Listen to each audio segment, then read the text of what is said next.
All right, let us see if we are live. Am I heard? 1, 2, 1, 2. Please let me know if you are listening. If you are, let us see.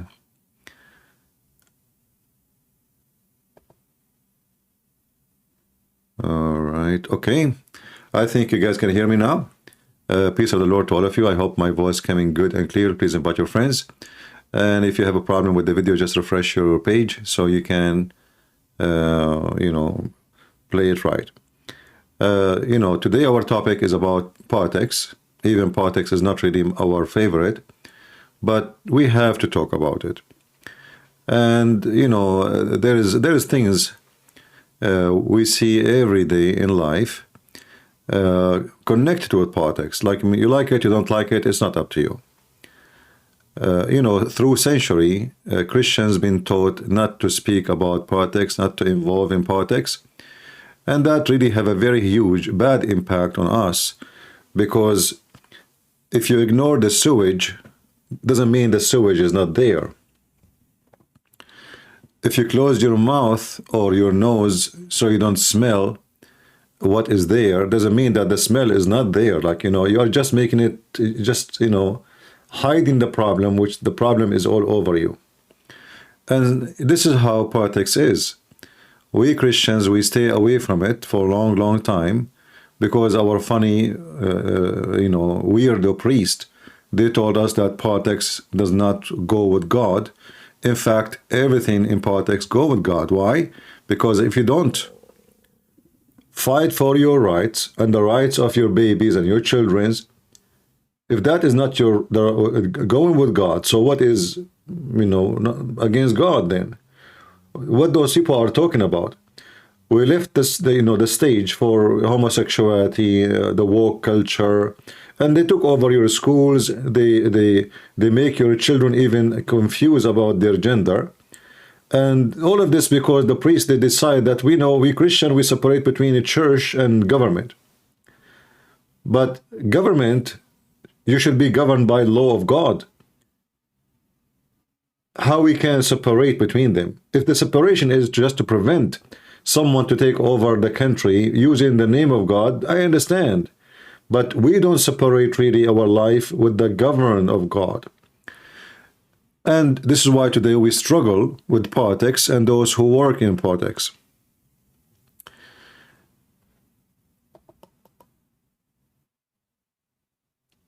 Is my voice clear, guys? Am I heard? Let me know, please, if you have any difficulty. In case, maybe you should use the app of Ramble instead of the browser if your screen is freezing. So today we'll talk about the election. And, as you know, I am a person who voted for Trump. And actually, I like the man very much. In fact, the day he was elected, I can say almost I cried from happiness. But at the same time, I'm so disappointed. And now if the election happened, I will vote for him because we don't have choices, do we? I mean, either those woke, awkward, weirdo Democrat who they are taking the country into hell, or Trump. Trump still is way better than them. But today we will talk about some negative of Trump. Maybe those who they have a connection to him, or maybe he will listen. We never know. So he can correct his mistakes. Let us listen to this conversation between Sean Hannity and Morgan.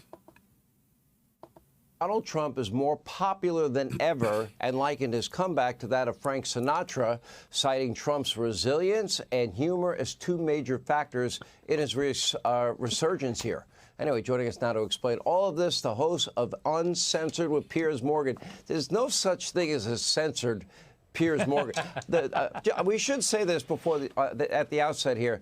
The morning you walked off the set of the #1 morning show in Great Britain, I wrote you. I said, whatever you do, don't quit. And I don't know if that message got to you or not. But no, it did. But you know what, Sean? They said to me, if you apologize to Meghan Markle for disbelieving her, then you can keep your job. But the problem was, it would be like saying you apologizing to Pinocchio for believing Pinocchio. So I decided, on balance, better to walk. You know, it's funny because, you know, Liberal Joe, as I call him, Scarborough, I mean, he used to claim he's a conservative.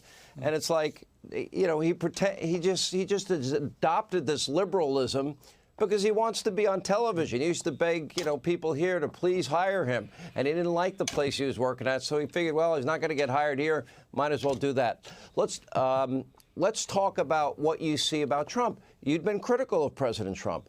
I thought the speech he gave in Iowa was gracious. I thought my last town hall with him, very measured, smart, funny. We're seeing a little bit different side of him, not talking as much about 2020 anymore, and he's looking forward. I think it's helpful. Well, hallelujah to that last point, because when I last interviewed President Trump, I did say to him, look, I just think you've got to move on from looking back to 2020 all the time. You've got to present a vision for America going forward for 2024, and you can get re-elected. And I noticed that he's now stopped talking nearly so much about it. You know, here I want to stop. You know, this is the station Fox News. The guy, he was not yet announced to be lost the election. The first one who go and announce him to be lost is Fox News. And now Fox News, they noticed that Trump looked like he might win. So Fox News, they switch back. You know, I mean, it's funny how those people, they switch side, you know, like, you know, Trump is bad, Trump is good, Trump is what, you know, they didn't know. So this is why we cannot take what they say seriously. Those people, they go with the trend. Trump will bring a lot of viewers to their stations. Even CNN, by the way, when Trump is not in the office, CNN view drop. Nobody want to watch Biden, even the one who vote for him. So we cannot take those stations for news. And now they will stop praising Trump. Okay, let us see. He is funny. That is not really what we want from a president. I mean, he can be funny as much as he want, but that is not really what we electing a man for. 2020. He's talking about 2024, and he's showing all the best sides of Donald Trump, which you and I have always known have been there. He's shown the charm. He's shown the incredible resilience. He really is the comeback kid. I would have said a year ago there was no chance he would have done what he did in Iowa. He also is showing that humor, which seems to upset all the right people. You know, I thought that hilarious line he did in Iowa when he said, you know, even if it kills you, basically, your vote will count. The people taking that seriously are exactly the kind of people I can't stand. He was even half laughing when he said it. Of course. Of course. It was a joke. So I think you put it all together. Look, Donald Trump is not an angel, but nor is he a devil. And I've always respected his remarkable ability to withstand the kind of pressure that would knock off any other public figure I know. You know, I remember talking to him many years ago about what happened in the financial crash of the mid-90s, when all his friends went under pretty much. And I said, how did you manage to keep going? And he said, you know what? I just had to not do what they were doing, which was running home to mummy and crying and saying, isn't life unfair? I dug down, I moved forward, and I carried through the storm. And I remember that. And I've watched him do it again this year when, as charge after charge after charge has come at him, he has got stronger and the polling for him has improved, because even Republicans that don't really like Donald Trump can see that there is a witch hunt element to all this, that the Democrats are trying to kill him off. Yeah, this is absolutely true. You know, the Democrat, it's like, you know, Democrat today is the same as the Middle Eastern. You know, me, myself, I'm coming from the Middle East. And, you know, the king or the prince or the ruler, if you speak against him, your family will disappear. They will accuse you of anything, you know, anything, like, you know, whatever they want, treason, anything, just to get rid of you. This is the same happening like in Russia. You know, anyone who speak against Putin, they accuse him that he is connected, like he has sent an email to the NATO, and the NATO is Washington Post. He is, you know, he's preparing for a coup against the elected president. So, you know, we know this garbage, and sadly, USA is not only getting there; it is there. I mean, they keep going after this guy, making case after case, non-stop. They have obsession, trying their best. All what they are trying, actually, they don't care about, by the way, about putting him in jail, because that would be funny. I mean, this guy, he as a president, he will stay president, doesn't matter. So you want to take the Secret Service with him? That would be funny. Same time, all what they are trying to do is how we can forbid him legally from entering into the election. So we know that, and that make us vote for him even more. But the problem is with Trump. Trump is the kind of a person, he speaks too much about what he will do to them. But when time comes, he do nothing. How many times Trump, he spoke about putting Hillary Clinton in jail?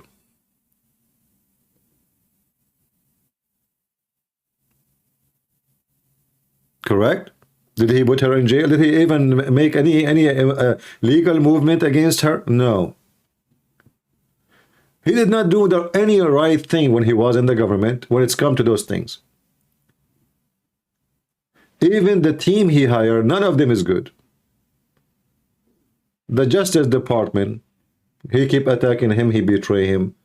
Pence, he gave him a screwdriver.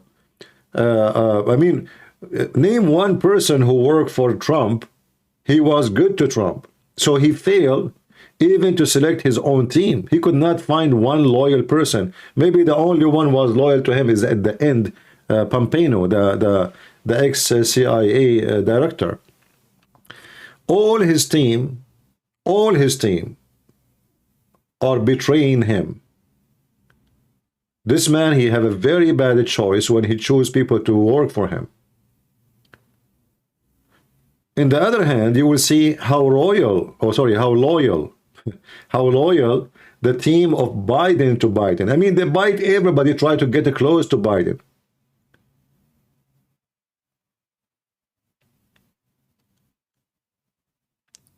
So if Trump get elected, is he going to be doing the same thing? I think so. I think he still will choose the wrong people to be his right hand and assistants. And actually, the proof of that, he chose his daughter, a Barbie. She is a fashion girl, to be his special counsel. I mean, who is this girl? What is exactly her specialty in politics? She sells purses and shoes. And he hired his son-in-law. I mean, how in the world do you do such a stupid mistake?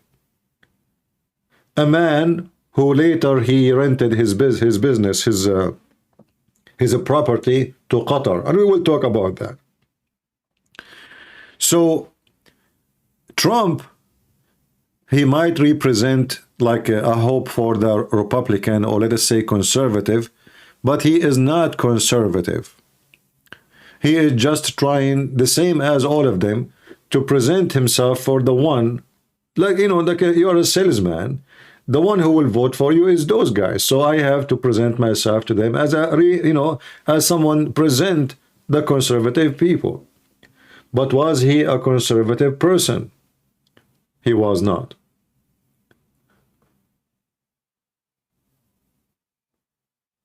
There is a group's Gays for Trump. Trump, he invited him to the White House. They don't care. They are willing to compromise just to win election. You cannot be with and against in the same time. You cannot be a person who support the woke culture and you are against the woke culture at the same time. You cannot say that you are a person who against terrorism, then all your friends are terrorists. This is a Trump, as usual, bragging about him visiting the Middle East. Okay, what he did in the Middle East? Military or even moral support. Moral support. The region, nations, where key players in the region agreed, more than 50 Arab and Muslim leaders, a unique meeting in the history of nations, where key players in the region agreed to stop supporting terrorism, whether it be financial, military, or even moral support.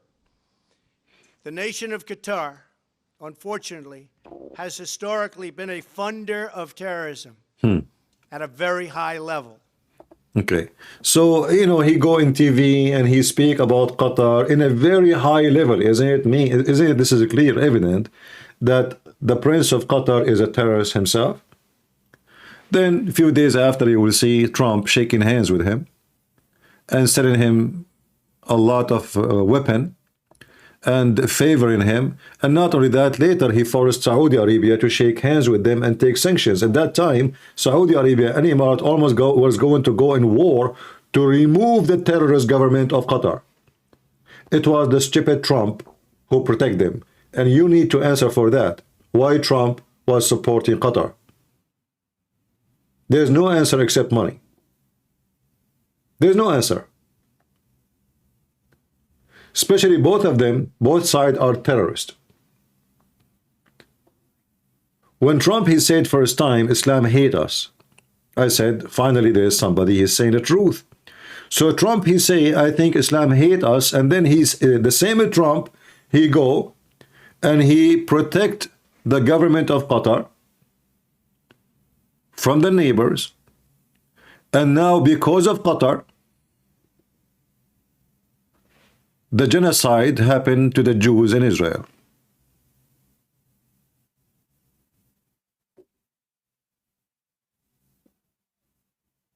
I hope you are listening to me. And remember, I am not against the man. I wanted the man to be better than what he is. I voted for him. I wanted him to win. I never vote Democrat, even though I am an immigrant. Like immigrant, usually they vote for Democrat. But I noticed that Democrat party is not a party for America. This is a party for China. This is a party for anyone except the American. I noticed that Democrats are very weirdo, mentally. They have a mental issue, like they put tens of locks on their doors, and if a Mexican guy, he walk in the front of their road twice, they call the police. But at the same time, they are the ones who don't want borders. If you take a bus of migrant, from the one we keep talking, bragging about welcoming, we are not racist. We don't, the second you take a bus and you drop it in their street, they go crazy and they want to send them back where they're coming from. So I noticed that Democrats are very much mentally ill party, self-destruction, self-hatred, confused people who don't know what they want. If you carry the flag of Palestine, which does not exist as a country, you are a good guy. If you carry the flag of America, you are a bad guy. They are very weird. This is why I said to myself, I'm not going to vote for those dumb, stupid, idiot people. I don't know if I can call them better description than this. They don't know even the bathroom can be used for male or female. The whole world is busy with something and they are busy with their gender. China is taking over. I mean, the Chinese, they send their balloons spying at us in the middle of the land, and the Democrat, they did not see what's wrong. So we need, we need a replacement of the Democrat. But the problem that Trump, he speak too much. He do nothing. As an example, I believe that the sanction Trump he put on Iran was extremely smart and extremely powerful. But what the benefit of this sanction if Turkey border is open to Iran? What the benefit of those sanctions if we cannot stop anything going to Iran? So what we did actually, we put sanctions in Iran and we go blind on Turkey. So the Turkish, they sell whatever they want to Iran. They sell weapons, they sell explosives, they sell anything. They sell, chips, they sell computer, they sell equipment, high-tech equipment. So we put sanctions in Iran. But we don't care what Turkey is doing. This is Trump. All the sanctions they put is a joke. The same as now, they put sanctions in Russia. All the Russian oil is still sold in the market, nothing changed. What they do, they send the oil to different country, let us say the Russian, they sold their oil to, Vietnam or any country. And then that country said again to Emirat. And then that country said again to Europe. So, all what it changed, it's just the way it's sold. That's all. Iran is still getting all the equipment. Just actually today, I saw in the news, an Israeli businessman, imagine Israeli, and he's a Jewish. He sent thousands of microchips, semiconductors, to Iran.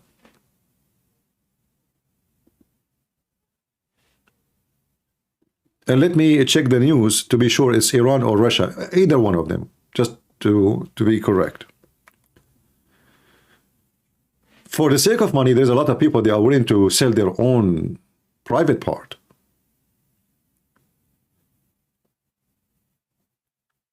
And now if Trump, he become a president, who's going to support him? I will tell you who. The most people who will be excited to see Trump in the office is Muslim countries, Muslim Sunni. Muslim Sunni. Why Muslim Sunni, they will be so excited to see Trump in the office? Saudi Arabia, Turkey, Pakistan, all Muslim Sunni countries are terrified from Iran. In fact, just 2 days ago, we saw Iran striking inside Pakistan. So the Iranian regime now is so powerful to the point they don't even care to strike at USA. They strike at American ship. Until now, Joe Biden did nothing. Imagine they made a like direct strike. Even they kidnap an American ship. Trump, Biden did nothing. And by the way, Trump, he did nothing too when he was in the office. They did the same. They took down almost $1 billion drone, very expensive one. They took it down. Trump did nothing. They hit our bases in Iraq. Trump, he did nothing.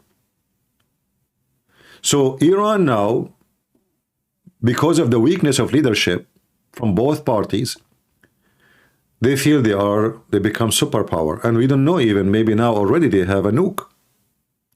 Because they are acting so strange and they don't care really who is going to be against them, who is going to be with them.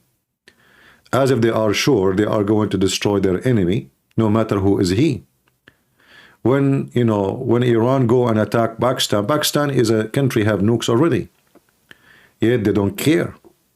And they exchange fire, heavy fire, between each other.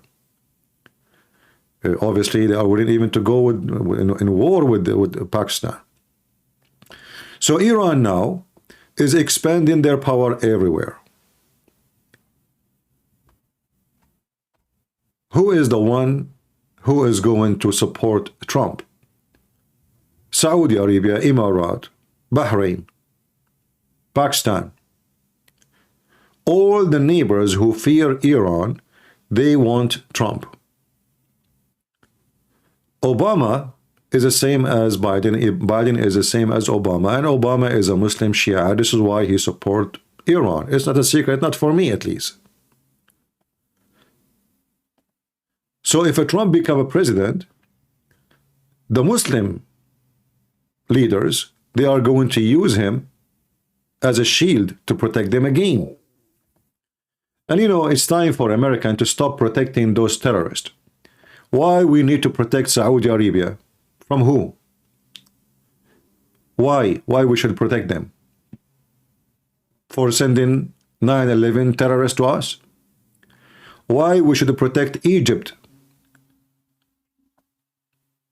Is that because they want to kill every Jew and they hate the American? Why we are going to defend the government of Iraq from ISIS?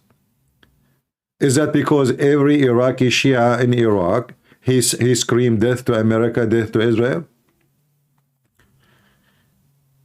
Why even we are giving money to Pakistan? Is that because all the terrorists in the world, they are having nest and babies there? And they were protecting Osama bin Laden himself? Why we are giving a lot of money to Turkey? Is that because Erdogan, he support killing the Jews and he is number one supporters of Hamas? So you ask yourself a questions and then you don't find an answer. What the Americans are doing exactly?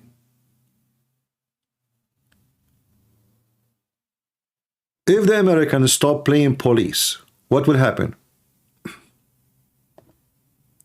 I will tell you what happened, or what will happen.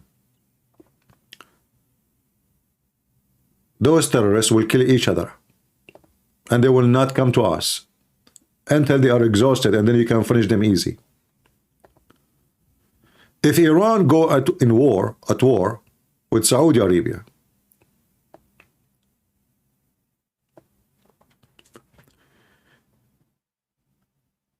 and that's what will happen if the Americans stop protecting the Saudi. And Saudi, they hate you very much. They spit at you. And they don't respect Trump.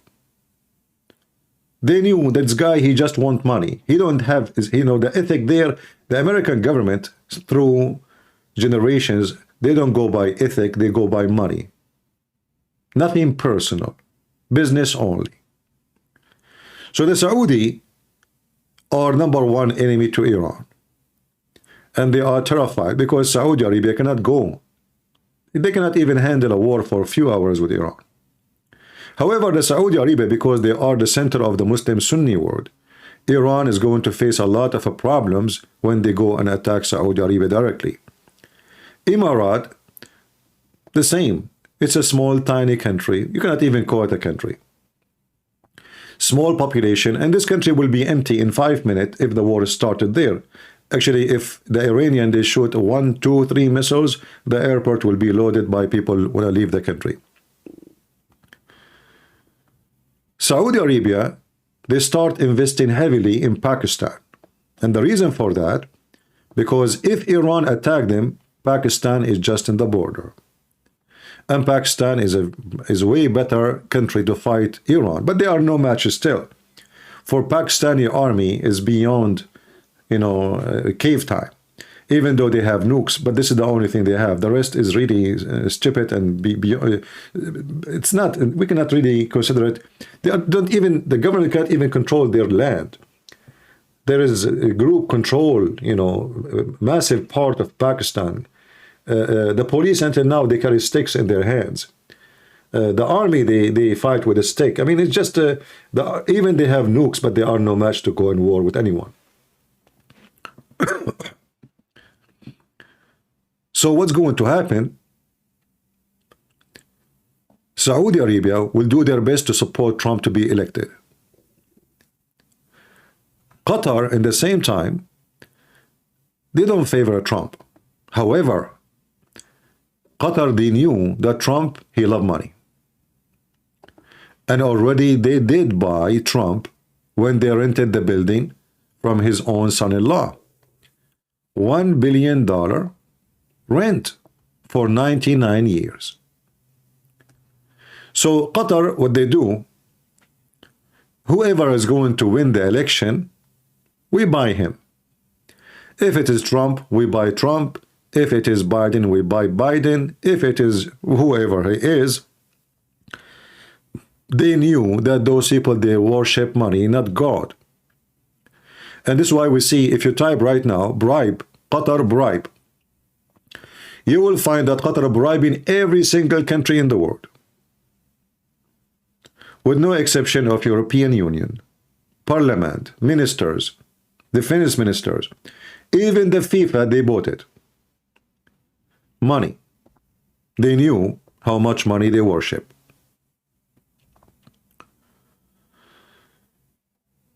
So the coming election is not going to be election for America. It's going to be election for the war between Iran and the enemies of Iran, which is the neighbors. So what we want from Trump? What really we want from Trump? It's just to make the gas price low? That's easy. Stop buying oil from abroad and use the oil we have. Very simple. We do not need to be genius. We have a lot of fuel, more than even what they have. In fact, in certain time, during Trump, USA become #1 country in the world to produce and sell oil. Fixing the economy, that can be easy too, because when you fix the gas prices, that will impact everything. For everything is have to do with energy. Transportation, making, manufacturing, everything. But this is just about making money for American. What about this very hot area? We saw what happened in Israel. And we saw the failure and the corruption eating Israel from inside. Israel have a strong army, strong technology, strong, but there is a lot of weakness. They have the same garbage we have in USA. The society is divided, woke, culture, and conservative. But both of them, they are, let us say, heavily infected with corruption. So now we have Netanyahu. Netanyahu is a very corrupt man. And I say, I remember once I was in a car with a Christian minister, and he is a very close friend to Netanyahu, to the point, he have videos with him, birthday, etc. So, and he told me, if you want to go to Israel, he will take me, to meet Netanyahu. So I told him, no, I don't want to meet such a man. He's a corrupt. He got so upset from me. He got so upset because I say that. But you will see soon, sooner or later, this Netanyahu will end in jail.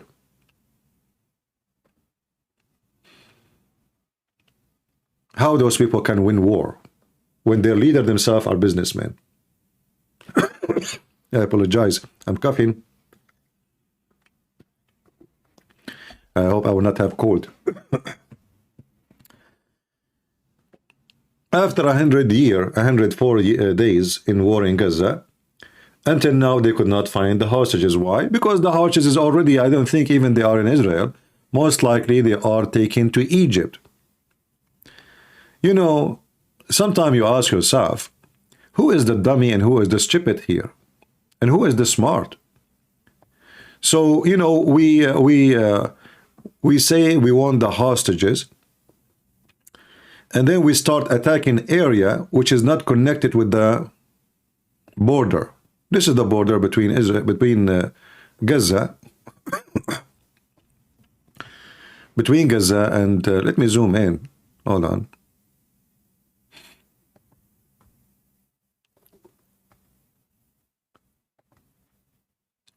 So this is the border here between Gaza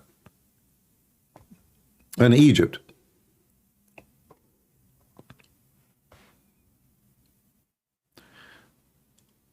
And now Israel controlled massive part of so-called Gaza. Okay, sound good.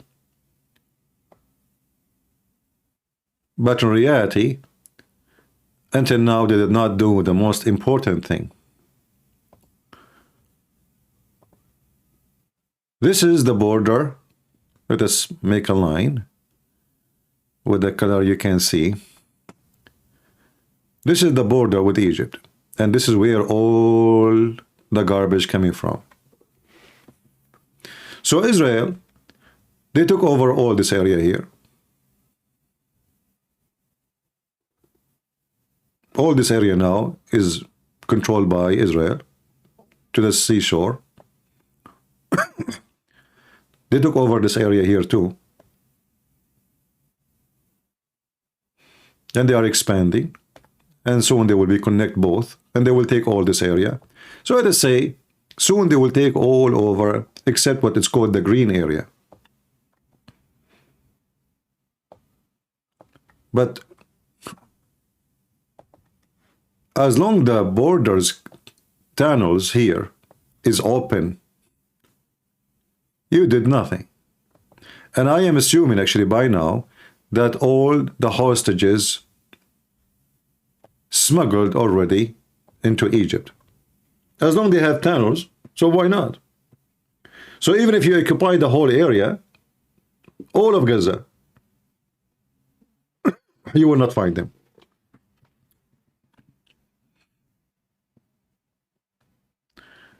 So things in Israel is messed up. Bad leadership in America, bad leadership in Europe. I don't know why I'm coughing. Let me see, maybe I should make some tea. Even Putin is asking the Americans stop attacking the Houthi. He's worried about the Houthi. Look at this dog. I mean, he have no dignity. So we are in a time where all leadership in the world is messed up, a bunch of garbage, from the east to the west. The Russian, they have the dog Putin, a hungry man who wanna call himself a Caesar. The West, they have the most awkward, weirdo ministers, government. They are busy about homosexuality and transgender and home, bathroom, you know, what is sign to put in the bathroom. Turkey is preparing themselves to invade Europe and to invade their neighbors and to eat Greek, you know, the Greek land with no salt. Everybody preparing for everything except the Western people. They have no idea what is going on. All Muslim countries are arming themselves with heavy-duty weapon, with drones, militants, and the Western, they just give them money. They give them technology. They don't care about what's going on in the world. Not only that, their citizens, they strike in the street, free Palestine.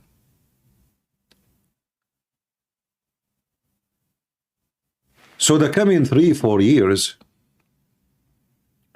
things will go really bad.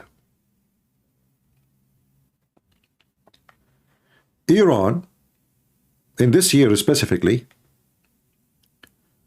is going to play belly dancing with America, because they knew those American election guys, like, you know, I don't know if you heard Trump, he says, I am the only president for 70 years that did not go in war. You did not go in war, not because you are a hero,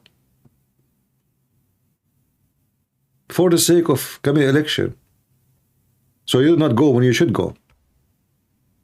Just for the sake of election, he did not go for war with Iran. They will not go. If they go to war, they go for the sake of election. If they don't go, they say the same reason, for the sake of election.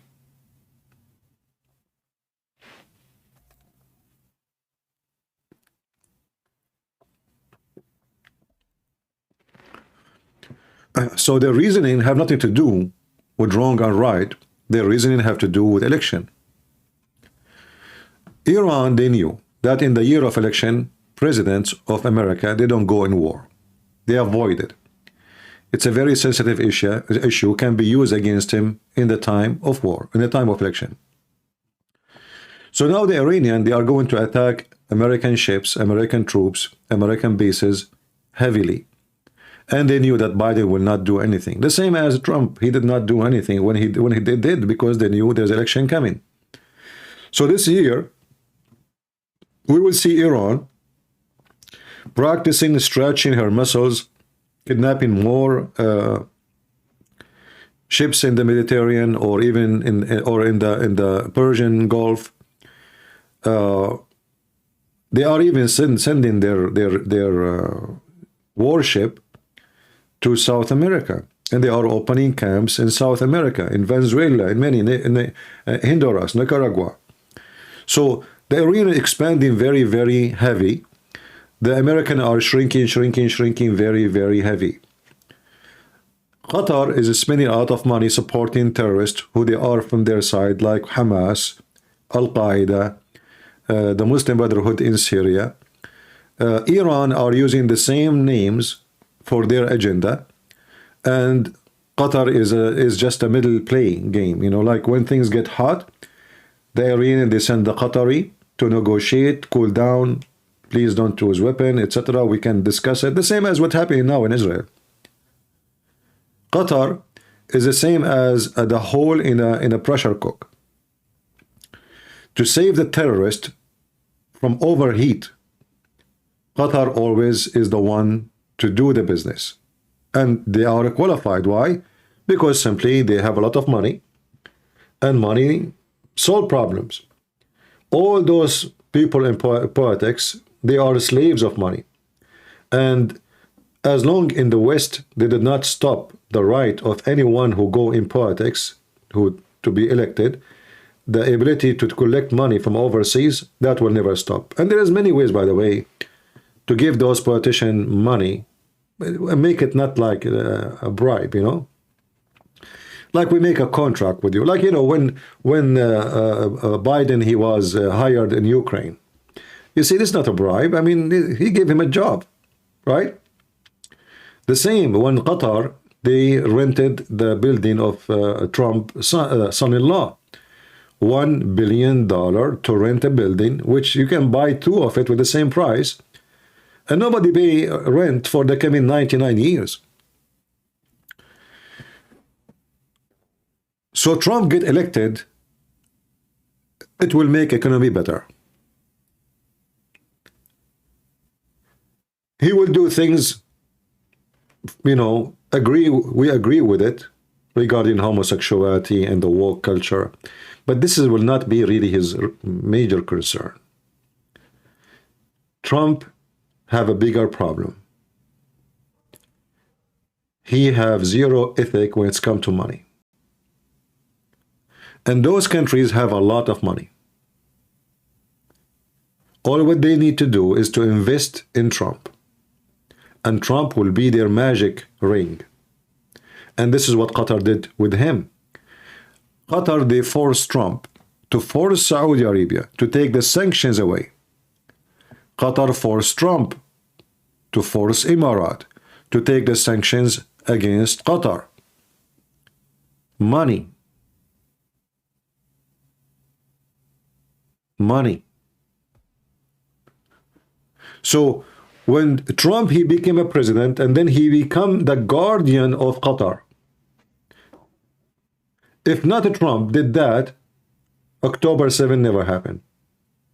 Because the Saudi government, they were planning seriously to attack.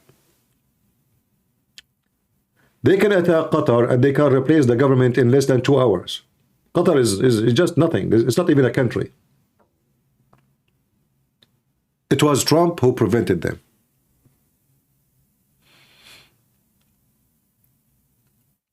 So we want to vote for Trump because he is way better replacement from the garbage we have in the White House right now. But Trump will do the same stupid things. When Erdogan, he took our church and he converted the church into a mosque. What Trump, he did? Nothing. When Erdogan and Azerbaijan, they attack Armenia, what Trump, he did? He brought them, shake hands, but nothing happened. He can force them to stop the war immediately. All what Trump, he need. You know, if you remember when Trump, he make a comment about Turkey, the currency price go down. Just a comment.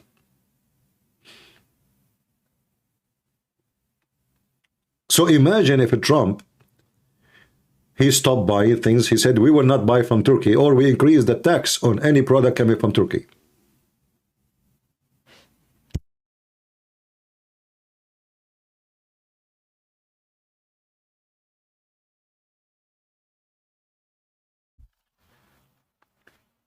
That can change a lot of things. Erdogan right now is all over Israel. The guy, he keep announcing even that the whole world should go at war with Israel. Until now, the American did not do anything to Turkey. Trump, he go blind in Turkey. Biden, he go blind in Turkey. Trump re-elected, he will go again blind in Turkey. He will go blind in Saudi Arabia. He will go blind in Iran. They will go blind on everybody. They will not go blind only if that will make them look more popular and get re-elected, or make them look successful.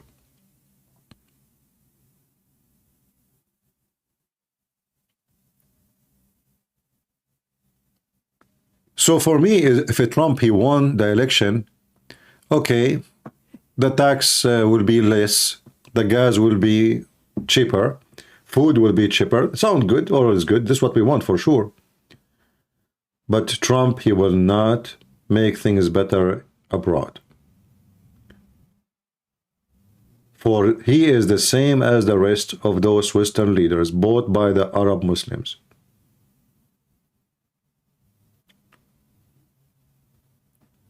When Trump, he went and he made a speech, as we heard him, in Saudi Arabia, did he ask them to build one church? Okay, what about, you know what? As long you are civil and you are nice and you like American, okay, can we have a church?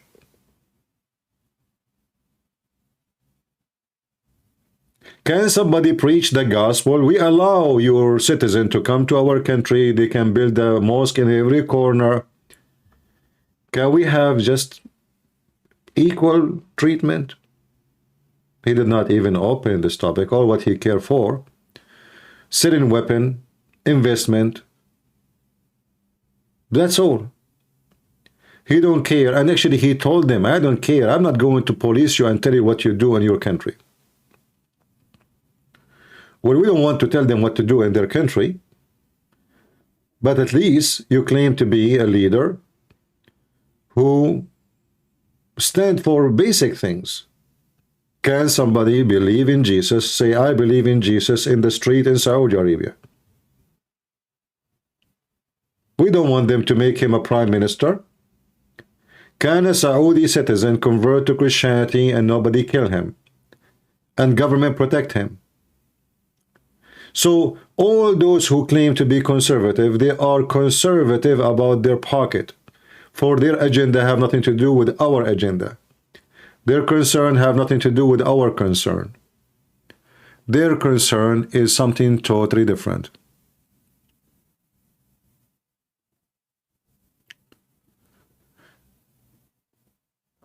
So if we are going to vote for Trump, and obviously we have no choice but to vote for him if we are conservative, what about we make, let's say, we make some phone calls to congressmen, senators, or those who they are close to him, and explain that, you know what, okay, economy is good, you make economy is good, but there is something really important for us as a Christians. Very important. We are empowering nations who want to kill every single one of us. It doesn't matter if you go against Iran supporting Saudi Arabia, or you go against Saudi Arabia supporting Iran. Both, they hate us. Can you name for me one country? Just one. In the map you see, they don't want us to be finished and destroyed.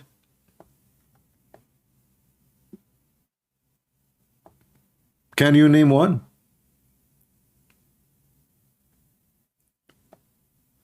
Go and listen to the speeches of the country of Kuwait. They want to kill every Jew. And Americans are no different for them. This is Kuwait. We send an army once to free them from Saddam Hussein. What about Emirat? Emirat suddenly are the ones who speak about human rights, when in fact the second you speak against their prince, you and your family will disappear. And even they will put salt and nails on your ass, as we saw in the video, if you remember. What about Saudi Arabia? Saudi Arabia is the nest of terrorism. All terrorists in the world, they graduated from there.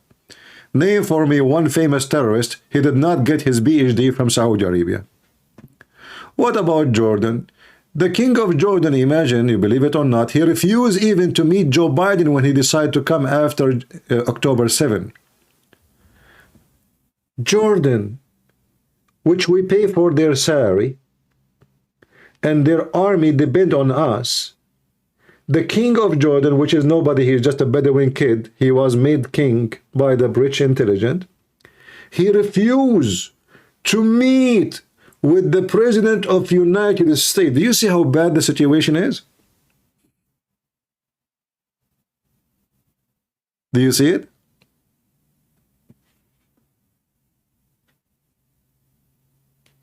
He refused. Who refused? The king of Jordan. A country, if we stop giving them assistance, money assistance and army assistance, they will collapse in 24 hours.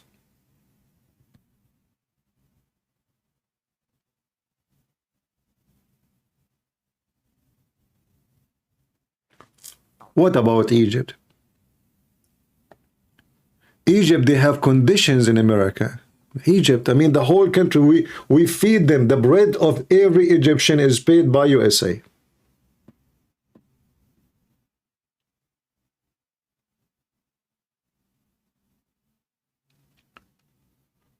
What about Turkey?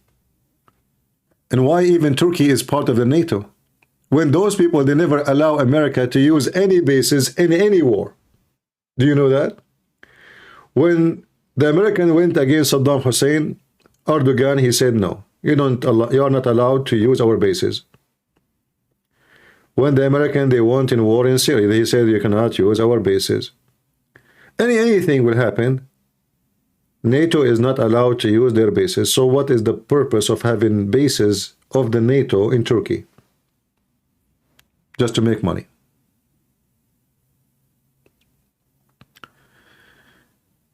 Is my voice coming good? Libya used to have a president, his name is Al-Qaddafi, and then the Western, they decide to get rid of him. Good. He's an evil man. I cannot say he is a good man. But Obama was going to replace Al-Qaddafi with the Muslim Brotherhood, and we spoke about this before.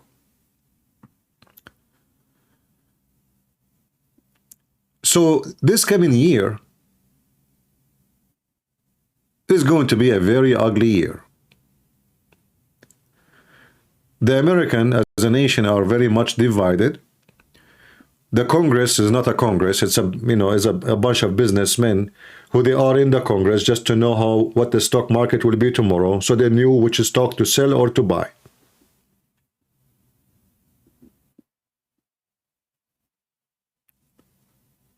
We have a president and his government. They are chasing their opponent using law just to lock him down. The same as in the Middle East. So we are back in the cave time. They speak of a freedom of speech, but the second you speak against them, they chase you. They will find anything to take you down. Let us check his tax. Let us check his history. Oh, maybe he said that. Maybe we can sue him here. Maybe we can sue them there.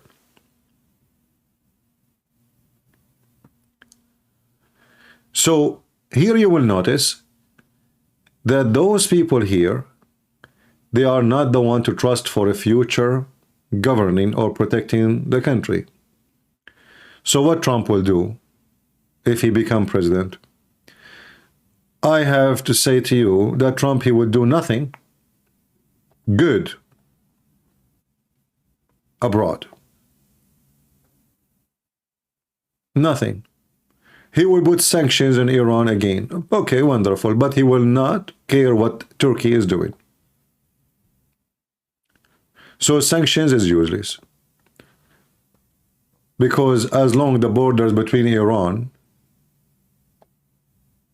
and Turkey is open, your sanction is a joke.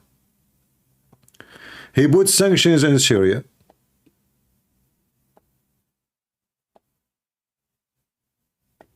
But the borders between Iraq and Syria is totally open.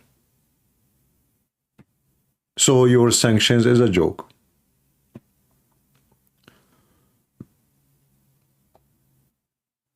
What he will do? Nothing. He moved the embassy of the American embassy to Jerusalem.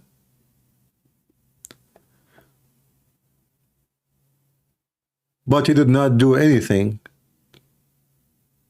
to protect Jerusalem from a future invasion. Because until now, Israel is a very small, tiny country between a massive ocean of enemies. And things can go wrong so fast. Especially the number of, the left-minded in Israel is big. And those people can collapse so easy. They cannot handle long war. They cannot handle maybe 2 months, 3 months of war. They will start crying. And this is what's happening right now. They are asking the government to stop the war. Free the hostages. A country who is willing to stop a war to finish an enemy for the sake of 100 hostages is not a country.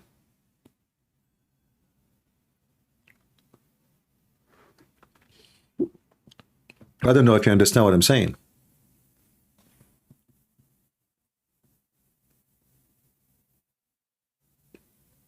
How you can win a war in a country, they favor victory over an enemy for the sake of 100 of their citizens. You cannot win war like this. So now we lost all those soldiers just to free 100 hostages? Well, we lost soldiers more than the hostages. So what was the benefit then from the war?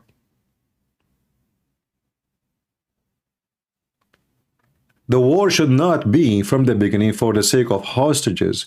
The war should be to eliminate the evil and the risk for a nation, not for a group of people.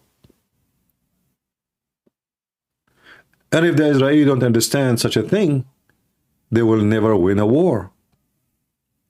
And this is the same scenario for the American and the West.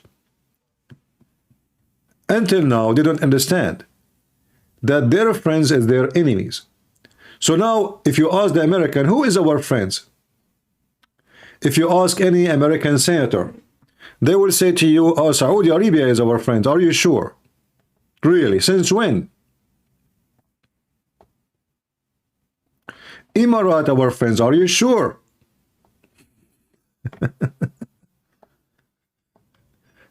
Iran is our enemy. Okay. But they are the same.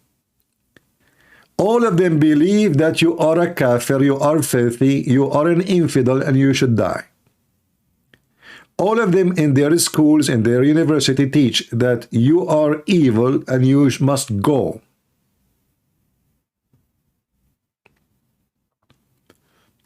None of them is your friends. You have zero friends there. The only country is your friend, you can say Israel. But now, the American didn't want to be friend to Israel. So soon we will have zero friends in the Middle East. Because now the Democrat, they are so smart. They want to stop selling weapons. I mean, imagine, what his name, Sanders? What his name? This senator from Weirdo. And imagine that he is a Jew. And I found, by the way, the most enemy to the Jewish nation is those who call themselves Jews. I'm serious. During Hitler, there was a group of Jews who they sell information to the Gestapo to kill Jews. So they go, because they are Jews, people trust them, right? So they go to places, they ask where people are hiding, they get information, and then they get paid to point their finger where those Jews are hiding so they can be slaughtered. In America, it's the same. There's Jews who they point their finger at Israel, so Israel will be slaughtered and they will make some progress of possession, job, money, etc.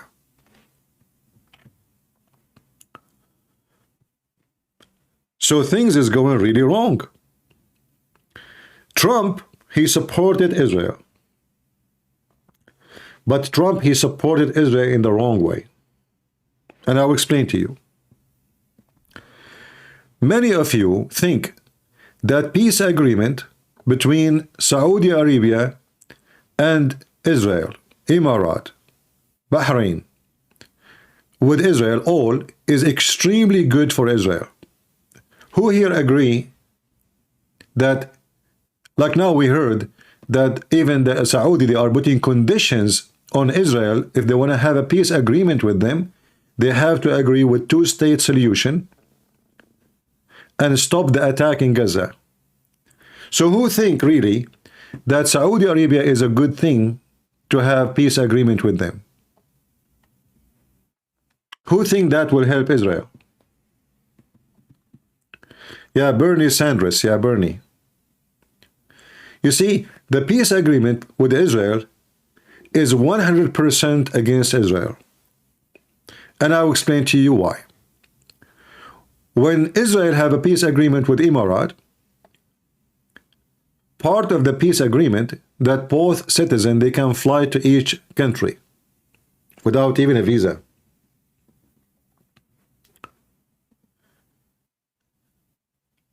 And now Israel is selling technology, high-tech technology to Emirates. And they left all sanctions on Israeli company to do any kind of business with Emirates, including building and establishing technology firms in Emirates. So now Emirates is stealing the Israeli technology, so later they can kill the Israeli with it. And that's what will happen in Saudi Arabia too. They are not having agreement with Israel for the sake of love.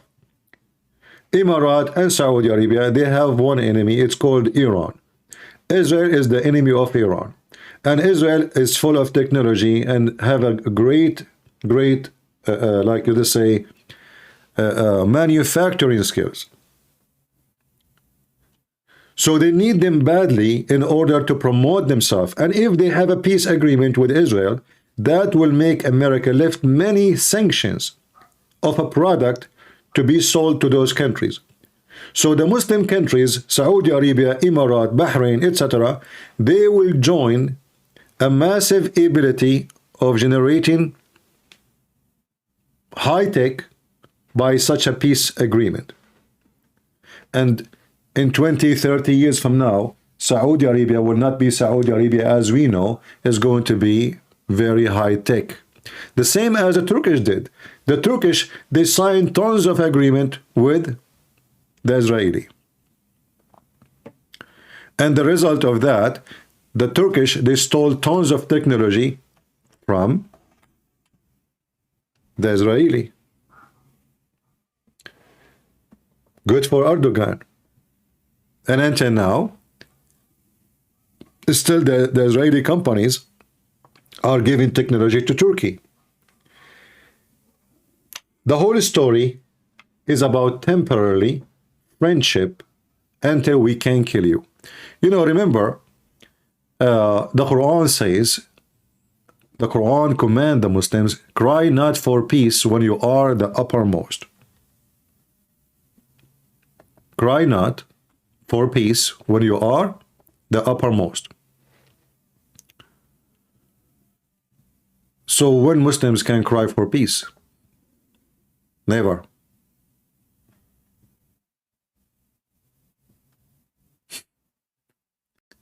Which means if they are going to sign peace with you, a peace agreement,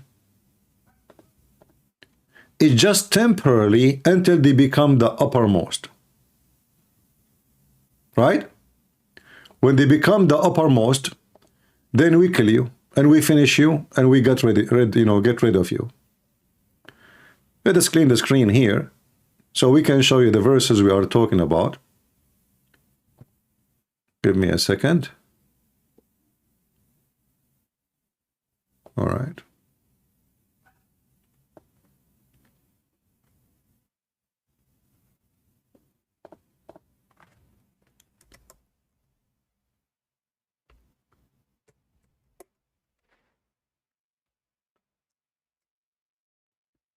You will hear soon from me something very strange. Something maybe you will not understand. Not because you aren't smart, absolutely not, but because you don't have expertise in this religion and the mentality of those people.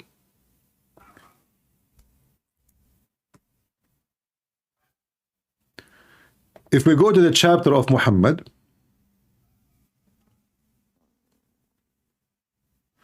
you will see, I mean, this website, I don't know what's wrong with it, it's messed up. Give me a second.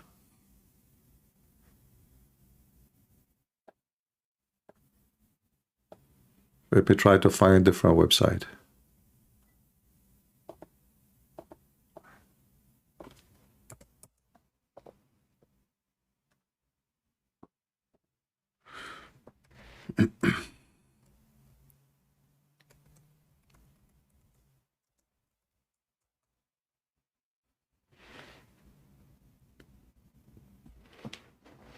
Okay.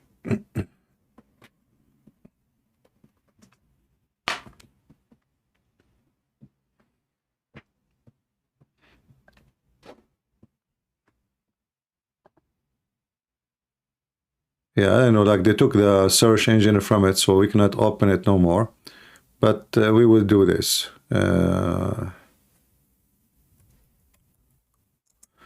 We will find different website, English, Arabic.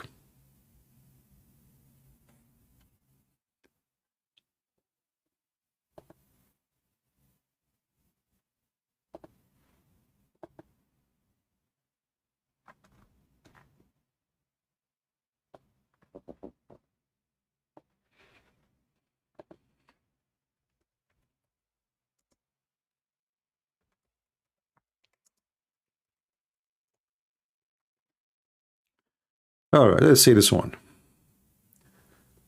Maybe this one will work. Look like they are copying each other. And all of them they took. Okay, let's use this one. All right, maybe this one would work.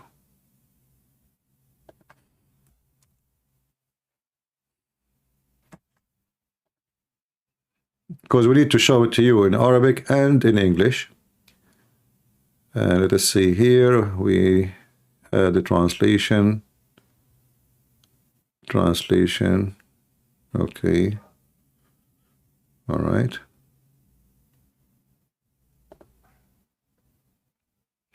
All right. Well, you know, I will try to find a better website than this one, but for now, this will do. The other one is not working. So if you go to the chapter of Muhammad,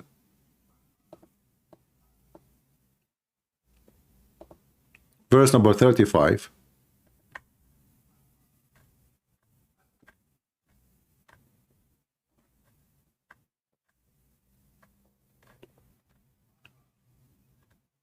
yeah, the other one, the other website was way better, but what we can do. Here it says, فَلَا تَهِنُوا وَتَدْعُوا إِلَى السِّلْمِ وَأَنْتُمُ الْأَعْلَوْا. So do not feel feeble and call for your submission, while literally, this is a very fast translation. Submission. Let us hold on. Let me see different translator. Give me a second. This is why you cannot trust Muslim translation. Let us see another one, another translation. Let us see Abdullah Yusuf Ali, another terrorist. All right.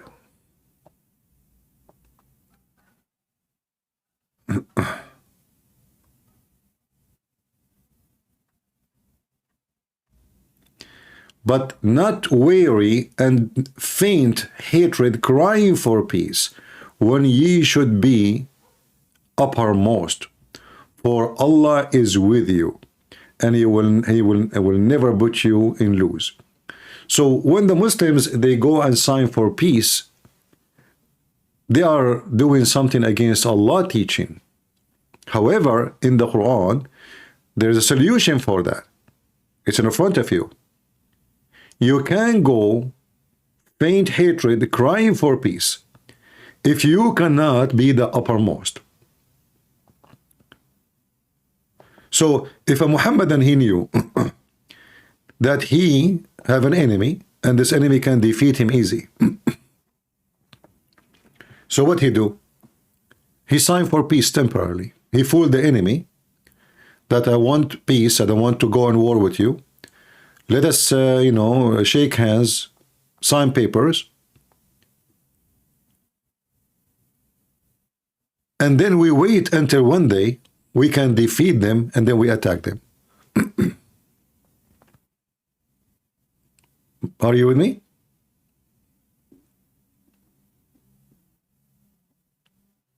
So when the Saudi and Emirati, they speak about peace agreement, with the Israeli, this is just a fraud. It's just to deceive in order for a future to defeat. So now we sign agreement with them. We steal their technology, we take their trust, we betray their system, we become inside their society, we open universities and schools to teach Islam in everywhere. And at the same time, those Jews, they come to our country, most of them, they are hippies, most of them, they don't have God, most of them, they are atheists, many of them, they don't care. And we can rework them out because they are so easy to play with. They are hippies. Just tell them peace. You know, when we saw the peace festival next to Gaza, who was there? Who was in the peace festival next to Gaza? Not the conservative Jews. It was homosexual, lesbian, hippies, the peace lover, you know, actually even the festival name is what, peace something?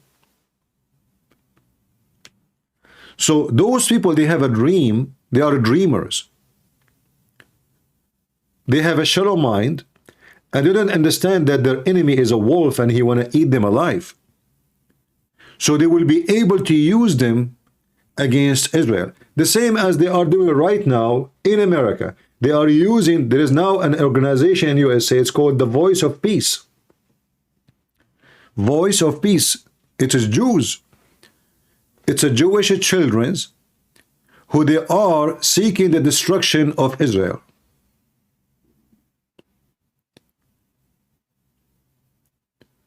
So what the Muslims' agenda is with their money, we can fight and defeat, not necessarily by going by straightforward war.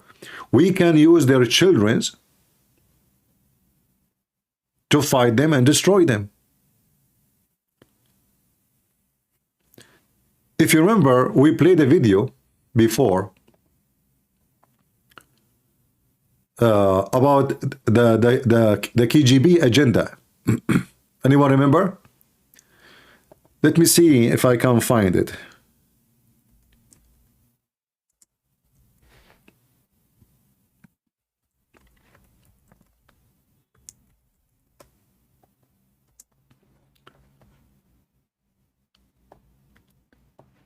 It was a video by a KGB agent. He speak about how they destroy America.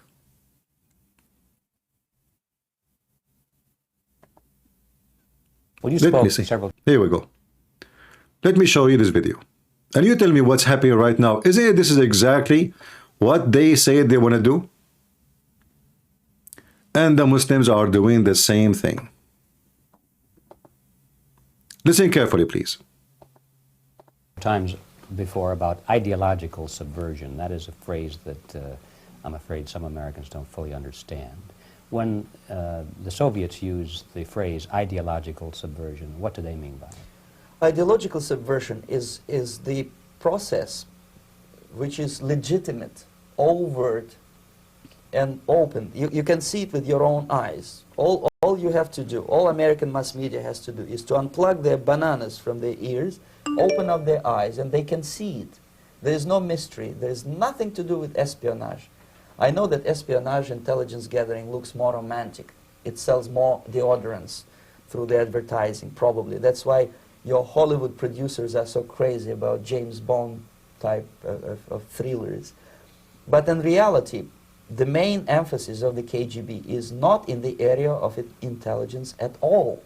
According to my opinion and opinion of many defectors of my caliber, only about 15% of time, money, and manpower is spent on espionage as such. The other 85% is a slow process which we call either ideological subversion or active measures, активные мероприятия in the language of the KGB, or psychological warfare. What it basically means is to change the perception of reality of every American to such an extent that despite of the abundance of information, no one is able to come to sensible conclusions in the interests of defending themselves, their families, their community, and their country. It's a great brainwashing process which goes very slow, and it's divided in 4 basic stages. The first one being demoralization. It takes from 15 to 20 years to demoralize a nation. Why that many years? Because this is the minimum number of years which requires to educate one generation of students in the country of your enemy, exposed to the ideology of the enemy. In other words, Marxism-Leninism ideology is being pumped into the soft heads of at least 3 generations of American students without being challenged or counterbalanced by the basic values of Americanism, American patriotism. The result you can see. Most of the people who graduated in the 60s, dropouts or half-baked intellectuals, are now occupying the positions of power in the government, civil service, business, mass media, educational system. See? You are stuck with them.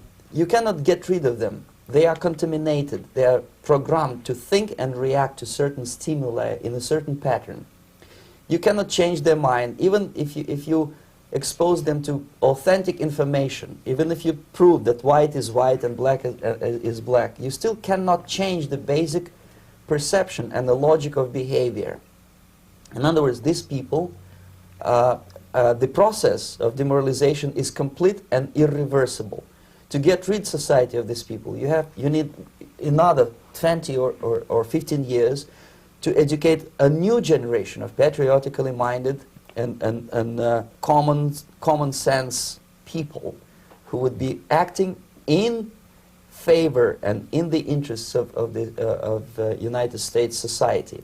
And yet these people who've been programmed and, as you say, in place and Yes. who are favorable to an opening with the Soviet concept, these are the very people who would be marked for extermination in this country? Most of them, yes. Simply because the psychological shock when they will see in future what the beautiful society of equality and social justice means in practice, obviously they will revolt. They will be very unhappy, frustrated people.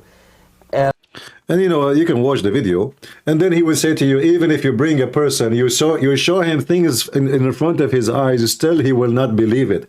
So brainwash process is a tactic of enemies. They use against nation. It's real. It's not a conspiracy, somebody making up story. And the American, they fell into that trap through years and years, and now we see the result. So maybe the Soviet Union is destroyed, but the brainwashed made by the Soviet Union to the stupid American, it is living right now. It is conquering America. Right now you bring a liberal and you tell him, listen, what was the price of gas in the time of Trump? And what was the price of gas in the time of Biden? There's only $3 different.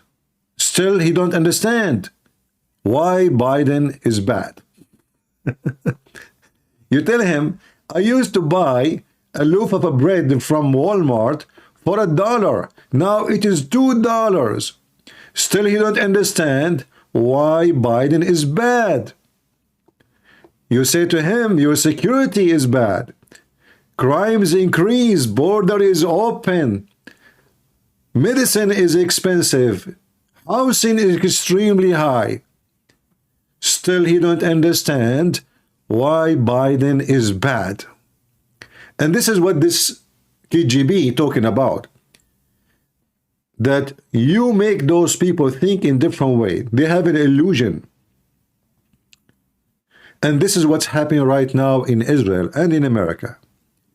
Both, they live in an illusion that we can have peace with our neighbors. And this is what the American, they convince the Israeli, the stupid Israeli, I have to say it, that listen, first of all, let us sign peace agreement with the Palestinians. They have their state, you have your state, you will live in peace, palm tree, Hawaii, dance in the beach, kisses and hugs, and you live in harmony. Now, what we know is that those are Muslims and they've been commanded to kill every Jew. And they will not accept a Jew, one single Jew, to be there, unless he live like a dog, under their feet. And this is reality, and this is what the Quran says, and this is what Muhammad said. But the stupid Israeli, they believe the stupid American. And then we have the stupid situation we have right now.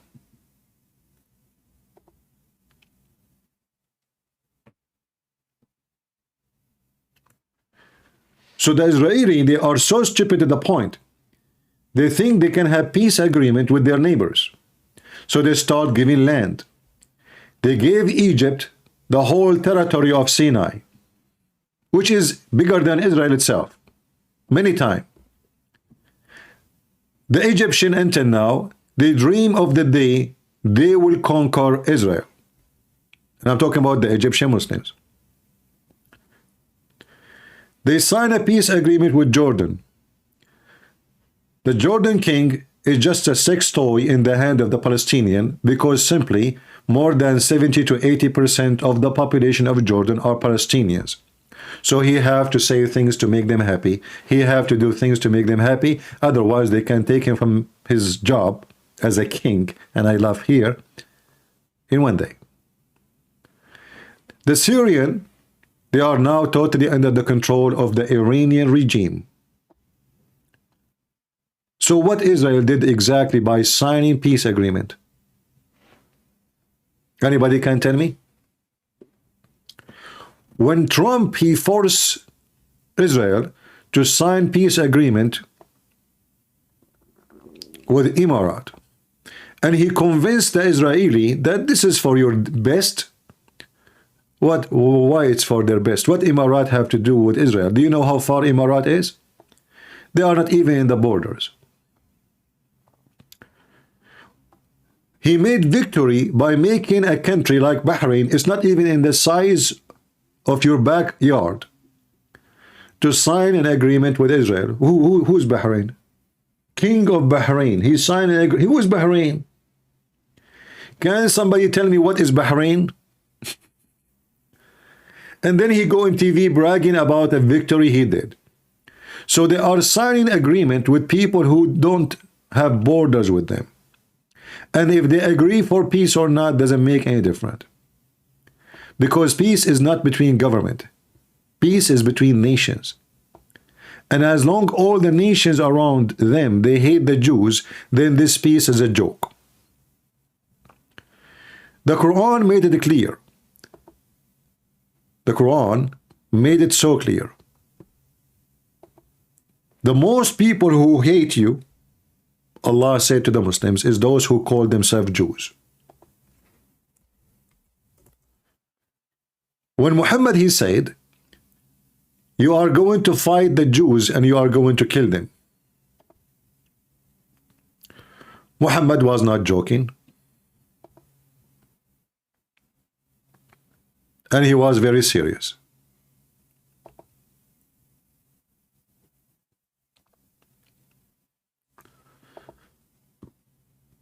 If we go in the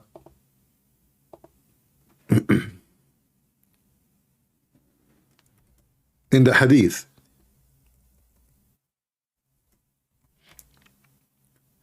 you see those people, they try to avoid to go back on time.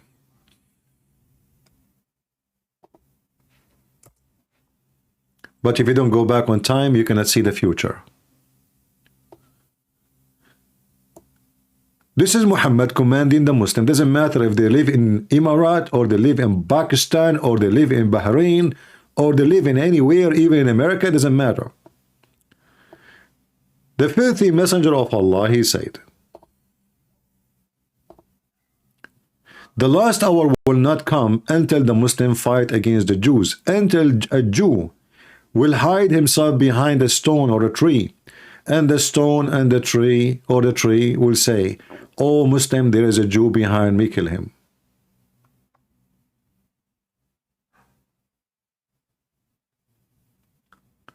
Guys, do you see what I'm talking about? So Trump, he will come to office and he will force Israel to sign more peace agreement with other countries, Muslim countries. That is not for the benefit of Israel, even though he think that he is doing Israel a big favor.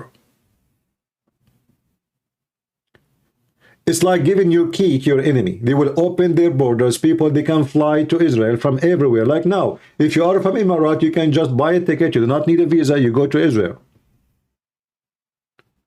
So imagine the Saudi, they are all over Israel. And imagine those hippie Israeli going to Saudi Arabia.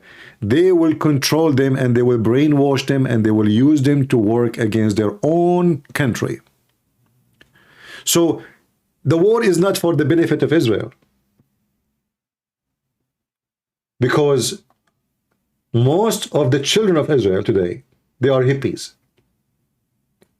While the Saudi are very well trained, educated to hate the Jews and the Christians and non-Muslims. When they are taught day and night that those are kuffar, infidel, we should not be a friend to them, as the Quran says in chapter 5, verse 51.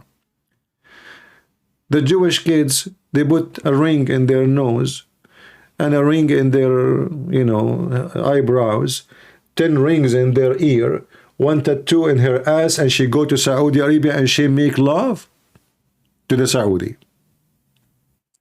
You tell me who is going to win this war. Are you with me? So Trump, he is going for election. Trump, he might win the election. But is Trump going to do the same stupid thing he did before? Is he really still think that Qatar is a good country, even after October 7? This is what I am worried about. Trump, all what he cares for is money. And those Muslims, they have a lot of it. And when I say a lot, I mean a lot. And they can buy your official. And obviously Trump is no exception. Already his son-in-law, he was bought by Qatar big time. The same as Biden's family are corrupt. So we say, okay, you know what? We vote for Trump. Trump will fix it. Trump is better. Trump is against corruption. But if you check it carefully, you will find that Trump is dumb. And he's an idiot. He might, and he will, be better for economy, for the state. The gas price will be lower. Most of the things you care for will be better. But he will do the biggest mistake when it's come to foreign policies. He will sponsor every evil power from the Muslim lands. He will empower them. He will sell them the most advanced weapon and technology. As long as they pay, he play.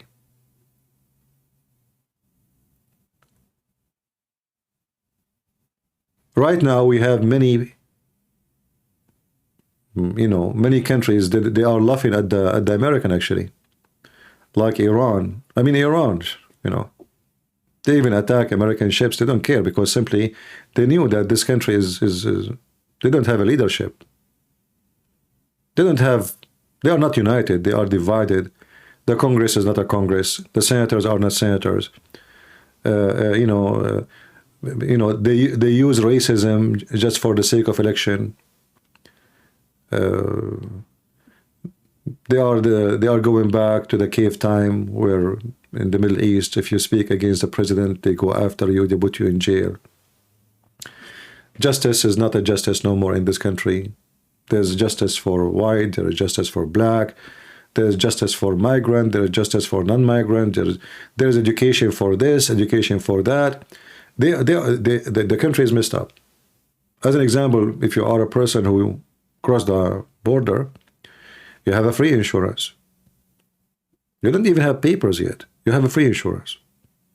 And you as a citizen who pay tax, work like a donkey, government suck your blood, you don't have insurance. You have cancer, you die.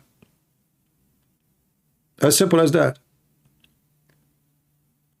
A woman, she was in a hospital, American woman, and they told her she have either to pay or to leave.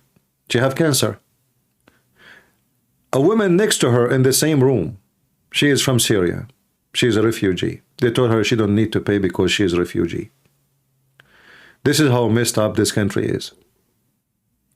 They give their money to everybody except their own citizen. All those countries we see in the screen in front of us, they take money from us. No exception.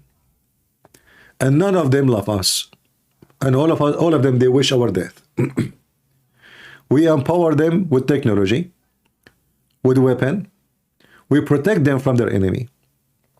And then how they return that back, you know what happened. And what happened every day.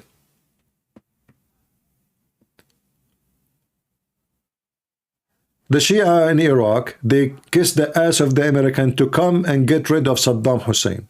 The American, they went and get rid of Saddam Hussein. The Shia in Iraq now, they want to get rid of American, and their master is Iran.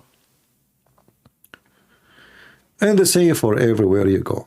American, they never do a good job anywhere. They go to Afghanistan to get rid of Osama bin Laden, but Osama bin Laden is not in Afghanistan no more. And why you need to stay for 20 years? What about you stay there not even a 0 day, finish your enemy from the air bases, do what you need to do, and that's it. No, they went there, they stay there for 20 years. And what they do when they leave? They left tons of weapon. Afghanistan cannot imagine to purchase it, not even in 100 years from now. Welcome to America. And now all this weapon is sold, most of it, to Pakistan. So they can make something like it, manufacture the same.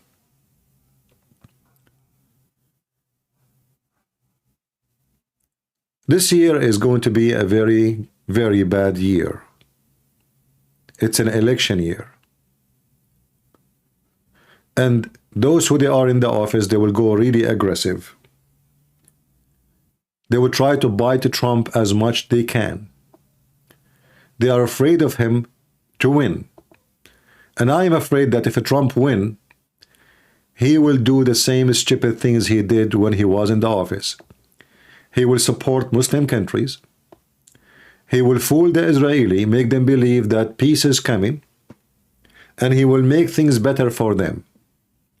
How? By forcing the Saudi to sign a peace agreement with Israel. And hold on, time will come, and let us hope he will win. But you will see, this is recorded today. Today is Saturday, January, and we have 1 year to go. Time will come, and Trump will become a president if he won, if there's a real election. You will see he will do exactly as I am saying. He will force Israel. He will make it appear like he forced the Saudi. But in reality, the Saudi, they are desperate to sign peace agreement with Israel. For this is only for their benefit. It is just for their benefit. They are terrified from Iran. They need the enemy of Iran to be in their side in case something happens. In the same time, they need the technology of Israel. The spyware, the software, the radar, the doom, everything you can imagine. So Trump is going to force Israel to sign an agreement with Israel. Saudi Arabia is going to get a massive influence inside Israel. after they sign the agreement. The Israeli will get nothing in return. Zero. Except some dollars. Like they will do business, you know, sell, buy. Already the Israeli, they can go fly over the Saudi land. So what the peace agreement for? Like I can say, okay, they will sign a peace agreement so they can fly over Saudi Arabia. That will save them a lot of time when they fly. They already can do that. There's no need for anything else. So Trump, he will make big poo-poo when he become a president. He will empower Turkey. He will empower the Saudi. He will empower Emirat. He will empower everybody thinking that he is empowering Israel. And time will come that all those countries that the American, they empower them, they will attack Israel. And the Israeli will be slaughtered like chicken. Because they've been taught by stupid leaders like Trump and whoever else that they can have peace with Islamic countries. Because they've been taught if we sign a peace of an agreement in paper to exchange benefit and money, that will make peace. This is all temporary. In an interview with the, actually this is a Jazeera TV, I think it was Jazeera TV. So they were asking the guy from Al-Qaeda about the American weapon they are using. The Sheikh, he says, we buy weapon even from the devil. So we can kill the devil with it. Why not?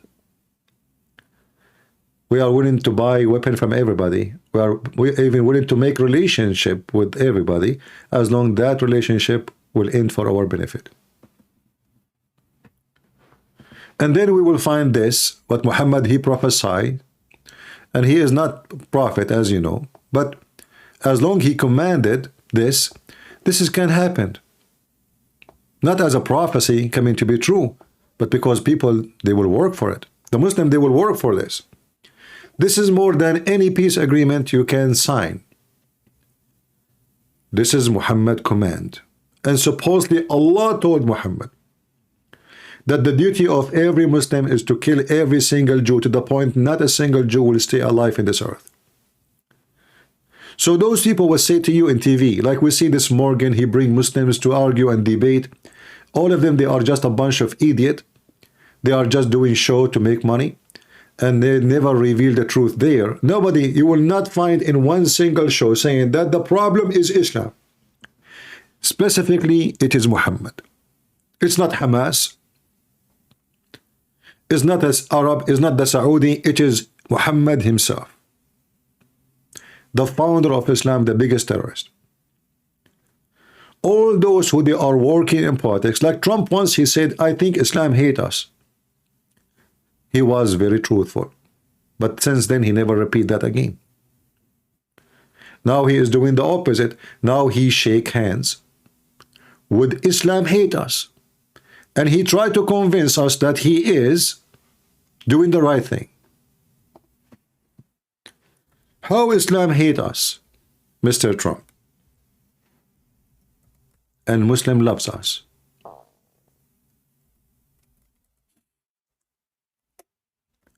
How Islam hate us, and you want to convince us that Qatar hate, love us.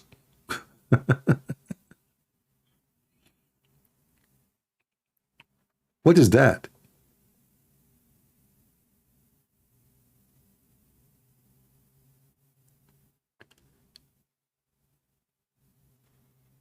How in the world those people they function, and how in the world those people they try to convince us with things? And how in the world we believe what they say?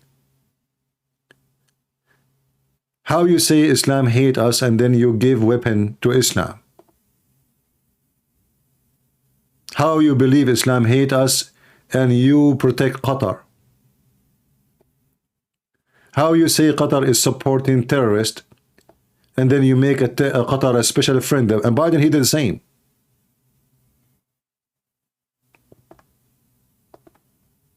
The West? I think Islam hates us.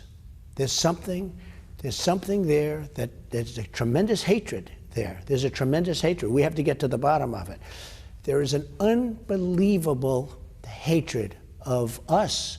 In Islam itself? You're going to have to figure that out, okay? So we know Islam hate us, and then Qatar is our friend. We know Islam hate us, then the Saudi royal family are our best friends. Yeah, I mean, we know Islam hate us. It's not a secret no more.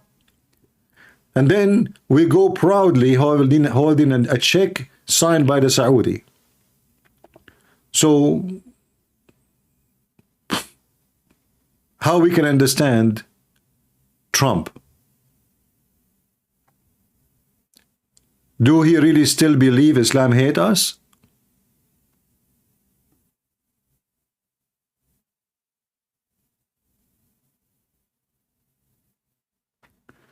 So Islam hate us, this is true. And if Islam hate us, then don't convince me that Muslim leaders, they are friends to us. Do we agree, people?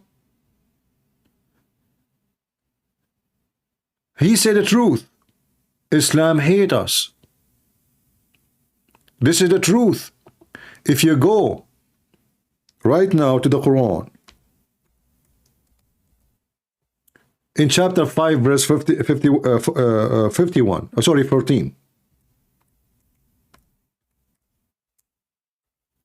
It says clearly that Allah will spread hatred and enmity between the Christians until the day of judgment. Specifically between the Christians. Allah, the God of Islam, he targeted the Christians, for Allah is the devil. So yes, Allah hate us, Islam hate us. And he have a plan to divide us so they can conquer us. So Islam hate us, but the Prince of Saudi Arabia is your friend? The Qatari ruler is your friend? #1 supporter of terrorism in the world?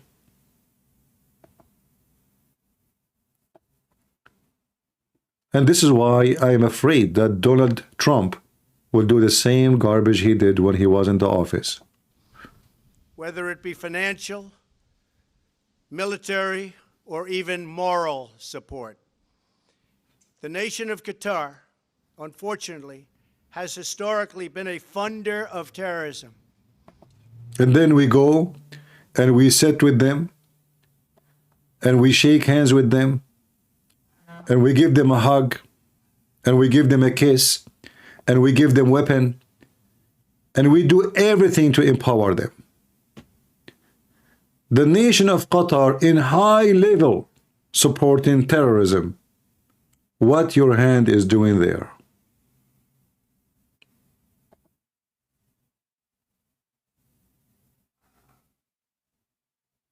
Every single Muslim country support terrorism. Name one for me. Can you?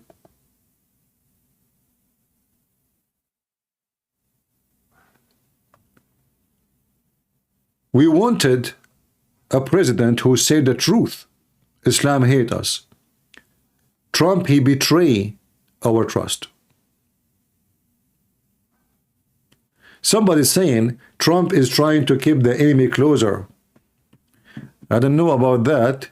Too close will kill you. You know, closer.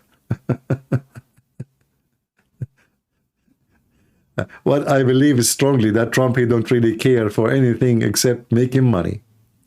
He want to look like a successful president.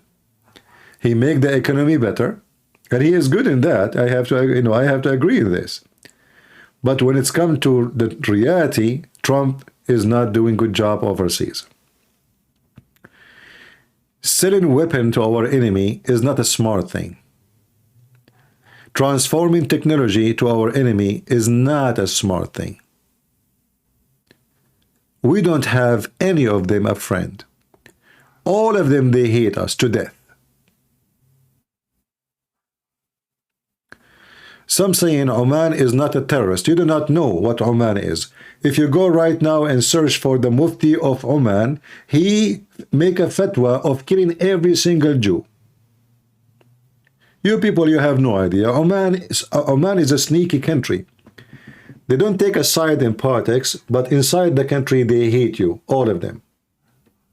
So don't give me a speech about Oman. I can show you right now the video, if you speak Arabic, of the Mufti of Oman about how much we should attack the kuffar and the infidels. Don't speak ignorance.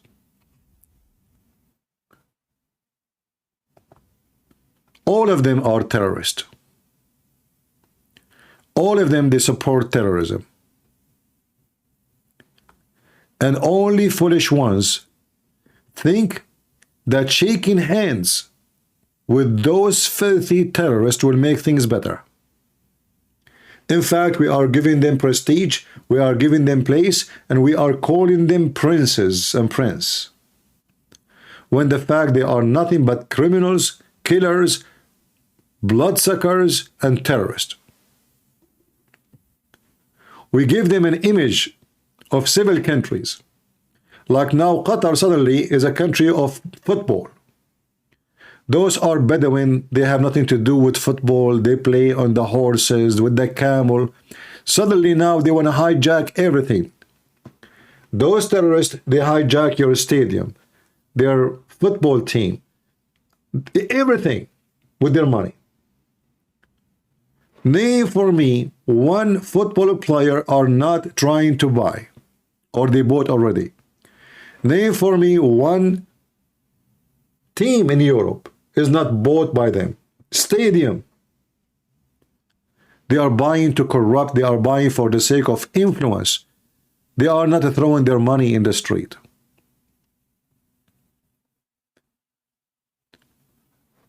Many, they are afraid of China, but China at least, all what they care for is their interest.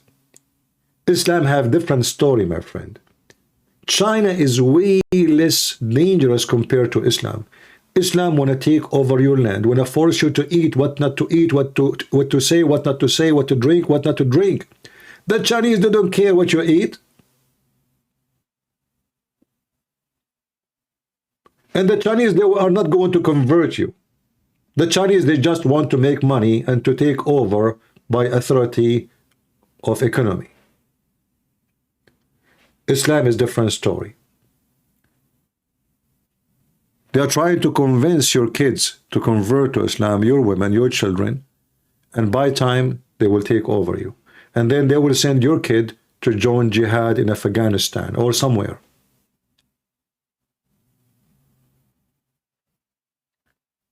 If Donald Trump, he want to be a president, he should know that those are not our friends. Those are the snakes. And we should not put our hands in the mouth of the snake.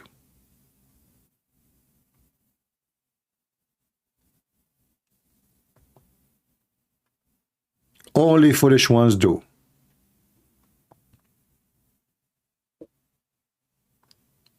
So they knew that he want to make business. They knew he appreciate money very much.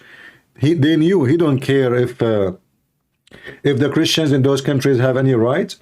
You see, why we Christians in USA, we care for our rights as a Christians, but we don't care for the right of a Christian in Saudi Arabia. How come?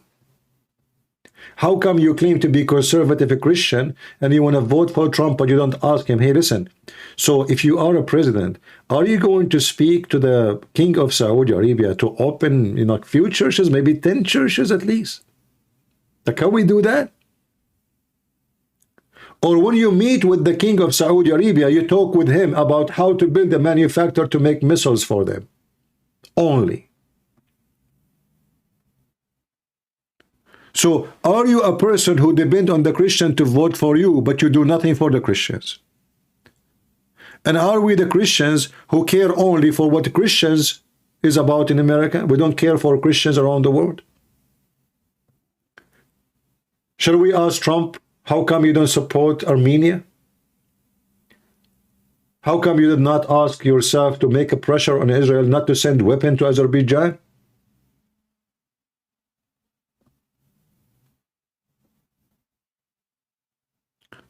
We always need to ask ourselves, we are voting for who and why? I will vote for Trump if there's no other choices, because he is better than Biden, for sure. But Trump, if we don't ask for the right of Christians around the world, what about when we go and meet with the stupid, filthy president of Pakistan? We say, hey, what are you doing to the Christians in Pakistan? What about when we shake the hands with the president of Indonesia? We ask him to release every single Christian or someone convert to Christianity immediately from jail. So what we do exactly if I became president? I just make money for the American? And I claim I am a person who supports Christianity? But then when I meet a president from other countries who they are discriminating Christians, I go blind in what they do and the crime they do against Christians? Do you see why I am so upset from Trump?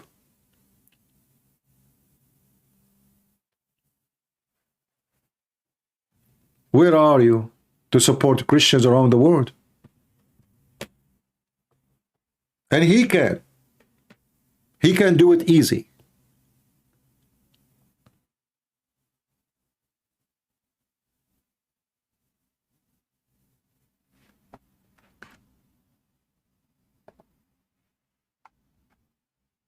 Let us see.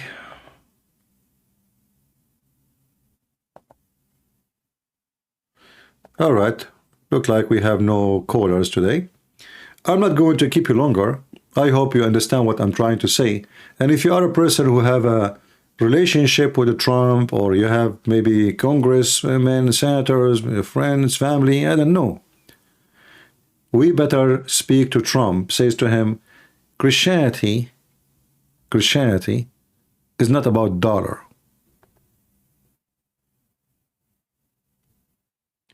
To be a successful president is not about how many hands you shake. If you are a person who defends freedom, then don't shake hands with those who hate freedom. Tell them that shaking hands with me have a heavy price. You have to be equal. And to be equal with me, you have to believe that a human being, he can believe in the God he wish to believe in.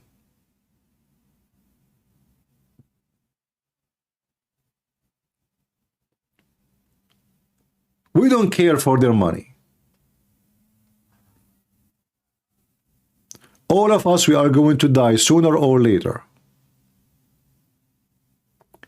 And all those kings will die too. But there is one thing people will remember.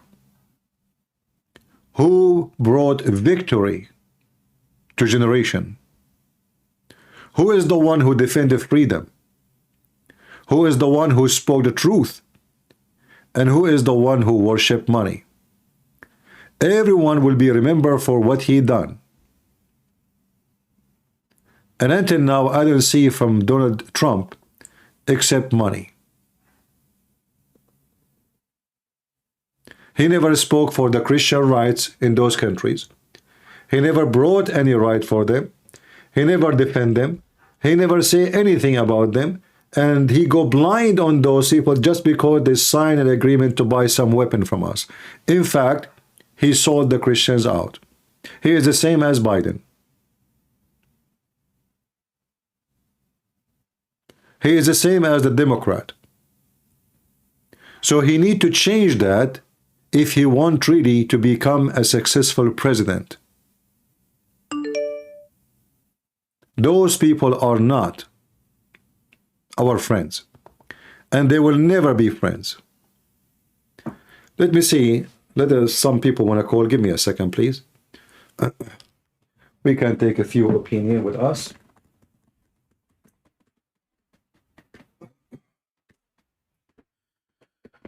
All right, let us see.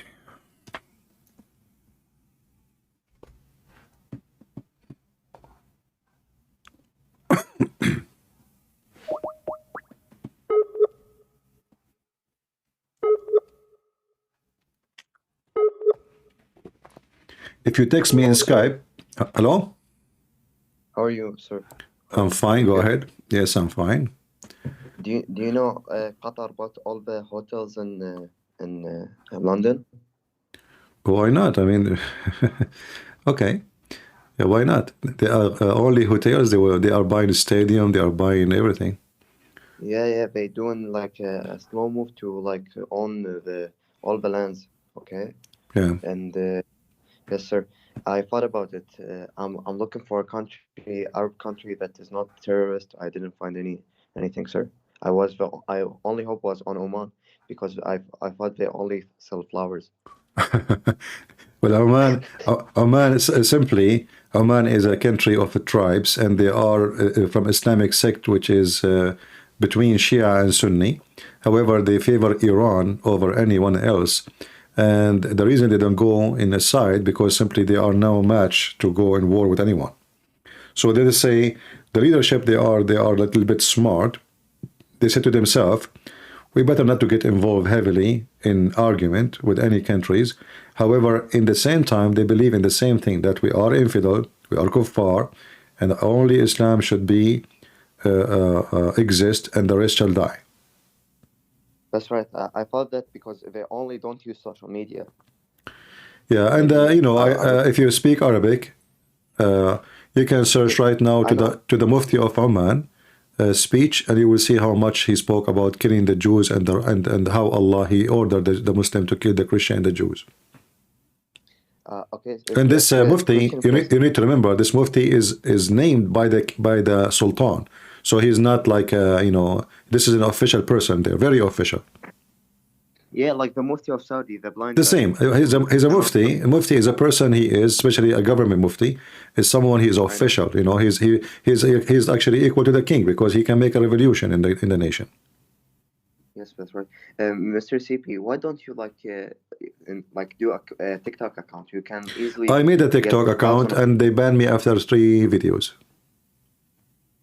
Don't do videos, only go lives. How I'm going to do if videos they do that? Hey, the video is not even 60 seconds and they ban me. I know. I know. On the No, video they can all what report, but on the happened, live, yeah, all what happened, they can report you too. And TikTok, they don't care really. They just ban automatically. I don't think even they have anyone watching. So if many report came, they will take you down. Sam have an account on TikTok, and Well, you see, sometimes nobody report him as they do report me. So things is different for me. I know, but brother, just hear me out before like. If you do videos, of course they're gonna ban you. No, don't do video. Make a TikTok account. Tell your followers about it, okay? And go live. And if they do like 100,000 like 100 like of your or 200 of your or from your followers, you cannot get banned because you have many likes. You understand? We will see. And We'll see. all your We can think support. about it. We can think about it. I will try it. Maybe. Okay, and not only that, all your followers they can easily like donate you, brother. Like we can Okay, easily what about send this? you. I am broadcasting here. You make an account in TikTok. Try it. Go live using my video. I go live. You go live. You can use any of my videos. Try it, and go live. And let's see what will happen. If this is live, No, what you are talking. you talk. Like I know you say can what play you my want. video the same as I'm doing right now. You know, and see if they will keep your account or not.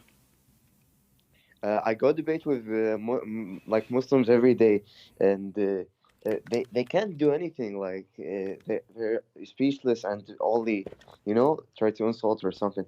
They are kids, man. I tell them your prophet this. They don't. So what?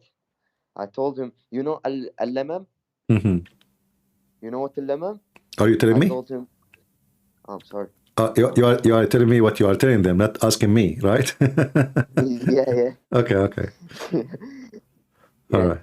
So lemon that you can do anything with like someone wife or some girl, and it's not zina, except you don't like put your some private parts. Mhm. Don't use private parts. It's Yeah. not zina. Mhm. Yeah. And they say, yeah, it's okay. So what? I tell them you can't like only if you bring 4 witnesses. Okay. If you bring 4 witnesses, you can. So zina is okay Islam if you don't have four witnesses. It's impossible thing to have four witnesses. Like if you are a Muslim and you go to All your right, home, we want to and your focus wife. today in our topic, and Yeah, sorry. yeah, it's okay. But feel free to call me from time to time if you have anything to say. I love you, man. All right, thank you. You know Poland. Yeah. I heard the Christian fighting there, like between the people, like it is against the Christian in Poland. I don't know why. You know anything about it? No, the Polish government is a good government for the Christian there. There's no problem. I heard Nothing. like a lot of my different friends from Poland say it is hard for them in Poland. I don't know why. I don't think so. There is a churches open everywhere, and there is, no, I don't think so. Yeah, Yes, sir. but maybe goodbye. maybe the one who live in Poland, they have better information than what I know. But I know they are fine, and they are against migration, and they did not allow any Muslim to come to their country. So Yeah. yeah. I hope you have a great day and have a good night. Man. Thank you. Take care. God bless. Bye bye. God bless you. Bye bye. Bye bye. Let's try to keep our topic. If people want to call us, let us see another person.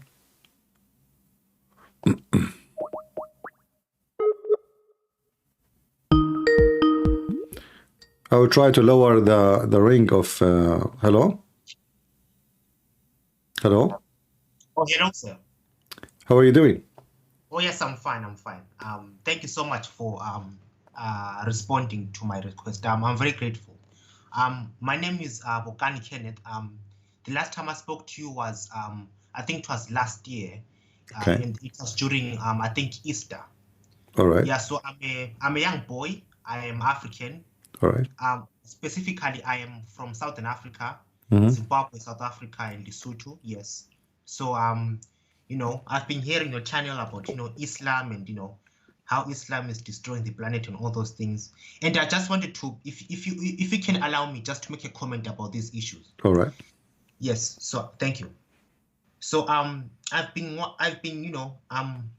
reading articles, even right now and even in the past regarding how these Islamic countries are doing, and from the looks of it, I think you're right, because for example, I come from Zimbabwe, right?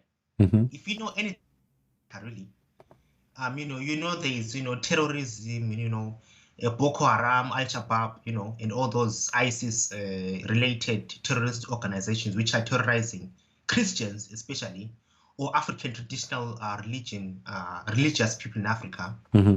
The only part which is not quite affected by terrorism is where I come from, in Zimbabwe, because luckily, thank God, we don't have like the Muslims. Like the population of Islam is 0.7%. Yeah. And yes, and I remember, I don't know if you know this politician who died. His name is called Mugabe, Robert Mugabe of Zimbabwe. Do you know him? Have you ever heard of him? Mm-hmm. Yeah, I heard of him.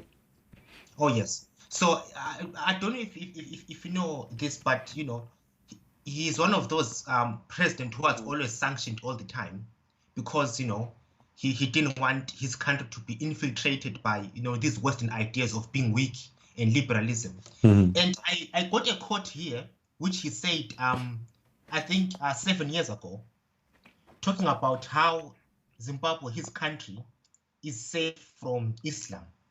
This is what he said. This is from the Newsweek Herald. Mm-hmm. This is, by the way, an African website. He says, after stating the splits within the Christian church that do not lead to violence, Mugabe said, in the Islamic world, the belief is that more violence, which is exerted upon the population, they make you listen. In Africa, you also had a touch of the Muslim world in some countries, but in Southern Africa, thank God we do not have the experience of Islamic violence. So because of that, the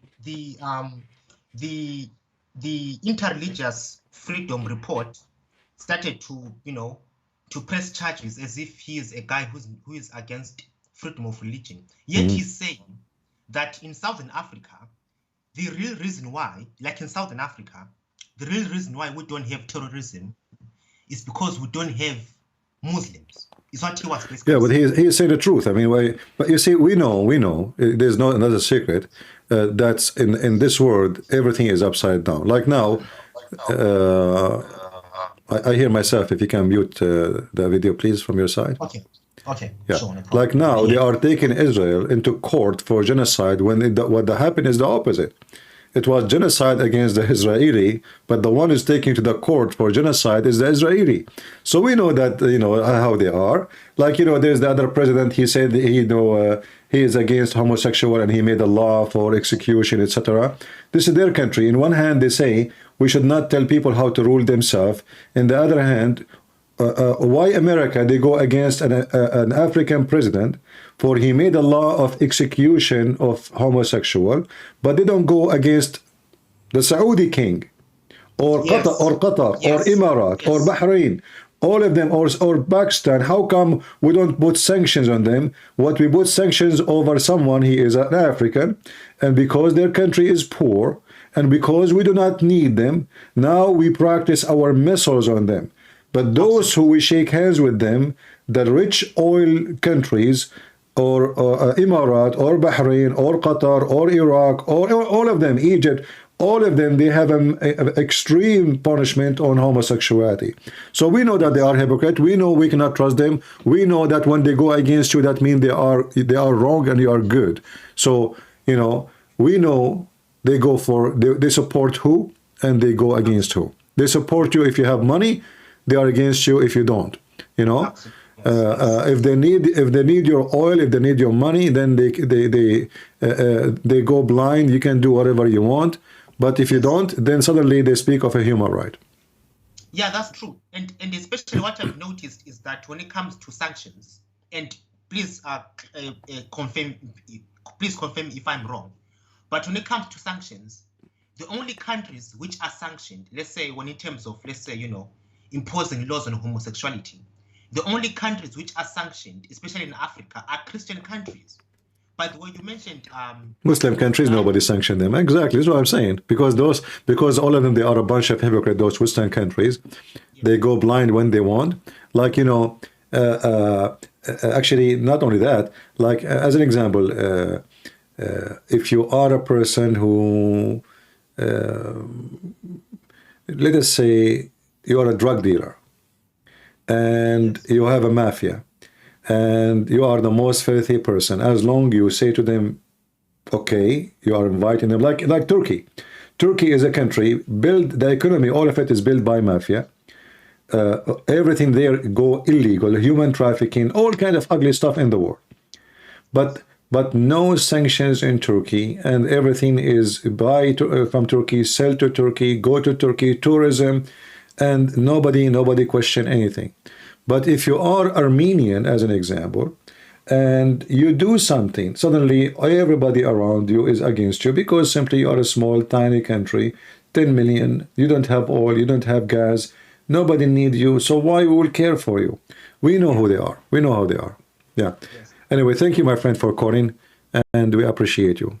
And good for your country, my friend. Yes, I come from Zimbabwe, and Zimbabwe is a may the Lord country. May the Lord bless this country. Maybe you made me think now of visiting Zimbabwe. Yes. All right. Yes, sir. Okay. Take care. God bless. Bye bye. Thank you so much. Bye bye. Yeah. Well, look like Zimbabwe. They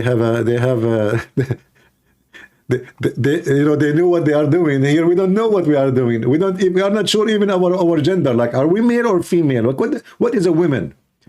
In the year 2024, those stupid Americans do not know what is a woman. For sure, some of them, not all of them.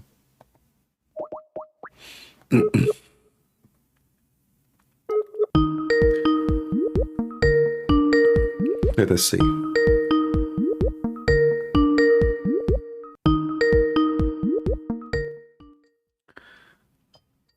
I will try to mute Skype when I'm calling so you guys don't get annoyed with it.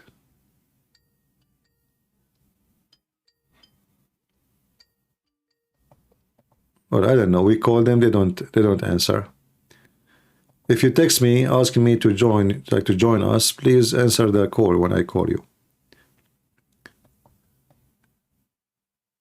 So you know what we want from Trump is not just to make business. We want something more important.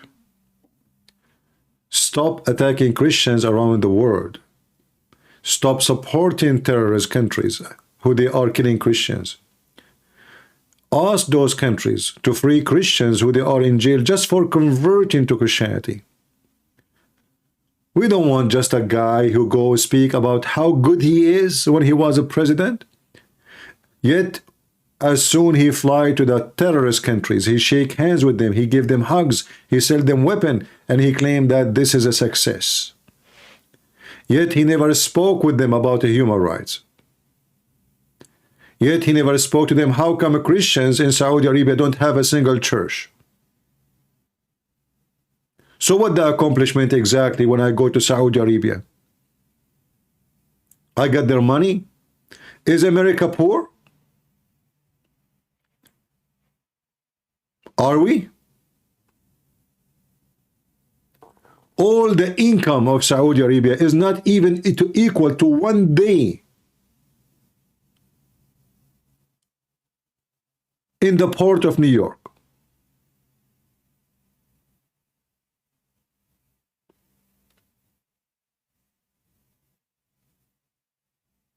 Why we worship money and we forgot our ethic? So if Trump will become a president, we don't want him just to brag about the gas price. We don't want him to brag about how much the Saudi respect him. In fact, those people don't respect people. They do just fear people.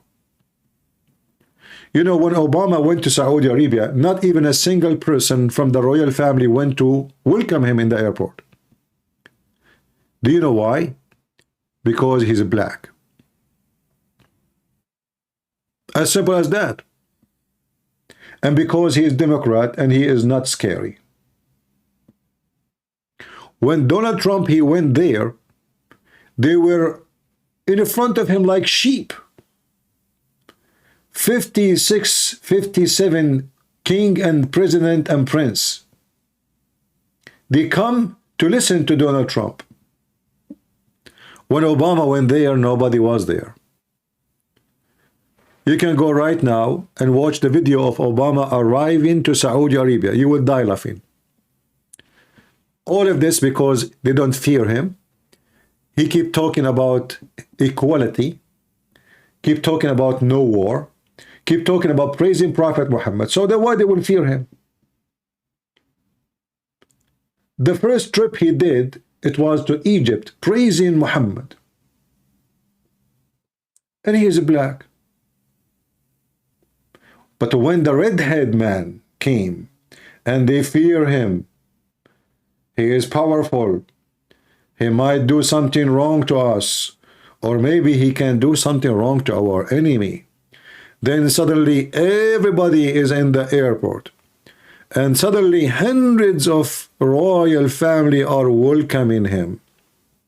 A massive reception. Never happened before to any president. We know why. If they fear you, they kiss your ass. If they don't, they kick your ass. As simple as that. When I'm going back to YouTube, I don't think I will go back to YouTube. Why would I go back to YouTube? Who cares about YouTube? Here we can have videos, they stay, people come and watch and enjoy us and call us the same. Are you addicted to YouTube? I don't care. I never was, and you know, I never been able to leave my video in YouTube.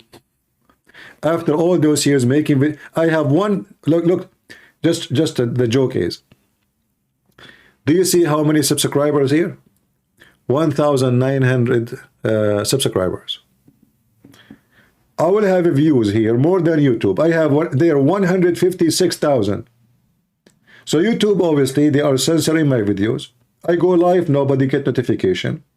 My video disappear, and then in the best scenario, if they did not strike me, they give me and like this is after reviewing your video, we found that it is not suitable for people under the age of etc. So they put us, you know, like a strike of age. who care about you too. We are here. You wanna, if you care, you join us. 700 here, better than 10,000 there, and their number doesn't show. We are done with them. So, you know, I wanted to make this video. And remember, I voted for Trump. And actually, I want him to win. But in the same time, I want people who they are connected to him to listen to us. We don't just want a person who make economy better. This doesn't make America great again by making economy only better. America will be great again if we as American Christians care for Christians around the world. Not only for ourselves. If we care only for making America again great by just economy, then we are money worshippers. But if we care for making America great again by giving support for those who need support, for the weak, for the needy, for freedom of speech, freedom of belief, if we can use our power not only to make money, but to give chance for others to live and survive, that will make America great.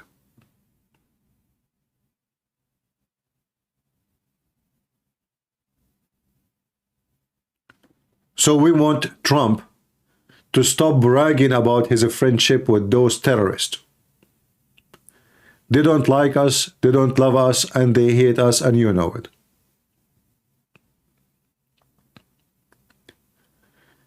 If he become a president, we don't want him to sign agreement about weapon. What about we sign agreement first about let us see how we can have a church, at least one, for the Christians in Saudi Arabia. Which one is more important for someone who he claimed to be conservative? How come we are conservative in everything? Not important. If it is about Christians in different countries, we don't care.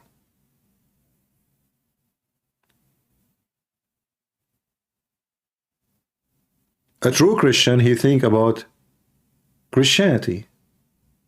And Christianity is not about citizenship. It's not about being American or not. If you are a Christian, you feel for Christians in Pakistan. You fear for their freedom,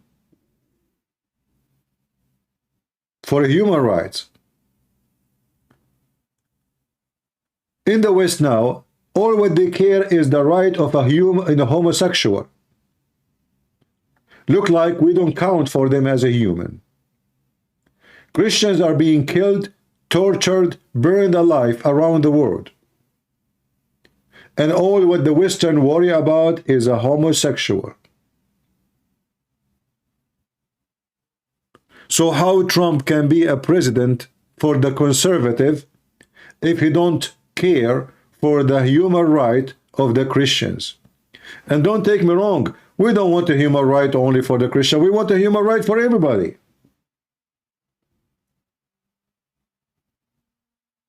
But sadly, those governments in the West today, they don't care for human rights. They care only for sexual rights.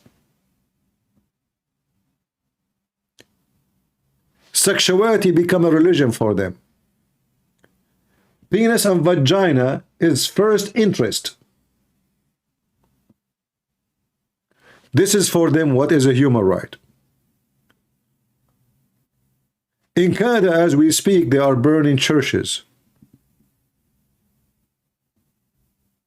Nobody speak about in Canada. Who is burning the churches? They don't know. If somebody burn a mosque, they will find the one who did it in 24 hours. If somebody burn a church, unknown.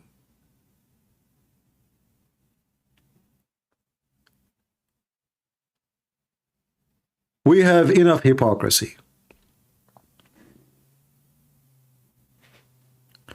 And now we have American kids who go in the street, they want to free Palestine.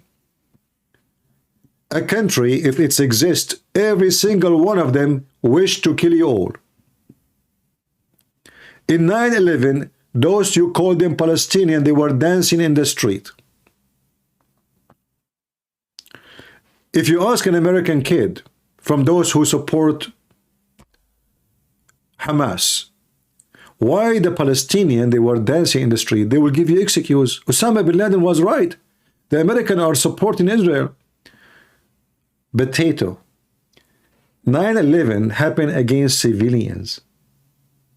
9/11 happened in New York. In a state, most of it are like you, Democrats. In a state, have a lot of hippies. In a state where you defend the human right and homosexuality. So why they respond to you, not to someone who is conservative? When Hamas strike against the Israeli, they attack a festival of homosexual. And the festival was Festival of Peace. It's called the Voice of Peace, something like that. They don't care. They don't care if you are a Jew who support Hamas or a Jew against Hamas, or what they knew that you are a Jew. Or what they knew you are an American. They are terrorists. If you go and you go to their, let us say those who live in New York or Chicago, and they support Free Palestine statement. If we send them to Gaza, what will happen to them in Gaza? You know what will happen to them. How they will treat you in Gaza. They will treat you like a dog. In the best scenario, like a dog. This is in case they did not kill you.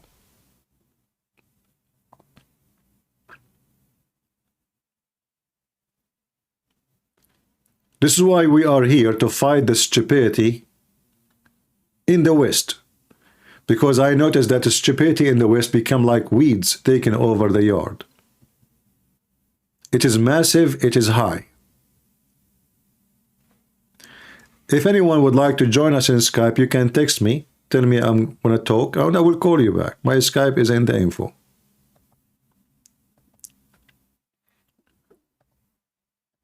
So, Trump, he will become a president. But I hope Trump, he will not shoot at the wrong enemy.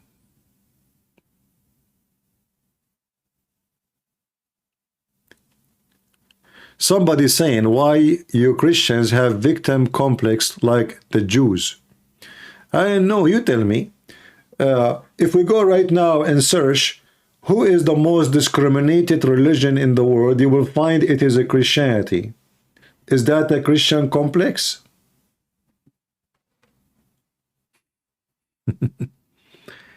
Is that a phobia or real?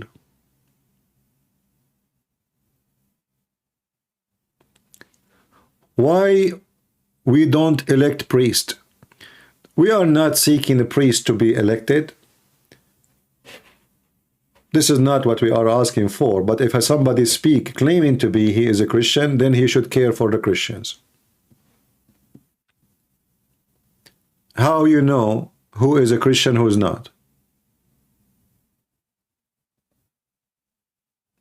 A Christian, he cares for Christians, not only in America, but around the world. If you don't, then you are no Christian. As simple as that. The Lord, he said, from their fruits you shall know them.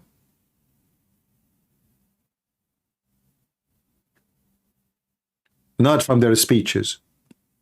So if Trump, he spoke about his business plan, the border plan. Oh, this is always good. We want the border to be closed and only people who have the right to enter, to know who is coming, who is leaving. Security. We want the gas price to be down. We want food to have a better price. Yes, it's expensive. Everything, since this stupid Biden became president, everything is going upside down. But there's way more important things for us as a Christians. Is to fight for the rights of faith and belief. You see, the Democrat, they are trying to take that right from us. So now they want to take the cross from the street. They want to take the Bible from the school. They want to take the word God from the court. They want to take the even churches, you know, even hospitals, even schools, who they are Christian schools. They want to force them what they can teach, what they cannot teach. So in reality, freedom of faith is a threat within USA. So the first step Trump, if he is a Christian, he should do is to protect that freedom of speech, a freedom of belief, as he promised. But that should not go only for American. For Christians around the world, they are human too, and they deserve the same protection and the same right. Can Christians love Muslims? We don't hate Muslims. We are not teaching hate against anyone. In fact, if we hate Muslims, why we debate Muslims about Islam? Why we try to show them Islam is bad? So the Bible says, for God loved the world, he sent his only begotten Son. So God loved the world. When you love somebody, you try to save that person, not the opposite. So we are not here to say, you know, Muslims are bad. We are here to say Islam is bad. And because Islam is bad, the one who practices Islam, he will do bad.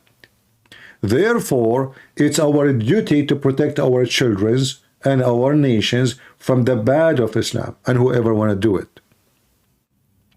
As an example, I don't have a problem to have a friend, he is a Muslim. However, after studying carefully what Islam is about, I will be stupid if I believe that there is somebody is a Muslim and he is my friend. Why? Because the Quran forbid Muslims from taking me as a friend. So in order to say to me, oh, you don't like to have a Muslim friend? I would love to have a Muslim friend, why not? But I am not stupid. I know that Muslims cannot have a friend. So if he said to me, I am your friend, he is lying to me. So because I understand the filthy faith of Islam, I cannot trust a Muslim to be a friend because they cannot be a friend. They are forbidden from being friends to me. So when the Quran says in chapter 5 verse 51, take not Christians and Jews as a friends, and then you talk about hate, then you are stupid. This is hatred. Who is the one who forbid who from taking the other one as a friend? Then we will know who is the one teaching hate. If I say, you cannot, you Christians should not take Muslims as a friend, then you will say, okay, this guy, he don't want them to be a friend with the Muslims. Why? Maybe he hate them. But this is what the Islam teach, not us. I don't have a problem to have a friend from anyone. Why not? I mean, you are a Hindu, you are a Buddhist, even if you are an atheist.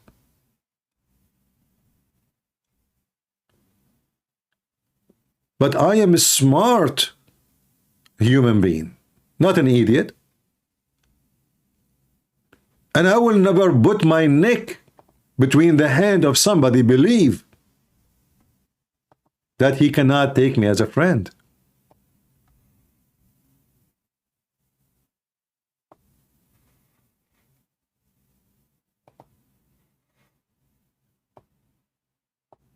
Look how ugly this picture is. Trump, he bent down for a necklace. Can you take it from his hand and put it in your head, you idiot?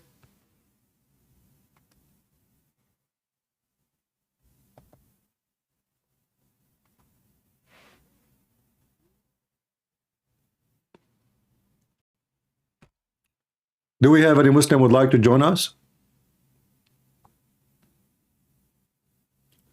In fact, Muslims, they cannot have a friend from anybody. Even Muslims, they cannot friend Muslims. You know, when I was a kid, like in high school, etc., I go to a Muslim, he's in my classroom, I visit him, he visits me. When I go to his house, his sisters, his mother, they sit with me, and they are almost, I mean, Muslim, when they inside the house, they almost wear nothing. They never cover their hair, they never cover their body. I go to their I go even to the bedrooms, imagine.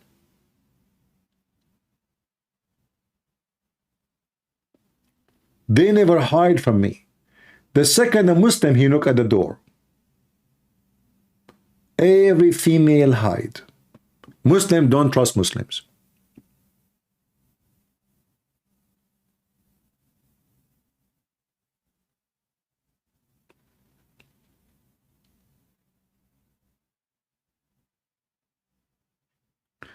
CP does not know Arabic. Can you explain Surah 9:31? Well, Lut, what about you call me and I will explain it to you, no problem. Do you want to call me? This guy saying CP do not know Arabic. I don't know. What about you call me and teach me Arabic?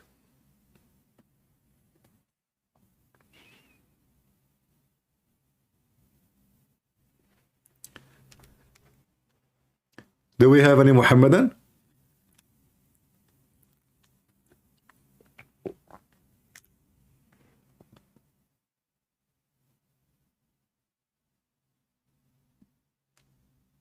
Anyone?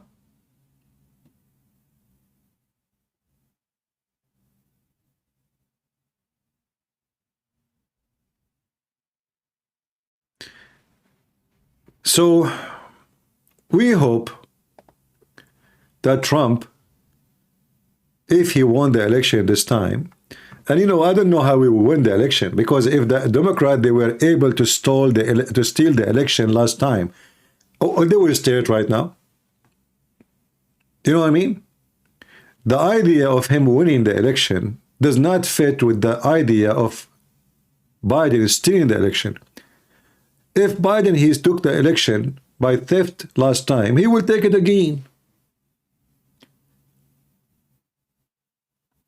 If the Democrat, they won the election by fraud, by fake vote, who is going to stop them? If they can't do that when he was a president, do you think they will not be able to do that when he is not the president? Do you know what I'm saying?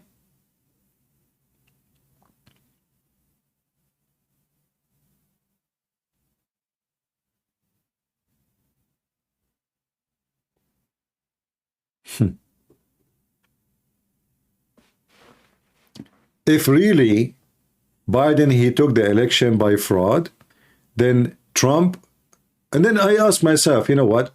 Why Biden is worried about the election? Why the Democrat, even they are worried about if they can just make fake vote? I don't know.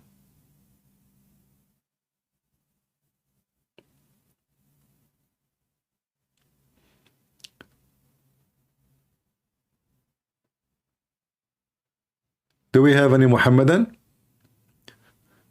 Who of you here who support Trump, he did not agree with me about what I said? You don't have to agree with me, please. You know, in the comment section, leave your comment, and you can, you know, feel free to disagree and criticize what I said. I hope I'm wrong, you know, but usually I'm not. And you know, time will come, and Trump, he might win the election and become president again. I believe he will do the same stupid mistakes. He will hire the wrong foreign minister.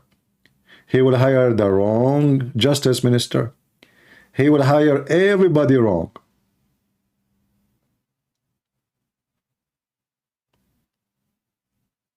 He never hired one person in his government was good. All of them, they betray him, first of all.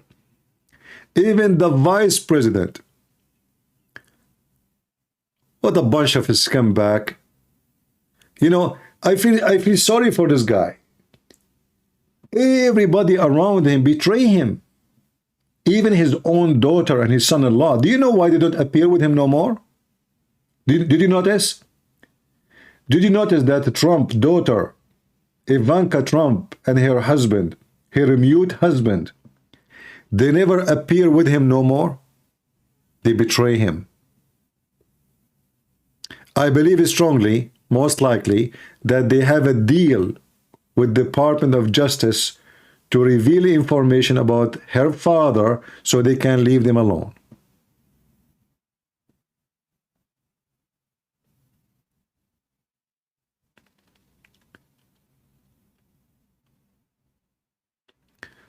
I believe he will create peace between our Christian brothers and sisters in Ukraine and Russia. Well, I don't think so. But, you know, Trump, he have different interest. Since Trump, he became a president, he become a president of Israel. All what he worry about is Israel, since, you know, when he was a president. Anything else he don't care for. Even when he put sanctions on Iran, it was for the sake of Israel, not for the sake of America. So this guy somehow, because his son married to a Jew, his daughter married to a Jew, I mean, this guy, he just became almost a Jew. And all what he cared for is the Jewish atmosphere. So he started working for Israel full time. But when it's come to Christians, I don't think really he care much. I hope I'm wrong. We will see.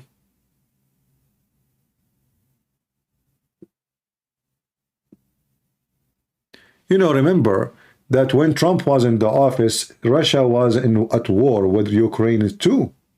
Nothing changed. It was at war. The difference is the massive invasion, but they were in war. And Trump, he put conditions on Ukraine. If they want more weapon or support, they have to give him information about Hunter Biden. He don't care if the Ukrainian get killed or win. He care only how to win the election. He is the same as Biden, sadly. Who die, who live, who care? They want to win the election.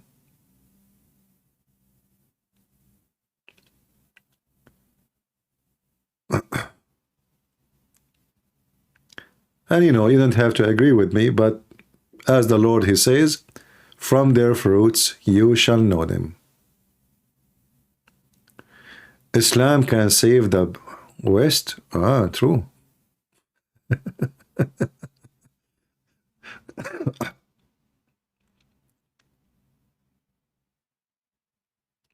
Somebody saying Jewish lobby is the only way to get elected, CP. I don't think so. As you see, the Jewish lobby is unable to do anything in America no more. How we can prove that? Don't you see what's happening against Israel? The Jewish lobby, they are not really Jewish lobby no more. There's Muslim lobby now, way more powerful. The money of Qatar, the money of Saudi Arabia, the money of Muslims from around the world. Every single university in USA is sponsored by a Muslim terrorist government.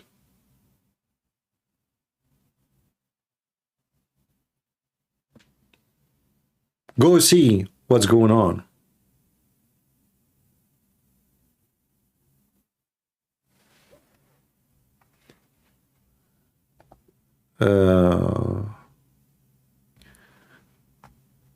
Abbas House, he is saying Sweden embraced Muslim and they are happy now. I don't know. I saw different news. I saw they are kicking Muslims out of Sweden. Same as in Netherlands. Same in Denmark. Everybody is, you know, trying to get rid of as many. And even now the UK, they are changing their immigration policy and they are dumping a lot of Muslims you know, abroad. In fact, I just saw in the news that Hizb ut-Tahrir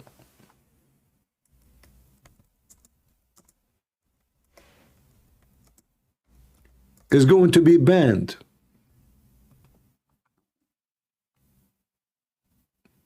In UK. So, as you see, all of Europe, even in UK, which always was the most welcome place for terrorists from Muslim countries, now they are moving in different direction because they found out that they are being stupid. So now, As you see, this is 5 days ago, it says here, and this one is 13 hours. Hizb ut-Tahrir. But Hizb ut-Tahrir contained tens of thousands of Muslims from the UK. Most of the sheikhs you see in YouTube and TV, they are from this party. So things is changing, and the West is getting better understanding that Muslims don't come to a country to live in the country, but to take over it and to force their agenda and their propaganda. And what their agenda is to corrupt the nation. Find me one Muslim country is not corrupt. You know, like if the Muslims can prove to us that their religion made them better, okay, you know what, bring Islam to us. Are you with me, guys? If Islam is good, how come not a single Muslim country is safe? For Muslims, before anyone else. If Islam is good, how come not a single country is good? Any country governed by Islamic regimes. Name for me one Muslim country is a good country. Who is a Muslim he dare to call me and to tell me, to give me a name?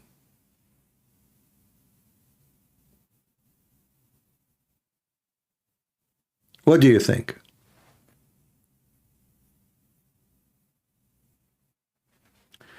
Lulu Top is asking me, is Masih in verse 931 Majroor or Mansub? This donkey, he's questioning my grammar. Go question the donkey of the one who wrote the Quran. Just to let you know, Potato, the Quran, when it was given to the Muhammad, there was no Mansub and there's no Majroor. Those things is created by a Persian guy. The one who tried to correct the Quran and he messed it up. So you are a donkey again.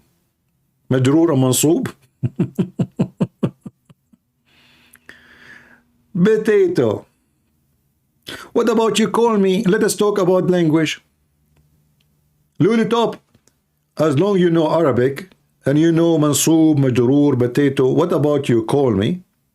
And let us see. Call me and tell me in Arabic what do you want to say. Teach us Arabic, go. You want to call?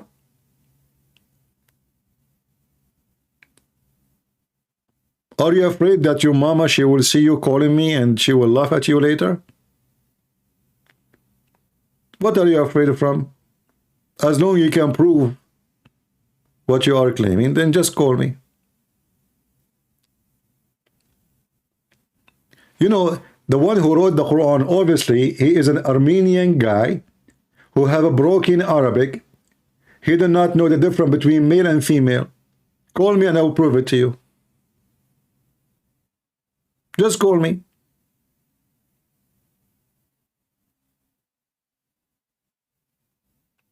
There is nothing is called Mansub and Majroor. All of those are created later. Show me the grammar. Show me when the grammar started for the Arabic language. Then you will laugh. You idiot, the Quran have Mansub and Majroor.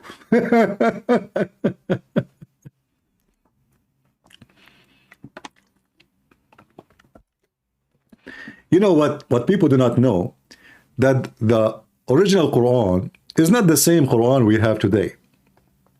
It was really messed up horribly. So there's a guy, he is a Persian. He said to himself, how in the world anyone can understand such a stupid book this way? So I'm going to fix it. So he decided to create a grammar. And the funny, the one who created the Arabic grammar is not an Arab.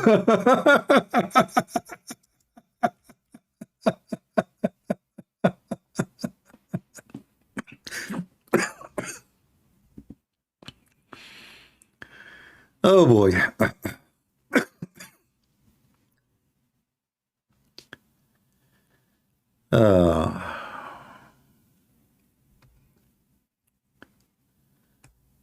Yeah. If you search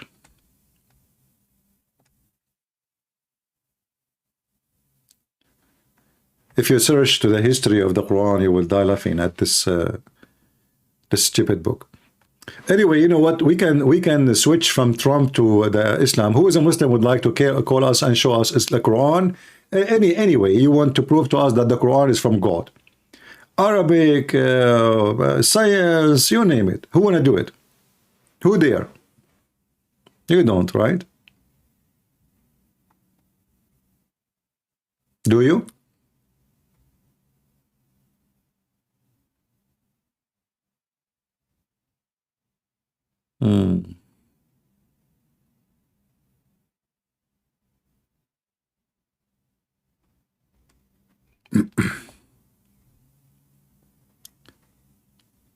You know, when the Muslims they speak about the amazing Arabic Quran, and then we read the Quran, we will find that the Arab in the time of the amazing Muslim Quran, they were laughing at the Quran. Then you ask yourself, as long the Quran is amazing Arabic language, how come the Arab in the time of Muhammad refused to believe in it? They did not notice that this is an amazing book? I mean, what was wrong? Or what went wrong? If the Quran is an amazing book, it's going to be an amazing book in every time. But you know, they go to those Western, they do not know a single word in Arabic, and they say to them, oh man, the Arabic Quran is so good. Well, call me and we will laugh in 2 minutes at the amazing Arabic Quran. Who dare? Who is a Muslim he dare? You don't, do you?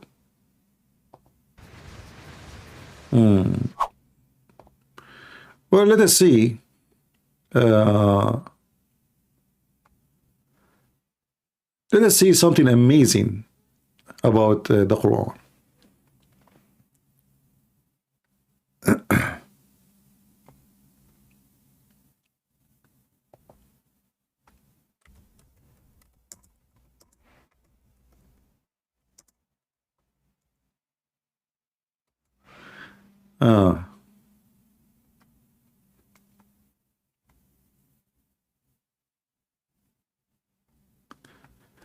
Let us see.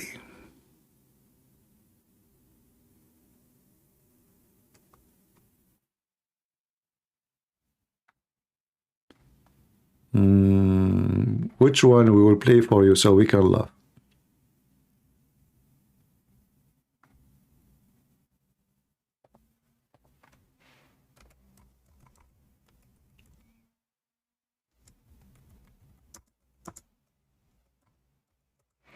Because, you know, obviously the one who taught the Quran is so smart.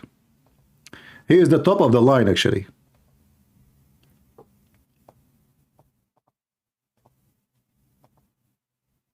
Let us see here. Madiha says lizards should be killed. Is it so? The answer is yes. The jackal, not this Serbian Djokovic, the tennis player. No, the house lizards that you see on the walls. These lizards are to be killed. Yeah, yeah.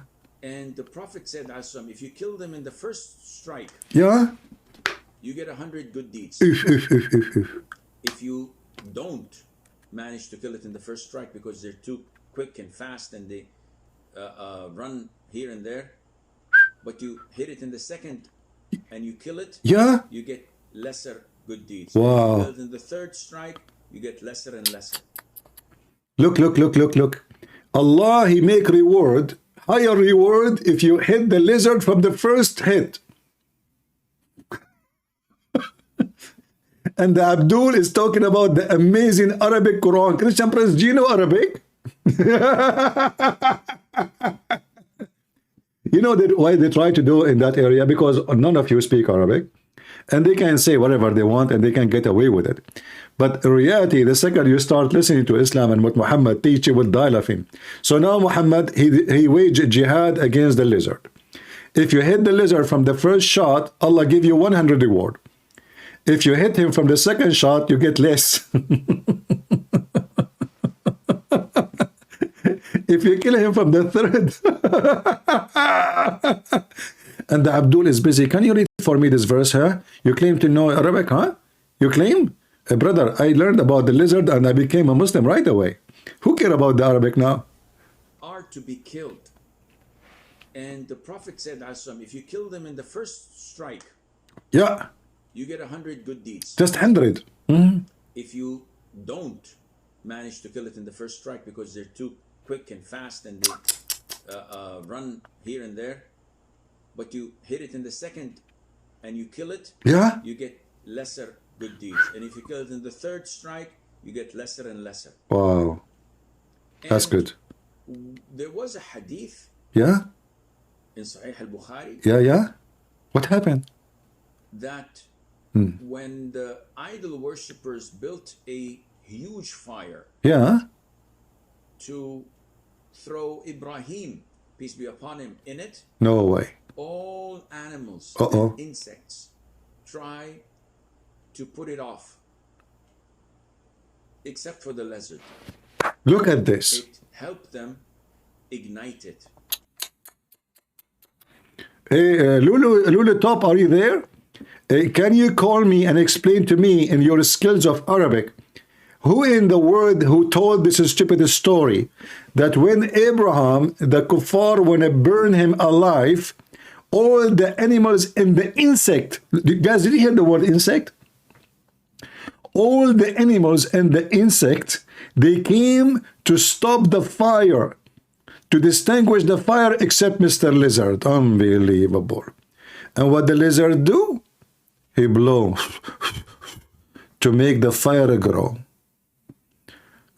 Abdul, who wanna speak about Arabic, did your prophet tell this story in Arabic or in Chinese? What is this? The lizard, he was trying to ignite the fire, brother, and now we have to kill his babies? And let us go with you. I'm not changing topic. I'm talking about Arabic. Here we go. You're a prophet. He told this story in Arabic. We do not need majroor and mansoob.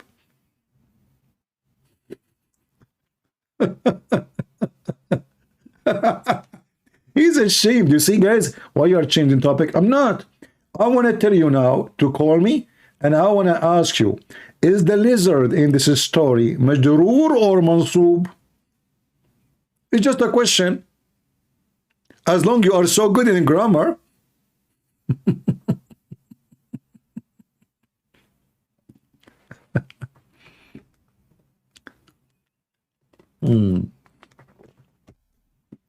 So, guys, this is a true story, by the way, and Muhammad was there. If you ask yourself where Muhammad got those stories from, Muhammad, he knew everything. He knew even the lizard himself. He knew his name. He knew how he was 3-inch tall or long. And imagine all the insect in the world and animals, insect and animals, they came to stop the fire. Have you ever watched a cartoon like this before? Good deeds. And if you kill it in the third strike, you get lesser and lesser. And there was a hadith in Sahih al-Bukhari that when the idol worshippers built a huge fire to throw Ibrahim, peace be upon him, in it, all animals and insects try to put it off, except for the lizard. It helped them ignite it. What an evil creature. So our enmity and hatred to the lizard is religious, not because it's a repulsive insect.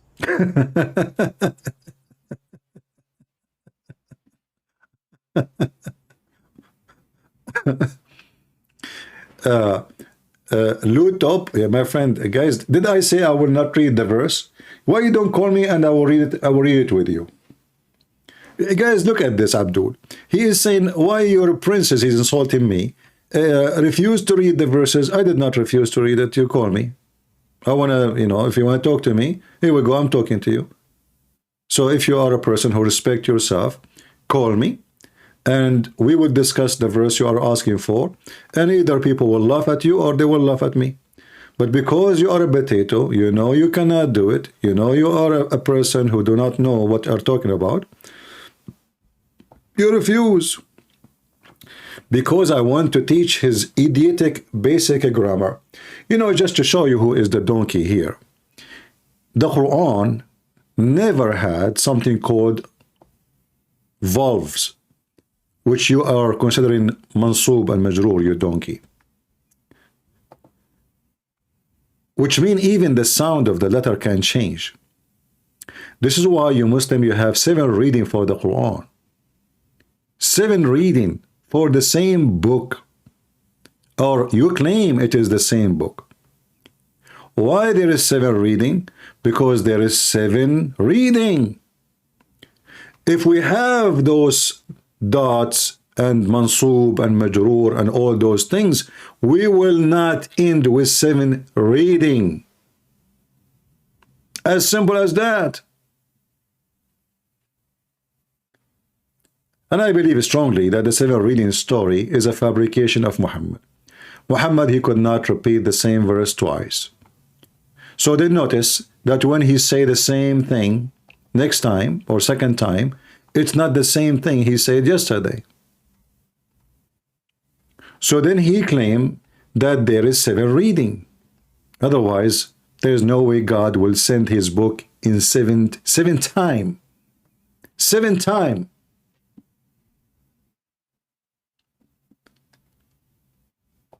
Any Abdul dare to call me?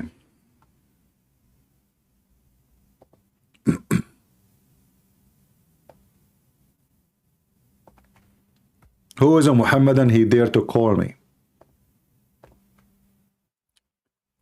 I will allow you to debate me 7 times. Do you dare?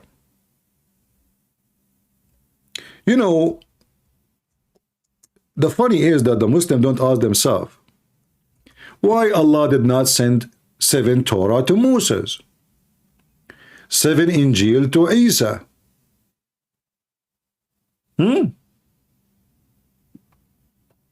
How come? I will tell you why. Based on my understanding, Muhammad and Allah, they knew that Muslims are so stupid. So they said to themselves, all the followers of Muhammad, they must be stupid donkeys. Very slow. Because there's no way somebody is smart will follow Muhammad. So we need to send them the book 7 times. Otherwise, I cannot find any reason for anyone to send his book 7 times, except 2 things, 2 reasons. The author is so stupid to the point he could not explain himself from the first writing, especially he's writing the same book again, 7 times. And the one is reading, he is so stupid too, to the point he cannot understand what the author is trying to say. So the author is stupid, he is bad in Arabic, so he said to himself, I wrote it first time, it's not working. Still they did not get me. Do you understand me? So let me write it for them again. Still they did not get it. So let me write it again. 3rd time, 4th time, 5th time, 6th time, etc.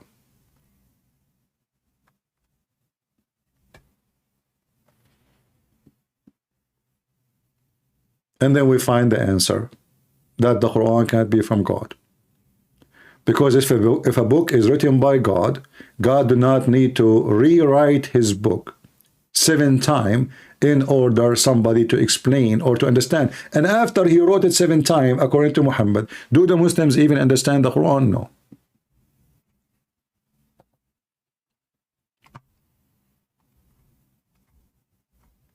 Any brave Muhammadan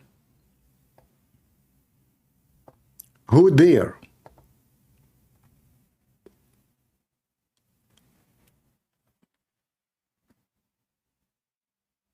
any Muslim dare to call me?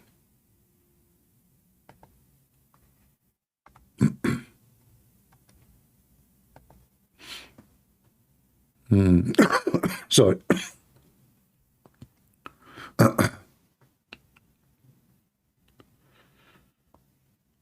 Okay.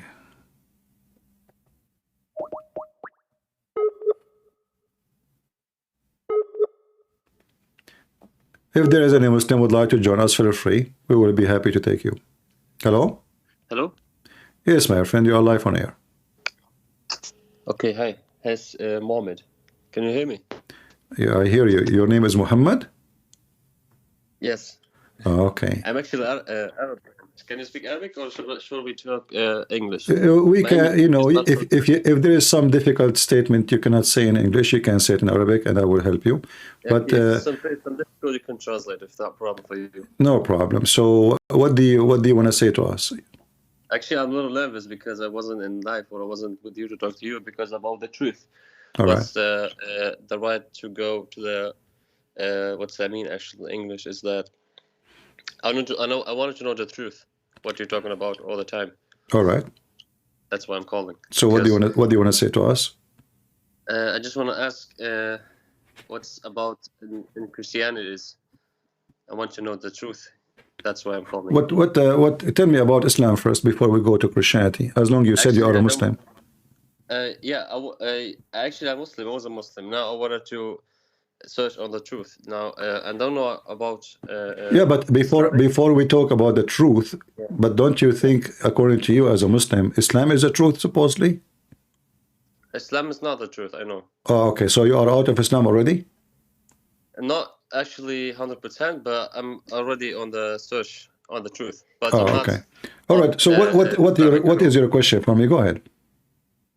Actually, then I saw many questions. Like I wanted to know that what you wanted to say about Islam is it, because you said a lot that it's not a good religion, or like it's not the right religion to the God.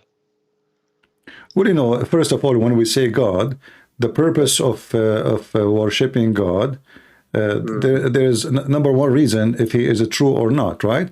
If he is not, if he's not true, there's no purpose of worshiping someone does not even exist. That would be stupid, right? So, little examination of the God of Islam, we will find that there is no way this God exists. He cannot even put things in order. Like, you know, he don't remember which one he created first: the trees, the mountains, or the stars. Islam tried to present itself as a religion to fix your life. But the second we look at Muslim life, those who follow Islam, we will find that Islam never fixed their life. As an example, Muhammad himself, his life was horrible. His wives was always unhappy from him. Even the Quran spoke about it. They have a strike against him. They got him cheating. He was not just with his son-in-law. He was not just with the Muslims. He beat the Muslim. He steal their money. He take their women. If his eyes fall into a woman, her husband must divorce her so the Prophet can boom her, you know. So Islam did not make their life better. Even Muhammad's family, they've been killed one by one after one by Muslims. So if Islam was good, this is the beginning of Islam was nothing but violence. They were even violence with each other from the beginning. So we go now to Christianity. Jesus never owned a slave.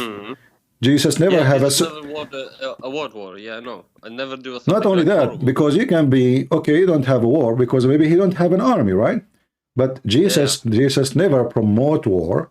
Jesus never owned slaves, bought slaves. Never abuse his power, because, you know, imagine if you are a person who can make somebody. I know so much thing about this because I have now a girlfriend, like she's a Christian girlfriend, and she's like told me she is not a Christian.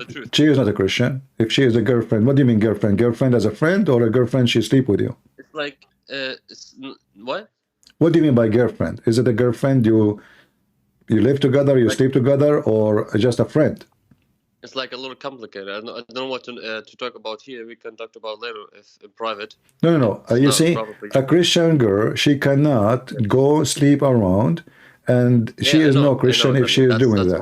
Okay, all right. Yeah, so, this is why I'm asking you. I just mean like it's the Christian girlfriend. All right. So, you can say then she is a friend. Anyway, so to know who is true God, who is not, we examine the fruit. The fruit of Jesus first is real. You know, the miracles of Jesus is real. Same time, Jesus never asked for any return for himself. In fact, everything he do is for free, no return. He don't go even ask for donation. He never go ask, hey, feed me. He never ask for. So he asked for nothing, and that we will, and then we will know who's Jesus. I actually learned about Jesus a little bit, not too much, but I know a little bit something. I know that Jesus is a good person. He was a good God, like for the people. I know. I see so much things. I see so much. So what is preventing you from believing in Christianity if you know all those things? Because I heard so much thing about Muslim, how Muhammad was, or how Muhammad was something horrible, or like wars, or another things, people, women, or like a 9-year-old daughter, or 9-year-old. Yeah, but I'm saying, what is making you not to believe in Christianity? I mean, if you know about Jesus, not in Christianity, like about Muslim, about Islam. Yeah, but why you don't accept Christ as your Lord then? As long as you know Islam is bad. Of course, but I want to find a real answer to have my family too, and not for me, but for my around people that. Okay, tell me the question so I can give you the answer. Okay, actually, I don't have the right answer.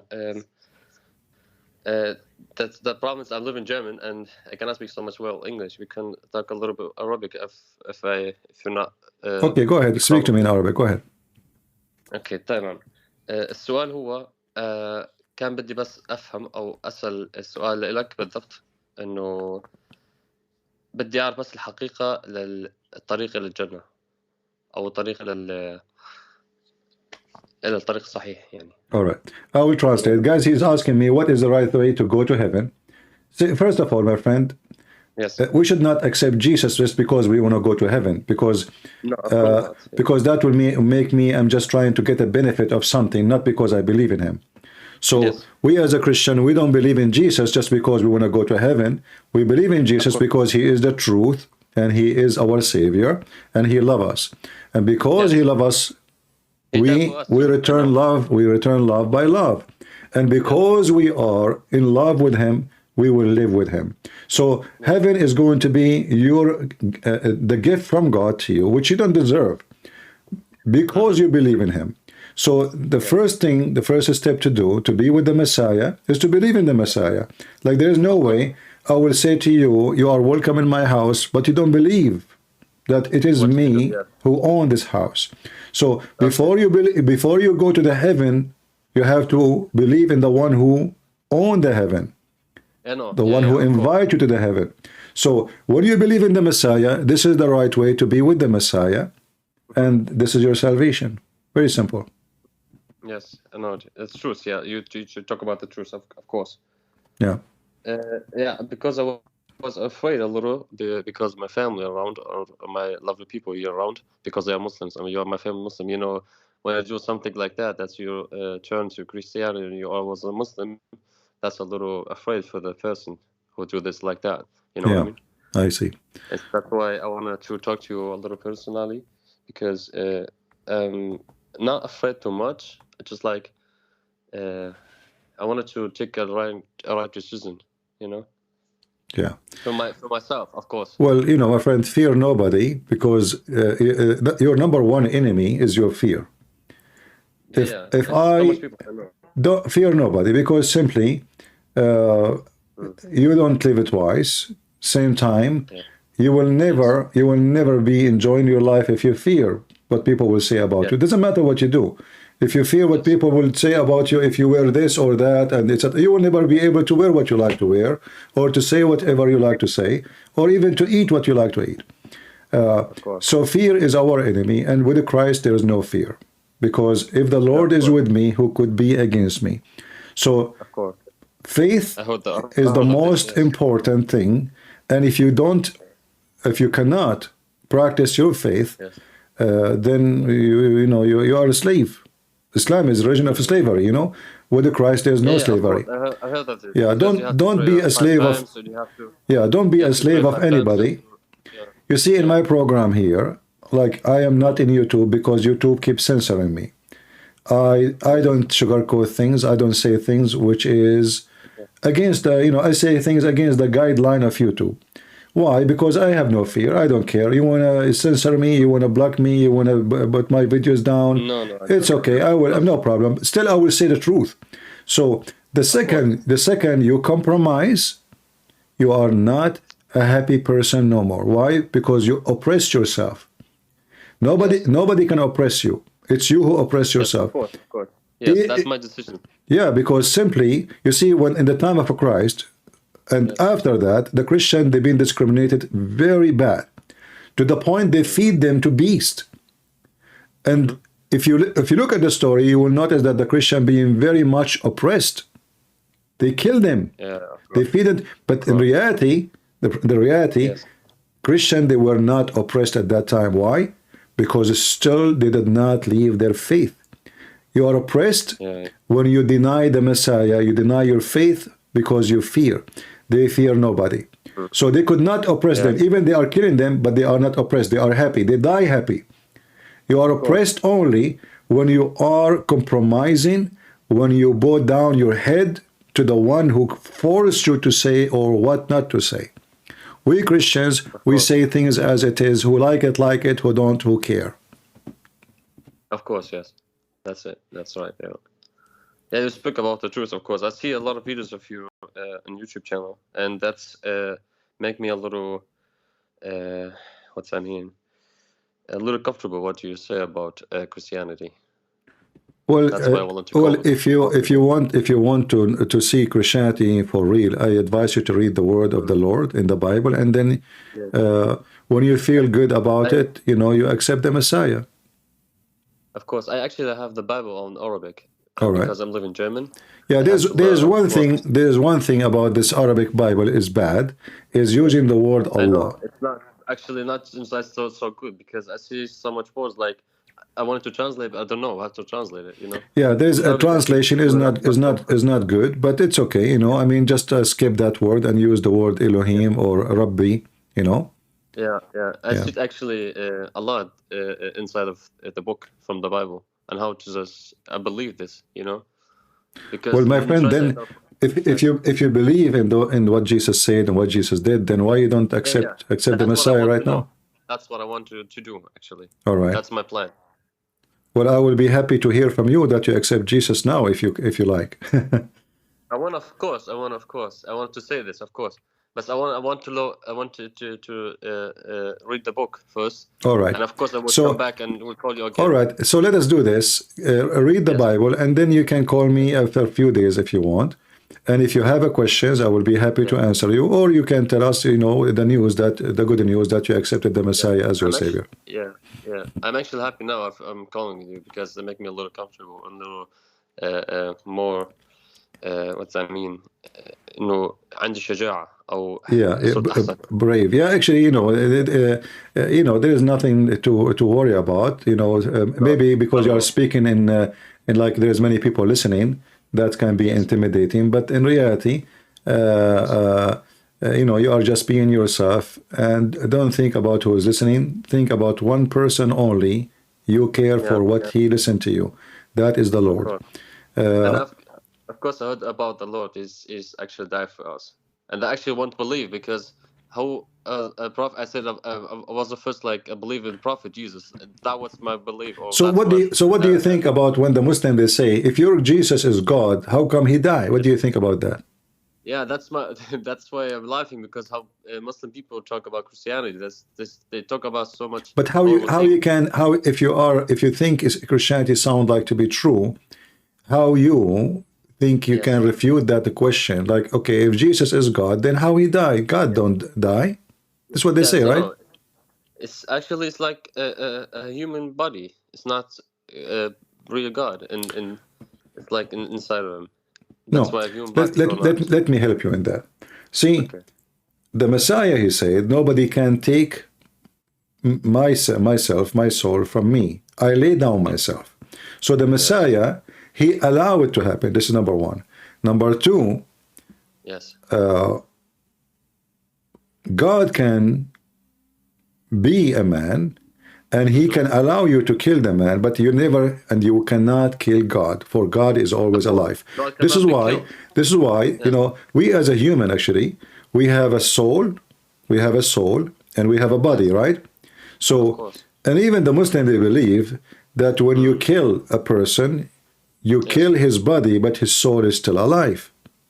Of course, yeah, that's what they said, yes. So God in Christianity is a spirit before the flesh. God is a spirit. Can you actually mean what the spirit in Arabic mean? Ruh. Okay, okay, Yeah. understand. Yes. So if God is a spirit, then God is always alive. So before the Lord, he come to us in the flesh, he was exist, and the flesh existence have nothing to do with God existence. So the crucifixion, what it's done, it killed the flesh of a human being, but still God is alive, for the God is exist before the flesh. Of course, yes. All right? Of course, God existed before, And because God is a spirit anyway, and spirit is always alive, so God never died. Christ, he died in the cross as a flesh, and this is why he said, you can destroy this temple and I can rebuild it in 3 days. So the death of the Messiah actually proved that the Messiah is God. Why? Because everybody go to death, he never come back. But for God is the Messiah, you kill him, he have power over death. Even the Quran teach that Jesus, he resurrect people from death, correct? Yes. Okay, so if he can resurrect people from death, he cannot resurrect himself. The one who have power over death, he have always power over death. Of course, yes. Nothing changed. So no. This is why we have a proof that the Messiah is God. It's not a fiction. It is from his act. His power is a power of God. I don't have a power over death. I cannot bring people back, you know, from a grave. I can't bring myself from a grave. So how I can bring anyone? So if I am a person who have power over death, I will never die too. Of course, yes, you know? of course. And I want to know. I yeah. want to ask this: why Muslims do not believe in Jesus as the God? Why would they believe the other prophet is that's the Messiah, or the not the Messiah? I think is speak a little nervous right now. Can I talk to a little bit of Arabic? Sure. اوكي بس اللي بدي احكي نحكي انه المسلمين بيحكوا عن باقي الرسل انه رسول من الله، واليسوع هو نفسه او عيسى انه هو اله الوحيد. هذا اللي ما بيامنوا فيه. ليش؟ Well, just because Muhammad, he said so. Very simple. Muhammad, he said to them, first of all, they have a weird name, Isa. We never heard of anyone. You speak Arabic. Yeah, that's why. You are from the Middle East. I am sure. No, actually, that's Jesus. It's like Yeshua. Yeah. In Arabic, we say Yeshua, which is coming from the Aramaic. It's a Yeshua. So, in the Hebrew, Yeshua, because in the Aramaic, sometimes the sin becomes Sheen. Isa, the name Isa. Yeah. So, Isa, we never heard of Isa. So, the name is wrong. That's why I'm not believed. Why did they call Same time, the Muslims, just to give you an example, why the Muslims don't discuss things. No Muslim argue. Like a Zakanayak. No Muslim argue why Mary, she gave birth to Jesus as virgin. Because Muhammad, because Muhammad says so they don't discuss it. But if Muhammad did not say that in the Quran, the Muslim will be laughing at us, correct? Of course. Yes, okay. Of course. So this is the reason, not because Jesus is qualified or not. Muhammad says so Muhammad says so. Who dare to discuss? Yes, of course. Yeah. Of course, what Muhammad said, of course, the whole Islamic will say what he. If Muhammad says Jesus is God, then Jesus is God. But Muhammad did not say that. Yeah, did not say this. Yeah, I know. That's why I was actually shocked about how should I believe in the prophets that's the God. That's what the Muslim people believe. Yeah. Or said that's Jesus is not the God. Yeah. That's why I wanted to ask you. Well, they can say as simply as I said, Muhammad he says so. Then nobody dare to question what Muhammad said. Like now we are talking about the lizard. He tried to burn Abraham. Yes. Funny, stupid stories, but no Muslim dare to question it. I mean, who in the world going to believe in such a garbage story? They didn't discuss so much things about Islam. Actually, the sheikh or the imam, when they talk about this stuff, they they cannot say the truth. Actually, they know the truth, but they don't talk to the people. You know this? Yeah, depend. Some of them, they are convinced of what they say. Some of them, Yeah. but deception is part of Islam as a religion, so it's allowed anyway. They don't feel guilty. And I want to actually to ask another question for Zakir Naif. You talk about so much time about him. All right. You know him, of course. He actually like 700,000 or 600,000 people on Islam convert. How would they believe in them? I don't believe in those numbers. I believe all those numbers are fake, because if you calculate all the videos he have, and all those who bring them, you will not find even they are like maybe 200. So if there is 100,000, trust me, then he should have hundreds of thousands of Muslims converting to Islam by videos. Those Muslims, they don't lose, like they will not let us say a chance without taking a video, because they make money from that, Of course. And somebody convert to Islam, nobody will kill him anyway. So why they are not recording all those hundreds of thousands who convert to Islam? Because simply they are not exist. But in the other hand, he said this, that he met so much people when convert to Islam. He said that. Yeah, he can say whatever he wants. But we have even videos of them themselves saying that a lot of Muslims are leaving Islam. So I want actually to laugh about my religion, how I born like a Muslim, and how I became a young man like a Muslim teaching, and now I hear about so much things that about Islam like that, and actually I wanted to laugh, or actually I wanted to cry, because I want to learn about something. It's not the God meaning. Yeah, Islam is not godly, but it's not your fault. You are born of a Muslim family, so what you can do? That's right. Actually, you know this stuff. Yeah, but it's okay. I mean, now you are trying to get out. Yeah, and we hope. Course. And I think already you are out, because I can tell you aren't convinced in Islam anymore. No. Actually, when you talk, you all videos about how to speak about Islam and how the Islam is. Actually, I was shocked for the first time. Yeah. And that's why I'm now searching on the real truth. That's why I want to call you. That's why I want to know the truth from you, because you know so much things about Quran, you know so much things about Hadith, and so much thing you have learned about so much things. That's why I wanted to call, because you know more than me, of course. Yeah. And that's why I'm now feeling comfortable for the calling, and that's making me, of course, more happy. That's of course. I'm happy to have you, my friend. I will give you a few days, maybe, so you can read more of the Bible. If you have any questions, call me back, and I will be happy to hear from you. What do you think? All right. Of course, I'm happy. All right. Thank you for calling me, and thank you for your friend who asked you to call me. Thank you, and thank you for you that you call me. All right. Bye-bye. Take care. Okay. See you next time. Bye-bye. Let us pray for this young Muslim man. Obviously, he is out of Islam. He is not convinced with it, and let us hope he will become a Christian soon.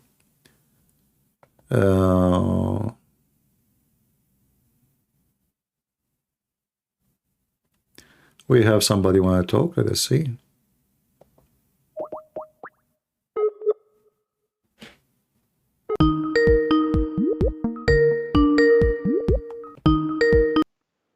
Hello? Hello? You are live on air. Who is with me? Oh, hi. It's an honor to speak to you. I'm nobody. Why it's an honor? No, you are. All right. You're a godly man. Oh, no, see, godly man is a big word. I don't fit with it. I'm not even little tiny servant in God word. So let us, I don't like those titles, because I feel guilty when people, they say to me, I don't like to be praised. I'm nobody. So what do you want to say to our sister? I understand. I grew up in the Middle East, in Iraq, and when we were young, we were 5 sisters, and my mom, people would say, they're beautiful, you have beautiful, and she would stop them. She would say, don't say that. I don't want them to focus, on there, because we were children. I mean, all children are beautiful. So, yeah. But my mom was, I can see that. I'm nervous. Oh my gosh. Actually, my mom, she used to think about me that I'm very handsome. I don't know why, but I guess because she is my mom. She think, yeah. But obviously, she's wrong anyway. Yeah, exactly. Exactly. She is saying to me, she's confirming that. She said the monkey in the eye of his mom is a deer. Yeah. All right. That's what my mom used to say. Yeah. Yeah. Correct. Correct. Yeah. That's what they know. say. All right. Yeah. So, Yeah, so you are Christian? Yes, I am. All right. I was born into a Christian family, but we were not actually in the churches. We were doing kind of like gatherings because we were more going by the Bible. Okay. We're not Catholic. I'm Assyrian. All right. But the Assyrian churches were kind of different, the way they taught the Word of God. So my family were missionaries. All right. They became missionaries, trained by American missionaries. So, I mean, it's a long story. They were arrested at some point because of, they had missionaries from India coming to train. It's a long story. But anyways, I'm glad to be in America because I feel, even though you're right, like we can see our freedom is being chipped on. Like we had more freedom when I moved into United States. It was better. I think every year I can feel the difference. I look back, especially 10 years ago, 15 years ago, I see the difference for sure. Well, freedom doesn't, people don't earn freedom unless they fight for it. That's why we are here fighting for our freedom. You don't own something if you don't fight for it. If you don't protect your house, somebody will take it. If you leave your car outside unlocked, somebody will drive it. If you put your money in the street, somebody will grab it. So this is how life is. You have always to defend what belongs to you, and if you don't complain if the weed take over your garden because simply you did not attend your garden. That's true. The normal thing to happen. The normal thing to happen. The weed is to take over if there is no garden person taking care of the garden. The weed, you see, in order to grow in your yard, some potato, tomato, whatever vegetables, it takes a lot of work, a lot of care. But if you leave it for a few weeks, weeds do not need anything. They will take over. So that's true. Liberalism, atheism, Islamism is weeds. And because there's no benefit of it, they grow widely. And they harm the yard. They don't make the yard more beautiful. You will not find a single place where the majority is atheist or Muslims or liberals is a good place. They destroy it. You go to the communist. You will find the communist what they did. You go to the liberals. Go as an example, Philadelphia in USA, a city 97% of it is atheist. The whole, the mayor, the police, everybody there is an atheist, is a liberal. The whole city is messed up. Drugs, people dying in the street. It's like a zombie towns. So, with Christ, we can attend our garden and we can make it beautiful. Christ leave the garden is full of weed. And this is not a speech. This is what reality proof. It's so true. Yeah, I agree with you. Yeah. And it's a thing, like it's something we have to do, just like a prayer. You can't pray once a week because we can skip. Sometimes I'm guilty of that. Like I'm busy today, or I pray driving. You pray, but it's not like that one-on-one really. Yeah, you see, a prayer. It's like that. Yeah. You see, I'm a person who believes in more than just a prayer, because a prayer is an act of a believer, but work is an act of belief. So if you are a person who is a believer, then where is your belief?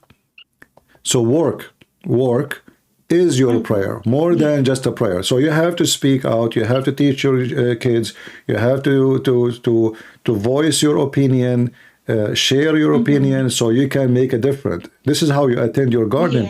Attending the garden, we gave the example of the garden, but we don't have a garden for real now. The garden is our neighborhood, family, etc. So when somebody says something stupid, it's your duty to voice yourself as a believer, and your believer, as a believer, is your belief. That is your action. So you talk, you work, you promote, you preach, you teach. That is an act of a believer, not a person just to pray. Like, what is the benefit if I go now to my kitchen, I say, okay, God, make all the world Christians. Hold on. You know, this is not how it works. You have to go and invite them. You have to explain to them they are human like you. So this is why God, he sent us messages as a human so we can deliver it to human. Even the Lord himself, he come to us as a human, so human can receive it from God in the image of a human. For we have impact on each other. We are social creatures. We are not wolves who live in the wood, each one alone. So a true believer is the one who speaks the truth, and the truth will set us all free. Anything else, sister? Amen to that. I mean, yeah, I was just saying, like, faith without work. You reminded me of that verse. Exactly. It's what the Bible says. Scripture says, faith without work is dead. Yeah. So what you said is very, very true. Absolutely. So thank you so much for all you do, CP. I haven't been following you for long, but I don't know how I missed, like, seeing you on YouTube. Because I'm so because I'm so short, I know. Yeah. No. I'm short. It's short people should see short people. I'm only 5'3", but that's very cute. I love your sense of humor. I think this is what I believe. God has the best sense of humor because, sometimes you go through life and you're down and you don't know why, and then I think of God and then I start like he reminds me, your spirit, the Holy Spirit lives in us. So I start like laughing about something, I don't know, like it comes from, I say that must be God because I needed that, laugh. But I love your sense of humor. Well, I'm Definitely happy. God bless you with wisdom, but all glory to God, of course. I mean to all that. Glory to God. Well, I'm happy to have you, sister. I feel free to call us from time to time. Thank you so much. And invite your friends to join us too. I will. All right. You. Okay. God bless you. Take care. Bye-bye. God bless you. Bye-bye. Bye-bye. Yeah, I think people, maybe they miss me in YouTube. They don't notice me, maybe because I don't make videos like showing my face, etc. People, they see a video like there's a screen, text, etc. So they don't click in it, maybe. Yeah. For sure, if you put yourself in camera, you will become, but this is what I'm avoiding. I don't want publicity. That's not my seek. Do we have any Muhammadan want to say anything? Anyone?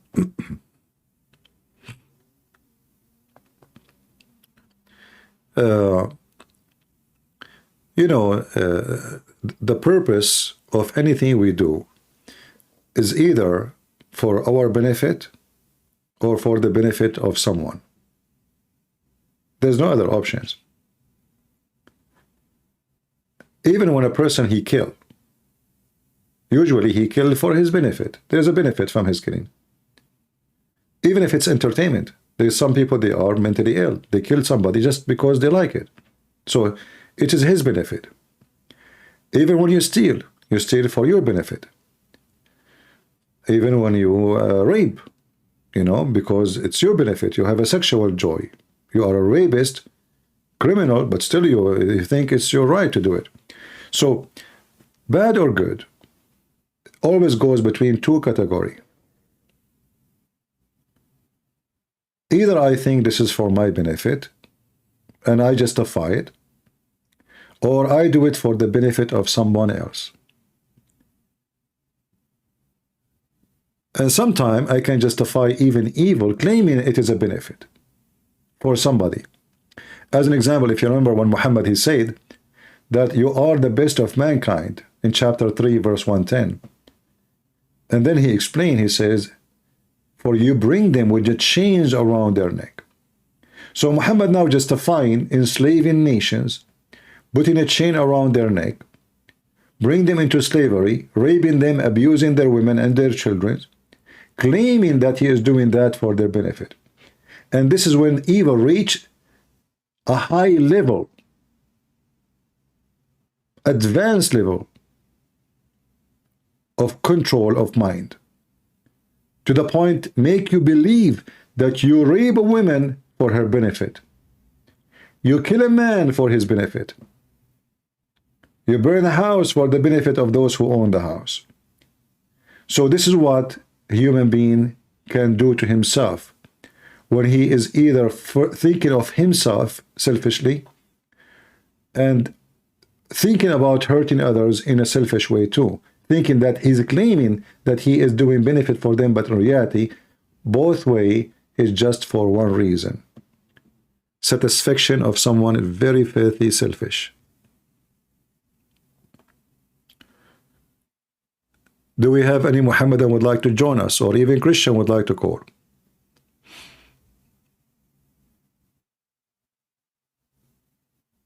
Anyone? We have somebody calling himself Islamic Kingdom. That is very funny. You know, according to the Quran,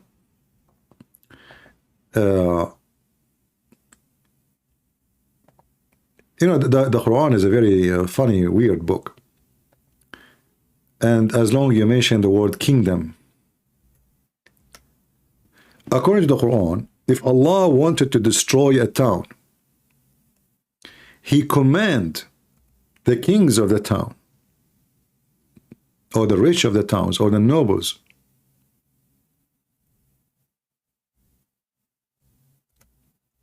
to do filth, so He might destroy it. So when the second you say a kingdom or Islamic kingdom, that make me laugh. Is that explain why all Islamic kingdoms are destroyed? In chapter 17, verse number 16, it says, إِذَا أَرَدْنَا أَن نُهْلِكَ قَرْيَةً. If we would like to destroy a town or a city, we command the rich ones of it, the rulers, to do everything wrong so we can destroy it. Allah, He command them to do wrong. The Muslim, they try to fix it and they add things is not in the Quran. They say, oh, Allah, He command them to do righteousness, but they do the opposite. This is not what the verse saying. We command them to do wrong. We command them. And Allah, He destroyed.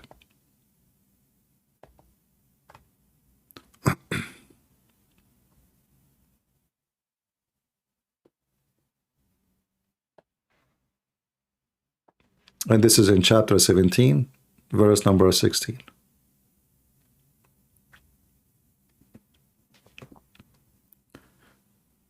And here, by the way, you notice what the verse is saying. When we decide to destroy a town, but why Allah we destroy a town? He decided to destroy the town before even He command. Do you see how evil this religion is? So Allah, He decided to destroy this town, but this town did nothing wrong yet. So when He decided to destroy a town, He command the rich ones to transgress, so He can destroy the town.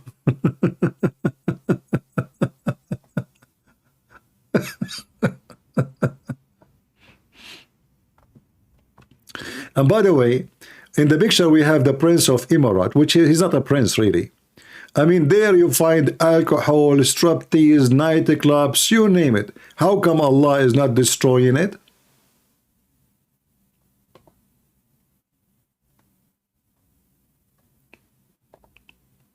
Any Muhammadan can explain? If Allah is God, and Allah, He promised what God promised. Well, Islamic countries, they have, you know, in Pakistan, they have bachabazi, they have boys dancing, putting makeup, and they rape them.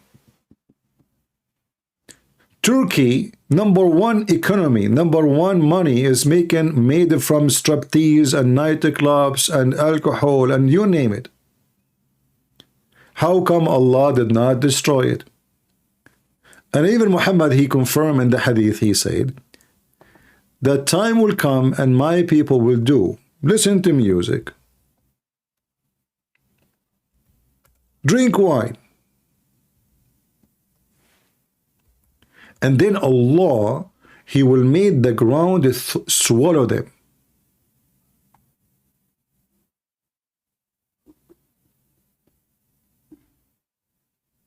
But we don't see that happening anywhere. In Egypt, as an example, almost every single citizen, either he tried once or twice, or he is addicted to drugs and alcohol. Smoking, don't even mention it.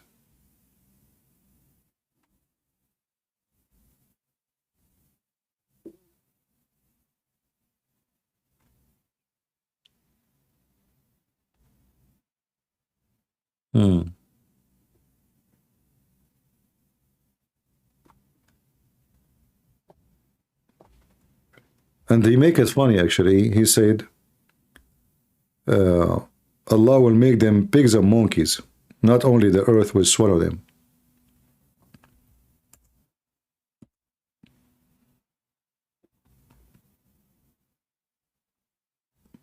But there is anyone? Allah made them monkey or pig for drinking wine and listening to music? Since Muhammad, he made this false threat?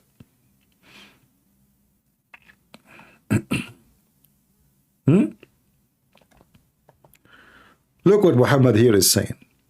Let me show you this.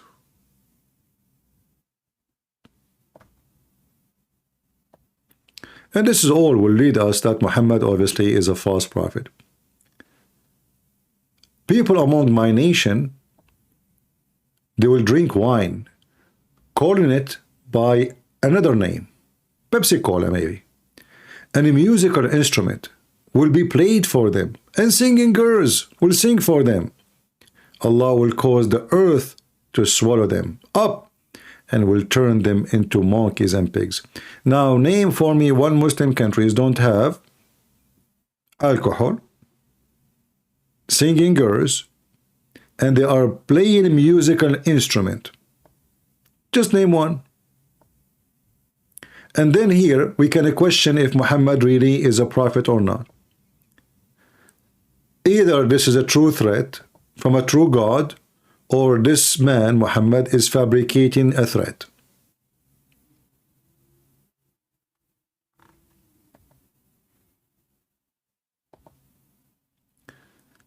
All right.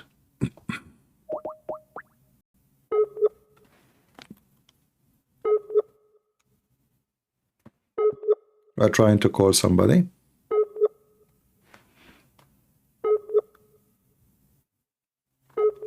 If you, if you want to join me, please be sure that you are in Skype to avoid, this annoying noise of Skype.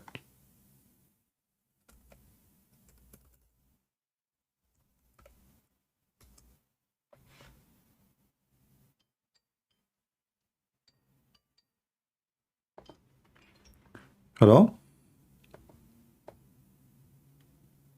Hello? Did I lose you? Okay, I lose you maybe. Let us try again. Hello? Can you hear me? I do hear you. Go ahead. Okay, first of all, thank you for taking my call. I once called you last year in July. It was in summer. All right. And wait, I have to mute Rumble. Sorry, my bad. And I told you I converted from Islam to Christianity. Okay. And I have a question. I told you that I am the only one ex-Muslim of my family. And, I'm struggling a lot to bring any one of my family to Christ. Okay. I don't know what to do, actually, CP. I talked to my mother 2 times, 3 times. We had a long conversation, and she admits herself that something is wrong with Islam and Muhammad, but she still refused to leave Islam. I don't know what to do. If you like, you can invite her to join us. I promise you, I will speak to her as my mother. Thank you, but she doesn't speak English, CP. I This will is speak the to her. problem. I will speak to her. She speak Arabic? No, she doesn't. Sorry, this is the only two languages I speak. You know. Yeah, I know. This is why I wanted to ask you if you know someone to speak Turkish, because we're a Turkish family. Well, Turkish. I don't know really any program like. Anyone knows any Turkish like ex-Muslim Turkish? I don't know. I know. You know. You have to ask somebody who speak Turkish to find some such anything. Like, you know, the only one I know is Turkish. Yeah. He's an ex-Muslim, is a apostate prophet, but he don't make videos in. He's an atheist, and he don't. Yeah, make, I know him. I know. He don't make videos in Turkish. His videos in English. So he's. Yeah, he did like many Turkish videos, but he deleted them many years ago. And I thought about him, but when I saw he deleted everything, I don't know if I should message him or something, because this is my biggest wish. I'm trying for 6 months now, every day. You know, when you spoke to your mom, what she said to you about not to want to leave Islam? Why? Well, first she admitted like the points I showed her that are wrong, but then she said she grew up with Islam, and she's like 55 years old now, and her brother and her aunt and uncle all died, and she is scared because they died as Muslims. And I don't know, she can't accept. But tell her, like, aren't you afraid that you go, if you think Islam have something wrong already, but aren't you afraid to go to hell because Islam is wrong anyway? So what the point? And you can mention to her, I don't know what is her education. What do you mean by education? Does she have? Did she go to university? Did she have degrees or? Oh no, she didn't attend university. Yeah. Because when they came to Germany, I'm from Germany. All right. She like my grandpa didn't want her to educate herself. Yeah, I want you to ask her this question. Yeah. It's simple, and that will work with her as a mother, as a lady. Ask her, if a child he died and he is an infant and he is a Muslim child, shall he go to heaven or to hell? The answer she will say to you, to heaven, right? Then you can show her what Muhammad said, that he might go to hell, and that will make her see clearly that Islam is not about justice, because why a child might go to hell? So Islam is wrong in the essence of it, because we go to hell because of sin, not because not committing sin. So if we go to hell because of committing sin or not committing sin doesn't matter, then Islam is not from God, because God is about justice. Exactly. The Bible says the wage of sin is death. Yeah. So there's no death for someone he did not do sin.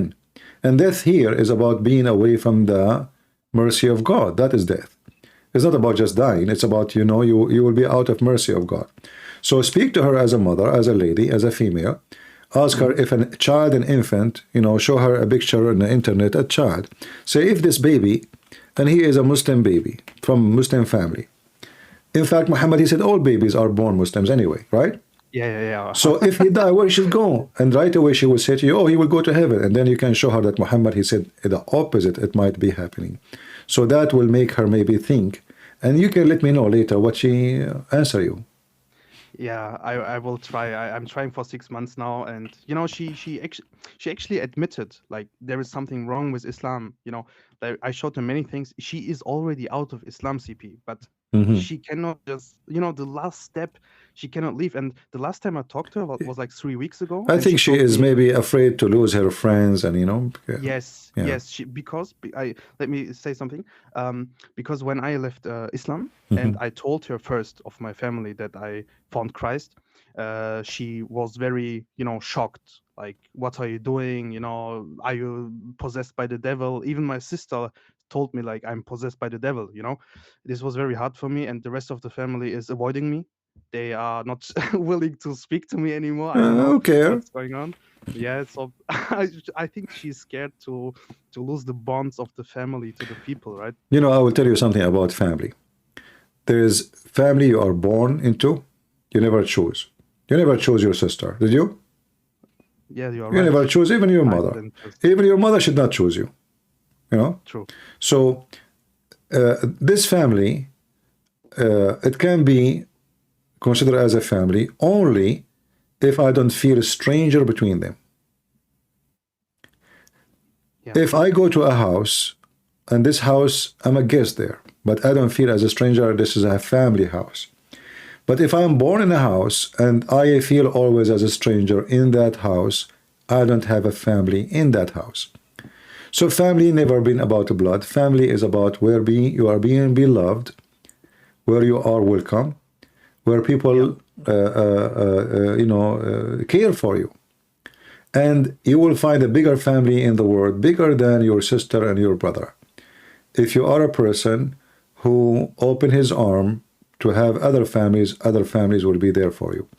Family never was. You see, even when they come to the Messiah, they say your mother and your brothers they will not talk to you.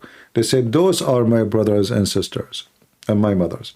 So your mother is important, but she should know that family is bigger than just people they are born in my atmosphere. In fact, most of family, especially in the Middle East or Islamic countries, they gossip against each other. Sisters hate each other. Brothers, they harm each other. So you will find that the family in the Middle East or in Islamic countries are very, very evil. I mean, it's not even a family. In fact, 90% of harm happen to you from people you call them family in the Middle East. Exactly. So what family? Family is not really what they have. They have a tradition of a fake family. When they see each other, they hug each other, they kiss each other, they welcome each other very, hot welcoming. The second you turn your back, they rip you apart. Yeah, they gossip. We have a very broken family. Like, I cannot tell everything. But, all, not only your family, your friend, all Middle East and Muslim countries are the same. Yeah.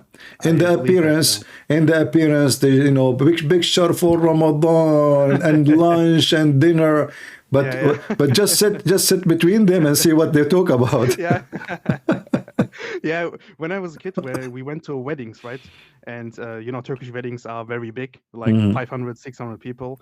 And I'm just a kid. I'm sitting there, and they gossip each other. Look her dress. Look her. Oh yeah. What the hell? This is nothing. This is nothing. They go even they like more for evil stuff.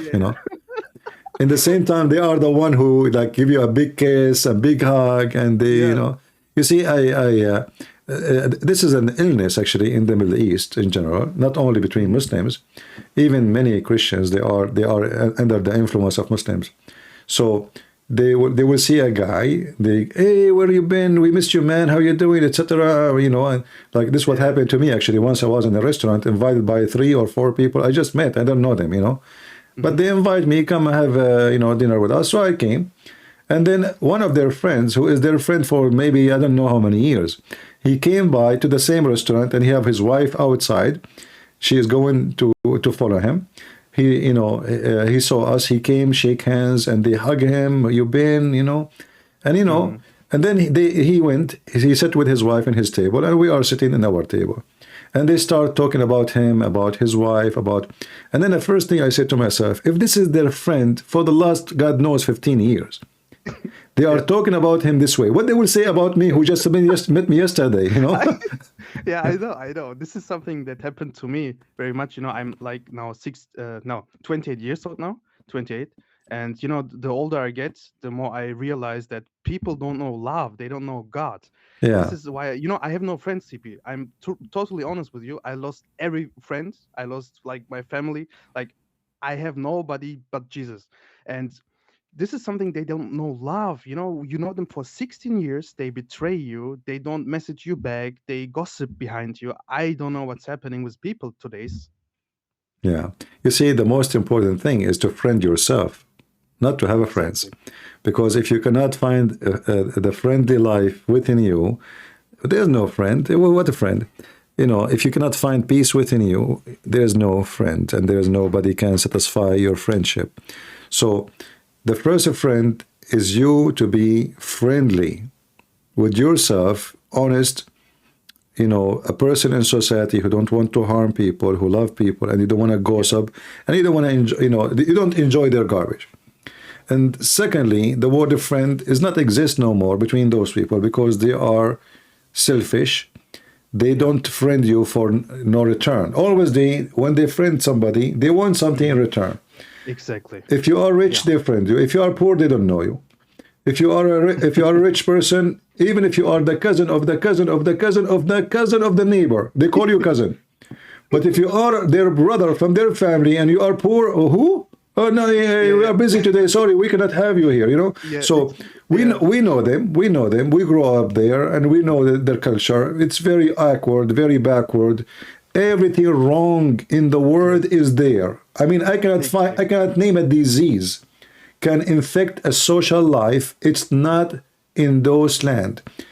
This is why me, myself, I don't have a friends too. I don't even associate myself with them.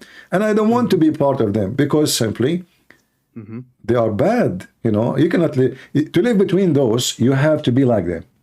Exactly, yeah. So let us make it simple. To live between lizard, you have to be a lizard, not a, not a butterfly. They will eat you. Exactly.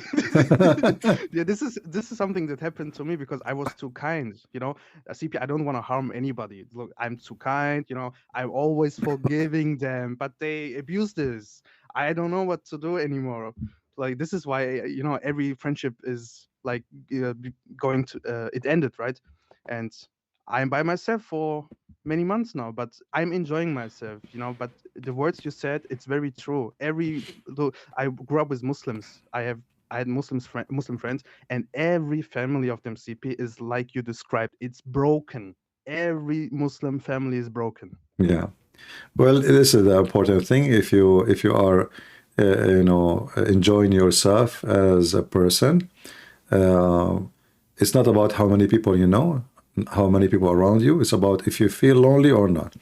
Feeling lonely simply is you are not being satisfied, you know, by whoever around you. So you can be lonely even if you live in a house have 1,000 people, and you can be lonely because you live alone.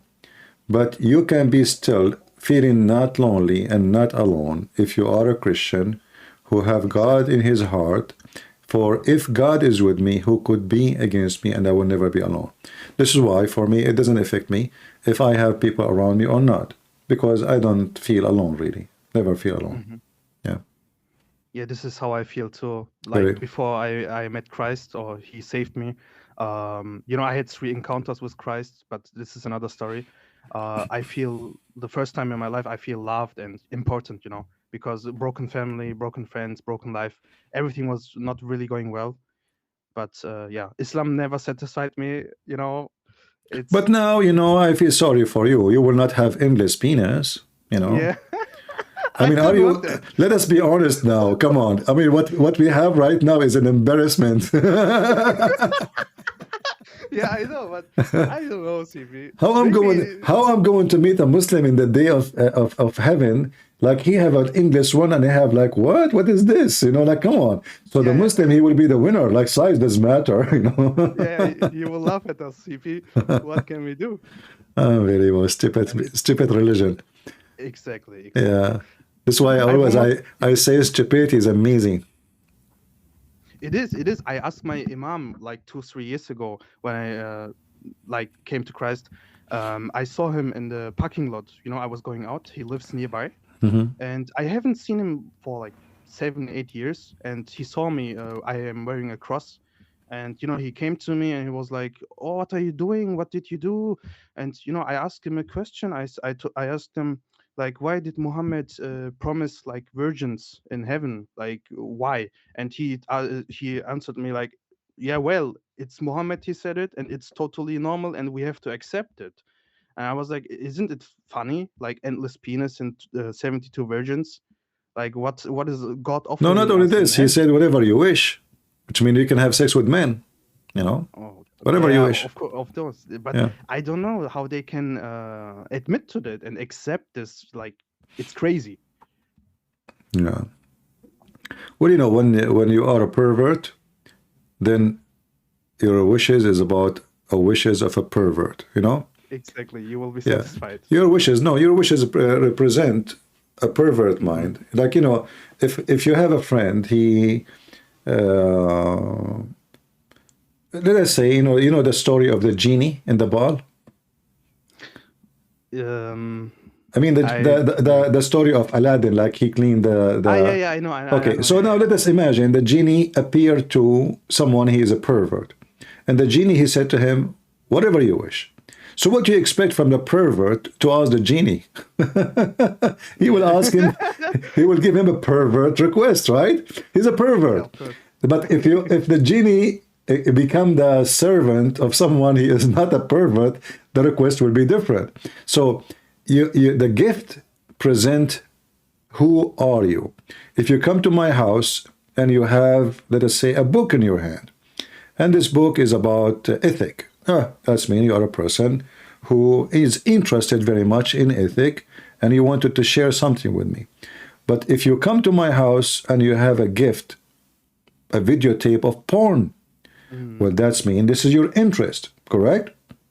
Correct. Because from all the gifts in the world, you decide to get this gift. And you thought or you think that this is the best you can give. So if the God of Islam, his gift is vagina and penises, this is telling us who is he. Man. When we say garbage in, garbage out, it's true. It is, yeah. When we speak about the holy God, for he is holy, his promises is holy, fit with his mouth, fit with his house, fit with his kind, holiness. So the God of Islam promises prove to us that Islam cannot be God, it is Satan. It is Satan indeed, CP. It is. Like the first encounter of Muhammad, it proves us like the angel of God, which angel of God is choking you almost to death, you know? Yeah. Why? So it must be a satanic spirit. I have one more question, CP. Sorry for Sure. holding you. No problem. We have a Muslim guy here living nearby. He's a very kind, guy. He's 21 years old, a little bit younger than me. And I met him like some months ago, and he told me when you greet someone as a Muslim and, salam alaikum, and the longer you shake your hands, holding hands and shaking it, like greeting, the more Allah is deleting more sins. I asked him, where did you hear this? Which hadith is telling this? Do you know about it? The more you shake what? Say again? The more you shake your hands when you greet a Muslim, the more Allah is deleting your sins. Yeah, this is, okay, let me, yeah, there's a hadith about it, but I'm not sure really? if, Muhammad, he have, yeah. He's crazy, man. Muhammad, he have, actually there's more than this. Yeah, let's see, hold on. Okay.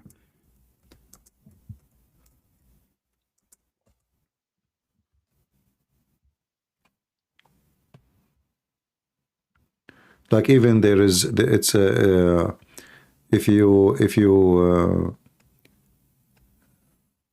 there's hadith about moving your hand when you are doing a speech. I mean, Muhammad, he go on everything, like a crazy man, but I don't think this hadith, I don't really, I'm trying to remember, I don't think it is something like something strong. It just yeah, I will try to find it. Okay, because they fabricate many things. CB, I was a Muslim too, right? So, and our scholars, imams, they tell you the most crazy things. Like when you eat this, Allah loves you. When you do this, Allah loves you. It's so stupid. Yeah, but all of those things is just to make you a slave again. Like, exactly. If I kill a lizard, as an example, from the first hit, Allah love me more. So what, what is that, Yeah. Yeah. I heard about it. I was in the live stream. Yeah. I don't know. What the hell? Yeah, and you know, and Islam is focused on silly stuff. Like, can I use my both hand to shake the hand of somebody? I mean, who care about, you know, what are you talking about? Like once I was watching an Islamic program. I wish at that time I have a recording because it was fun.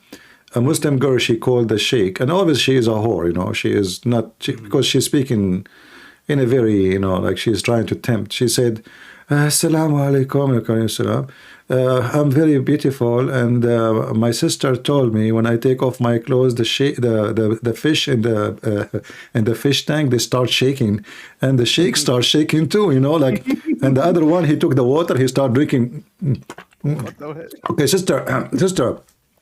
Al-Iyazu billah, sister, there is a genie inside those fish and they are looking at your pure, pure, beautiful body. So, sister, please don't take off your clothes in the front of the fish tank. But she said, but this is the only room I have, what I can do. And I'm very beautiful. And then he said to her, okay, sister, they tried to find a solution, you know, to catch each other. And then he said, the other one, he says, okay, sister, can you put a blanket in the top of the fish tank? Yeah, cover it up. How fish can look, man. Oh, it's so So stupid. according to the sheikh, the fish have a genie, and when they see her getting naked, they start masturbating, they start shaking, you know? This is Islam. This is so stupid. One more last thing, CP. I still have my Quran that I got when I was 4 years old, and I looked it up like last year ago. It's in my closet, and my Imam when I was a kid, he wrote Abdul before my name, and I don't know what to do with this Quran. Like, Keep it, don't throw it away. no, I will. I think it's wrong to throw it away, right? But I don't know where to give it, like who to give it. No, don't give it. Keep it at home so you can teach your kids in the future how stupid it is. Yeah, but it's in Arabic. I can only read Arabic. I don't. Okay, I know. We'll use it for barbecue. What I say? I don't know, CV. Allah will curse me. No, Allah will not curse you. Don't worry. You know, I always do things to the Quran, and Allah never did anything to me. Yeah, true. Yeah, you know, Al-Qurmuti, he destroyed the Kaaba. He took the black stone. He make it a pupu stone, and Allah could not do anything. So don't worry about it. How many times was the Kaaba destroyed? Many times. Wow. So According to Islamic history, even the Muslim is the one who destroyed it. Like Al-Qurmuti, supposedly he's a Muslim, but you know, he burned it, he destroyed it. Al-Hajjaj, Yusuf al-Thaqafi, he destroyed it. Many, they destroy it, yeah. Okay, that's crazy. Yeah. All right, my friend, thank you for calling. And feel free, if you want to bring any of your family to speak to me, I will be happy to talk to them. I will try, CP. Thank you a lot. Thank you. Take care. Bye-bye. Bye-bye. See, you know, here we go. You see, those are Muslims, right? They are ex-Muslims. Beautiful people, right? Do you see when a person who leaves Islam, they change? Very friendly, very fun to talk to them, very, you know. The second you are a Muslim, you are angry, you are upset, you are full of hatred. The second you leave Islam, look how, you know, how nice the conversation. How many of you would like to have this gentleman as a friend? I'm sure all of you.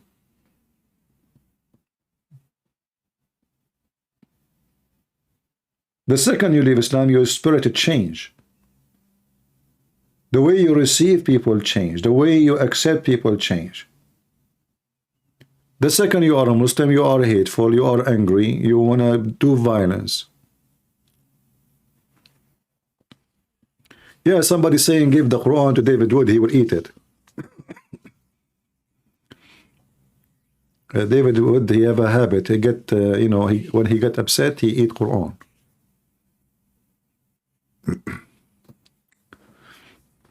All right. We have any other caller?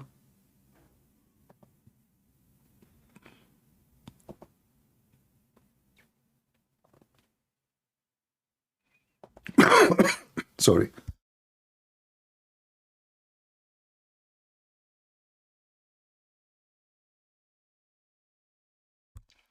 I need to clear my throat. I don't have cold, but like something, you know, it's too cold these days. All right.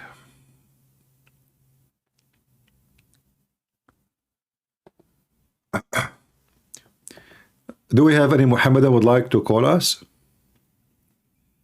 Anyone?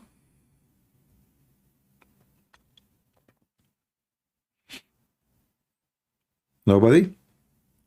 Muslims can call, Christians can call.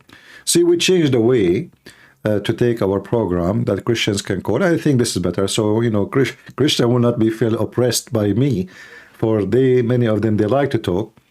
And I think it's good, you know, give us little to know some Christians around the world, especially ex-Muslims. Yeah, you can call. I just said you can call. Christians, Muslims can call. But just be sure you have something to say to us.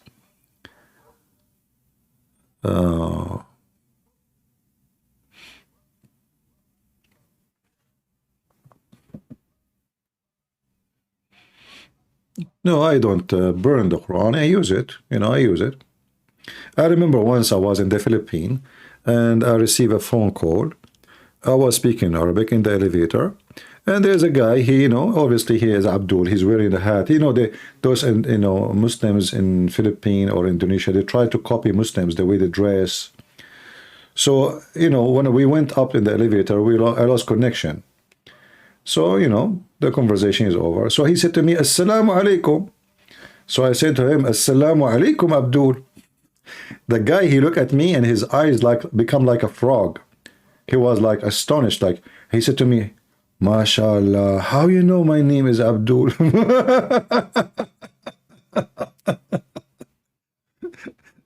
You should see, you know. MashaAllah, how you know my name is Abdul? Oh boy. I said, well, I know that your name is Abdul. He was like surprised, like how in the world I know his name, you know? So anyway, he said to me, so you are a Muslim, brother? I said, no. No way I will be Muslim. So anyway, he was surprised because a person who speaks Arabic is not Muslim. Yet I know his name is Abdul. So he said, why you are saying that? I said, do you want me to show you? So I changed my, like me and him, we were going up. I said, if you want, we can go down. There is a like little park. We can sit there. He said, do you have Quran with you? And I asked him. He said, yeah, I have Quran. He said, I can show you in the phone anyway. So we sit in the park, and I start showing him one thing after thing after thing, etc. He said to me, there's no way this is here. I said, Abdul, look, it's in front of you. Why you keep saying to me it's not there? I mean, don't you? This is the book you brought with you. Why you keep saying to me no way it is there?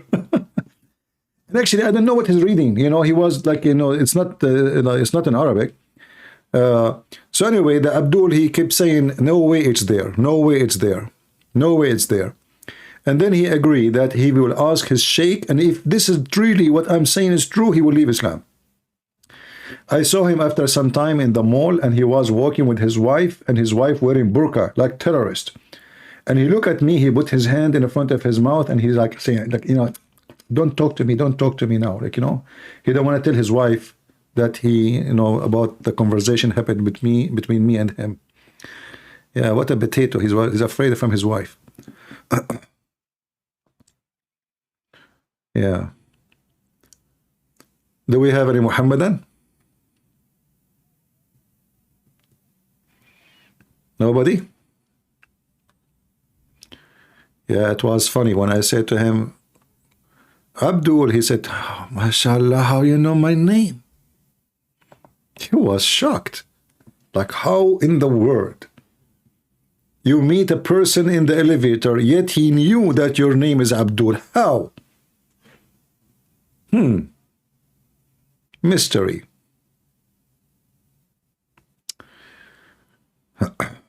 Yeah. All right. Well, look like we are out of callers for today. And anyone have a question?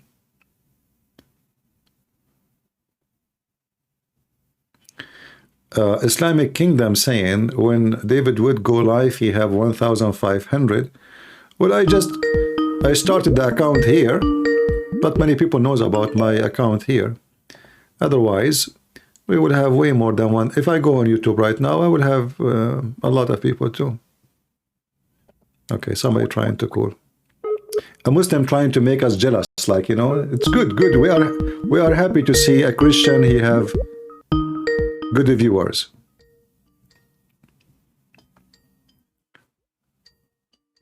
Are calling.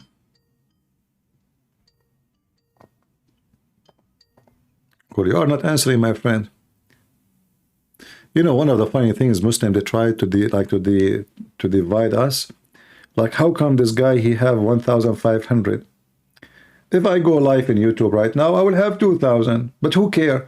I'm happy for every single Christian to bring Muslims to listen so they can see Islam is stupid. I wish David Wood, he will have 10,000, 10 million viewers on his live. Say Ameen, brother. Just say Ameen. Hello? I hear you. Go ahead. You're live on air.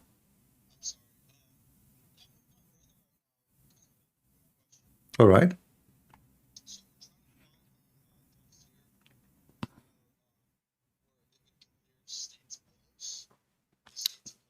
Uh-huh. All right. That's all?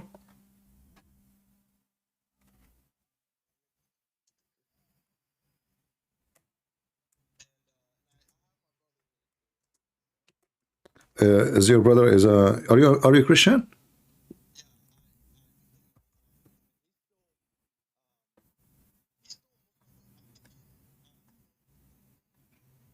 Okay. Well, there is many actually.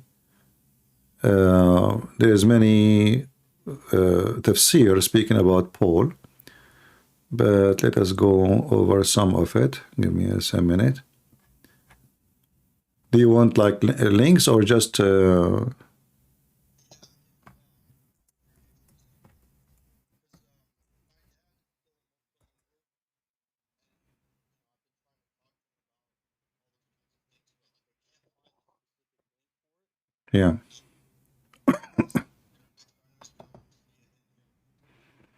All right, that's not hard. There is many verses in the Quran actually speak of this, but let us go. Let us see. Do you want like Ibn Kathir specifically, or does it matter?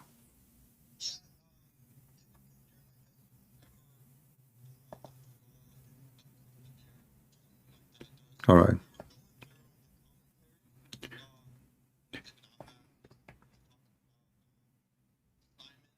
Uh-huh.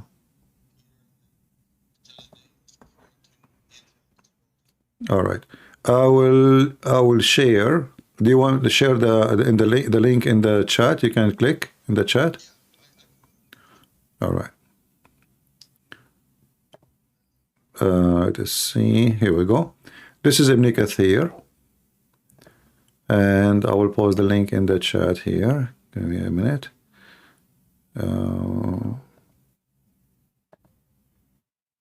You can click. So this is Tafsir Ibn Kathir. You can use Google Translation. However, if you go to Google to Ibn Kathir in English, you will find the same thing. But this is Ibn Kathir, the book of Al-Bidayah and Al-Nihaya, volume number 2, page number 11. Yeah, and here it says, وكذا قال ابن جريج عن وهب ابن سليمان عن It says here كان اسم الرسولين الأولين شمعون ويوحنا واسم الثالث بولس والقرية انطاكية. Yeah, but there he will say, and this is da'if, you know, this is da'if. However,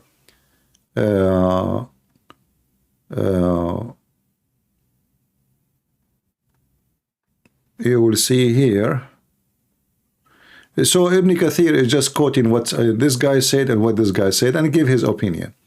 However, Ibn Kathir is not really an important figure in Islam as much as other ones, because Ibn Kathir is just, you know, he's like a YouTuber in his time, by the way.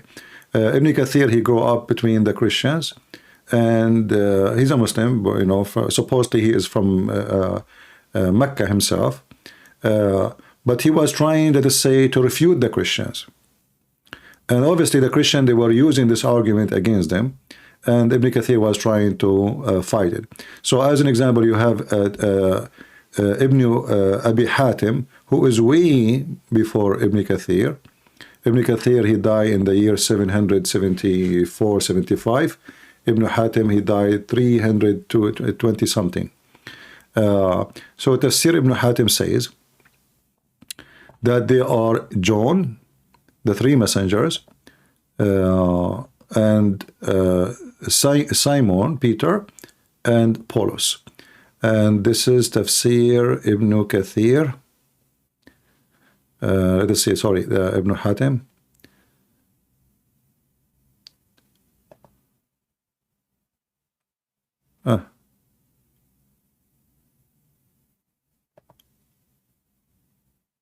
All right. Actually, I just found a link quoting the same quote. I was searching for Ibn Hatim, but this one is showing many tafsir for the same verse.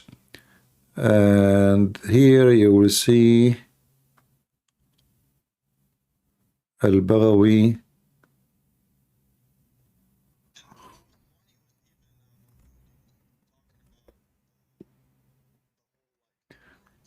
Yeah, see, Al-Baghawi, he is the master of Ibn Kathir, and he agreed that this is Paul. Let me post this link. This link have more than one interpretation for the verse, including Al-Baghawi, Ibn Kathir. Actually, I just searched in that page, it's the name Paul mentioned 9 times. Yeah. So Ibn Kathir here in the tafsir doesn't say it is weak or not, but in the Bidayah and Nihaya he says that. And then you go to tafsir Ibn Ashur. It says Paul too, Bulos. And you will see tafsir. Actually, this one is good to give to your dad. You said you want to give it to him because this will have many about Paul. Different books of tafsir, different names, and all of them, they are big shots. Actually, I just found, if you go down in the page, there is English. Actually, there's other languages if you go down, but I don't know, this is a translation for the verse only or for the interpretation too.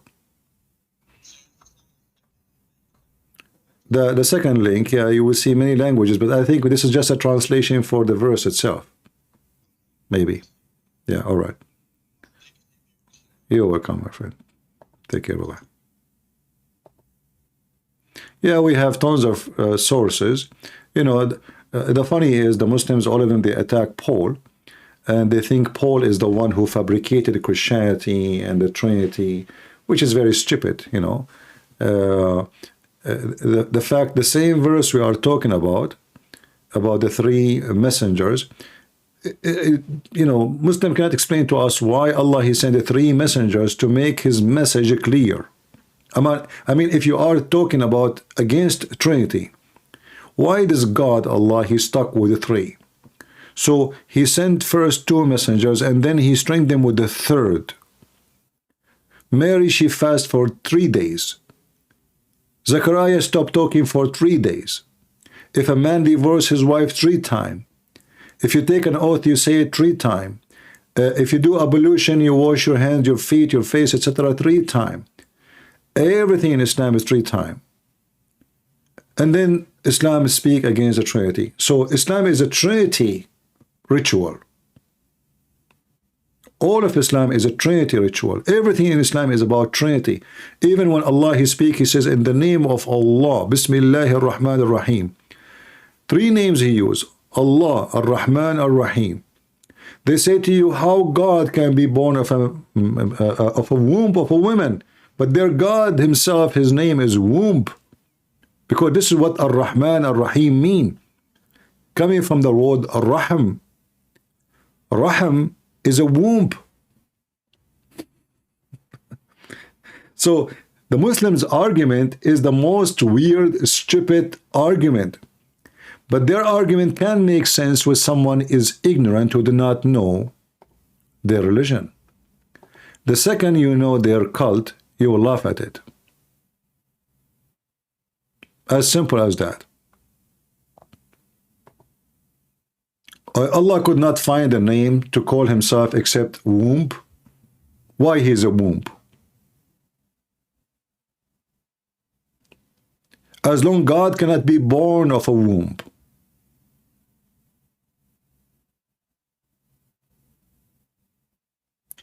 Why the two names of the three names of Allah is connected to the word womb?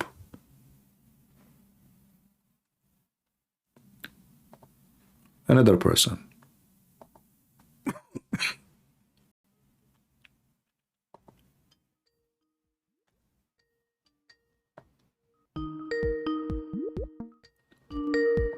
Were you guys able to hear the previous conversation, or you did not hear it? Because I noticed the mic was muted in my side. Did you hear? Can you hear me? Yes, I hear you. Hi. No, I couldn't hear the previous conversation. It was muted. Okay, sorry for that. So anyway, let me just give me a second, please. The previous conversation, he was asking me about, by mistake, I muted the speaker of Skype, so you don't hear the ringing, but I forgot to unmute again. So he asked me about the reference for mentioning the name of Paul in Islamic tafsir, and I show it to him. All right, go ahead, my friend. What do you want to say? Well, first of all, I'm Christian, and it's a real pleasure speaking to you. I actually tried this past Christmas. I was in the hospital, and I had a bunch of surgeries and everything like that. And I saw your comment, and I prayed for you. I remember you made a comment, correct? You made a comment? Yes, sir. That you were listening to me from the hospital and you are doing surgery, correct? Yes, all right. I remember, and I prayed for you. I hope my prayer helped. It did, and actually, what I wanted to share, I hope I sent you a message on Patreon. I don't know if you got it, but I was listening to you because they have like a Roku where I can live stream stuff on the TV, and I live in an area that has a lot of Mormons, and so anyway, I was listening to you, and they started talking to me about you and asking what what this was all about, and so I was able to share the testimony of Jesus with 3 different people just listening to you. So it was a real blessing, and I just stumbled across you only a few months ago myself, and my daughter, she's 22 and she lives with me, and so whenever you come up live and we have a chance to, we're always watching you together, and I just want to say it's a real blessing, and a late Merry Christmas. And I wanted to wish you last month, and I'm doing better now, but I am going back in again on Tuesday. But God is good; He's always good. Yeah, well, we pray for your health and your family, and you know, sometime, or maybe all the time, like sometime I have a, like in the other day, I hurt my finger. I was carrying a bag, and I was pushing it up, and then it fell down again and fell down on my finger and almost broke it.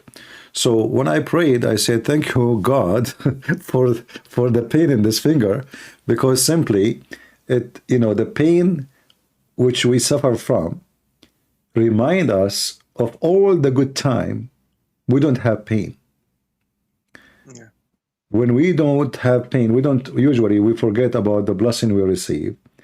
And when we suffer, we struggle, then we remember, this is what, I'm really blessed not to have this. So sometime we need pain in our life so we can be closer to the Lord, and we can remember that we receive a lot of a blessing and we don't see it and we don't notice it. But I pray that your pain will not stay, and you will get closer to the Lord, and He will be closer to you, and He will answer your prayer. Amen. Thank you. If I can just add one thing, because I know your time, you've been on for a long time, talking about this pain. It's a genetic condition that hit me about 8 years ago. And basically what's happening is my autoimmune system is attacking my body. So I'm a lot of pain, I'm losing my vision, my memory's not as good as it used to be. But I consider this to be a blessing. There have been times where I've actually needed in-home health care and stuff like that. And so I've had a captive audience listening to me preach about Christ for 8 hours straight. But if I ever had a chance to go back in time and someone ever asked me, if you had a choice to get sick or not get sick, what choice would you make? And I would say to get sick, because just like you said, it's probably closer to God more than anything, because I rely upon Him for everything. And so every day that I get a chance to wake up, every time I get a chance to witness to someone, even the food that I eat is a blessing from God. And so I thank Him for that. And I thank Him for you and for all my Christian brothers and sisters out there. So God bless you. Yeah, sometimes, as I said, going through harsh time can be for our benefit, because it's way better to get close to God. Maybe even sickness make me more close from being healthy and away from the mercy of the Lord, because that is the most horrible thing can happen to a person. It's not sickness. Right. Amen. Yeah. I agree. Thank you, All right, very well, friend. thank you you. for calling, and God bless you. And say hello to your daughter. I will. Thank you. Okay, take care. Bye-bye.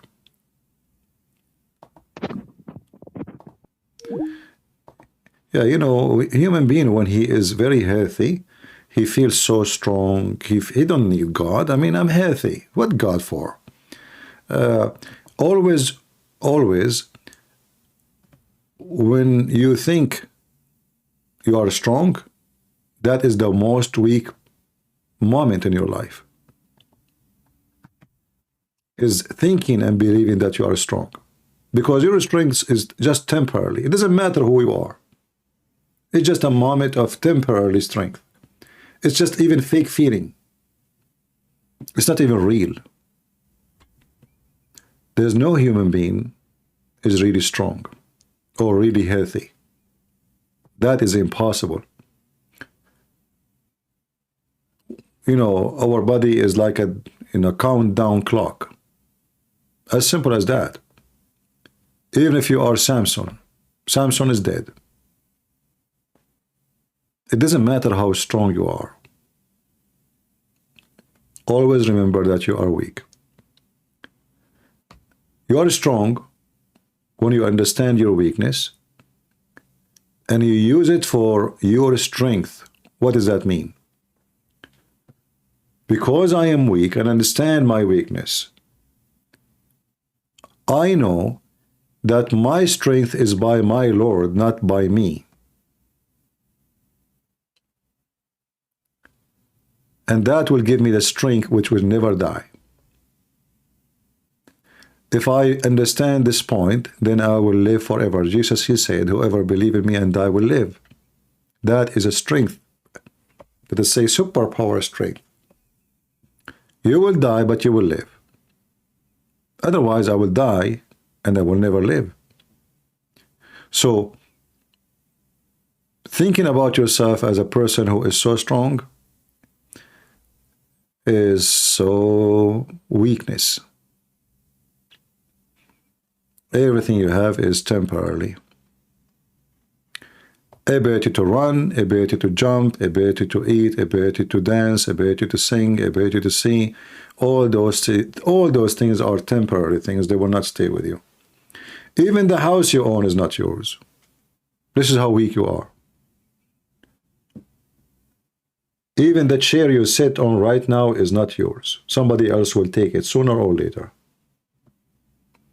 In fact, your phone will live longer than you, even if your phone is broken. You throw it in the garbage, it's going to stay there, and insect will not eat it. It's going to take forever for this phone to be destroyed, really. Human being will be destroyed in one day if he stops breathing. So God is good, and we get better and stronger when we understand our weakness, not the opposite.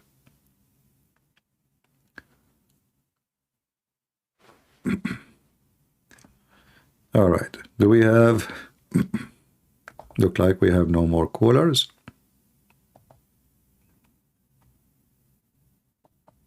Your phone is Nokia? Oh, okay.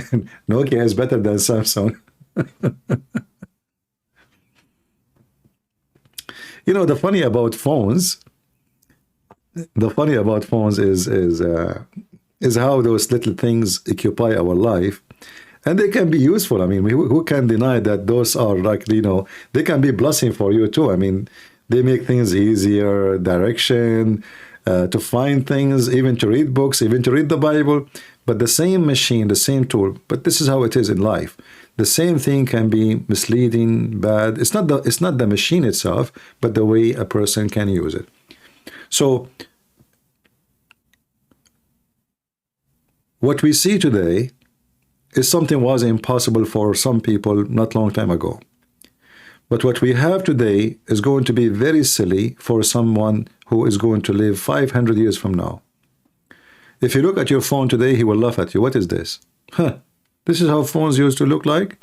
For sure, in 100 years, 200 years from now, things will be totally different from what we have. But still doesn't matter what you have at the moment and what you will have in the future. A human being will never be satisfied unless he is a believer. When you are a believer, you have a stability within yourself. You can enjoy your life no matter what you have, including health. If you are a disbeliever, you always want more, and nothing can satisfy you. And you complain always about life, even when you are rich, even when you are wealthy, even when you are doing supposedly great, according to what a great mean in this world today. Everything around us can change, and good can turn bad, and bad can turn good. But for a believer, good always will be good, and he knew what is bad. We can only hope that Jesus will return in the next 100 years. Why you want to hope for that? You see, I'm not going to hope for Jesus to come back today or tomorrow or 100 years from now. I hope when time comes, he will come to us. Not my decision, not my wish. Don't be selfish. The Lord, he come in his time. He have his order. Skilly saying, I think Jesus will come within 200 years. I don't know why, why you think so.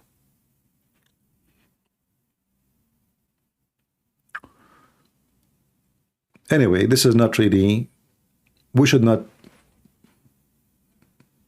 guess about it, for the Bible is so clear. No one knows.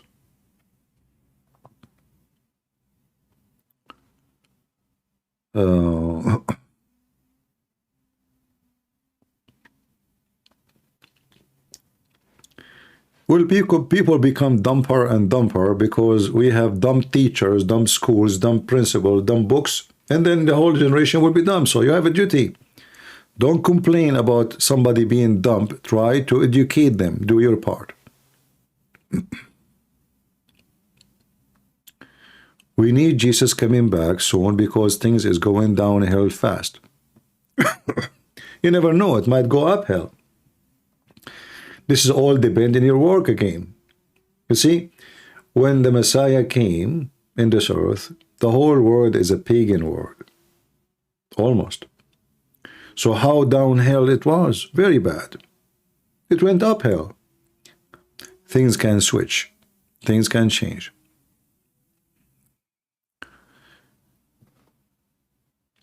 And I believe that faith will increase for many generations and many nations as soon wars start. Like, when a massive war and the human being cannot find his food and water and shelter, people will seek refuge to God. As I say, the human being is selfish. He remembers God only when he is needy. So things can go in the opposite direction. And we do not know when the day of God will be. That is his day. We have a Muslim, he keep complaining, but he don't dare to call me because he's so strong. Right? Muslims, nobody can debate Muslims, by the way. I mean, they are busy killing lizard.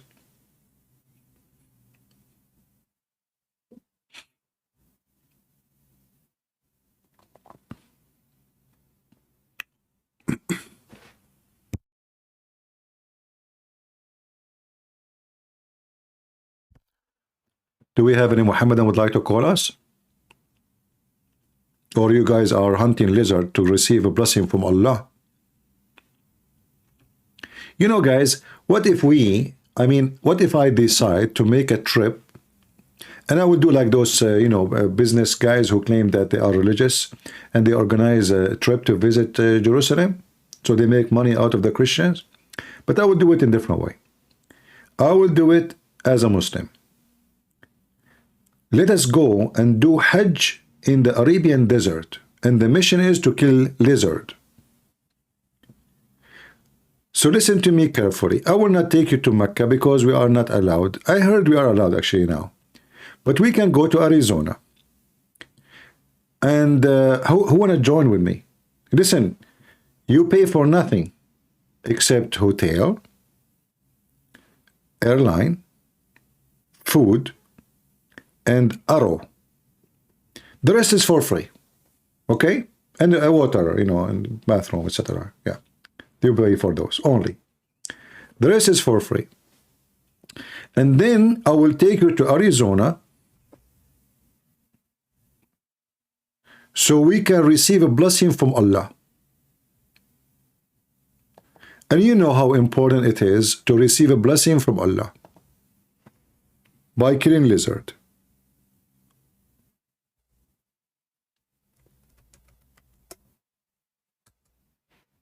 So beautiful trip. Imagine you go, you take your beautiful wife with you, and you dress like Tarzan, and you show your wife how you can kill a lizard. Can you imagine how much your wife, she will be proud of you? How many nice stories will tell her friends about you?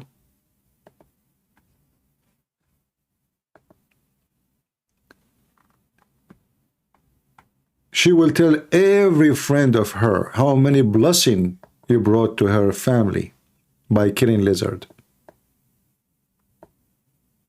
And lizard as a creature, I'm sure he will appreciate you too. For he is going to be watched by Allah. Because in order for Allah to give you a blessing, he have to watch you. So imagine this lizard now, he says, Allah is watching me because of you. He turned to my channel to watch you killing me. And then he is now watching how many arrows you throw at me. If you hit me from the first arrow, look, he's even happy. Look how happy he is. Look at this. Very beautiful, very nice. Yeah. And look at this one. Oh, this one, you have to pay for it. No, we don't want this one. Yeah. What do you want more? You cannot beat that, can you? Yeah, very beautiful. Even they are playing a firework for Allah. What do you want more? Do we have any Abdul? Oh, Abdul is hunting lizard for now. All right. So guys, I think we have, did you guys subscribe? Don't forget to subscribe and join us. And I hope you like our topic for today. And as long as there's no more callers and there's firework, I think that would be annoying. The neighbors are playing with, maybe they have a birthday of Joe Biden, the 17th birthday of Joe Biden, I think,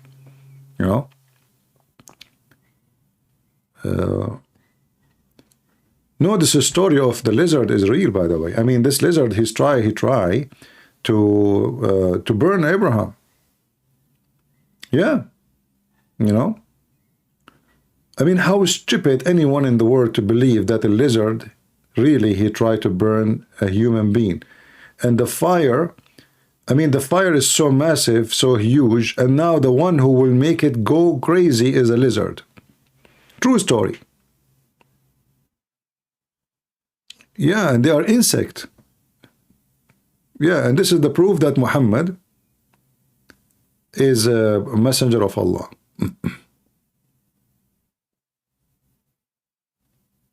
Do we have any Muhammadan?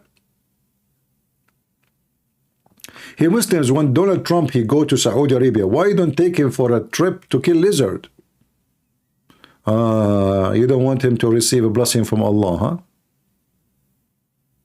In Philippines, there is a lot of lizards. Okay.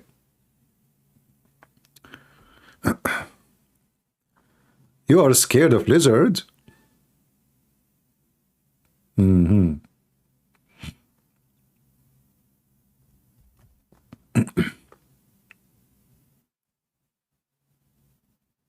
But anyway, you know, obviously, Muhammad, he knew what he's talking about.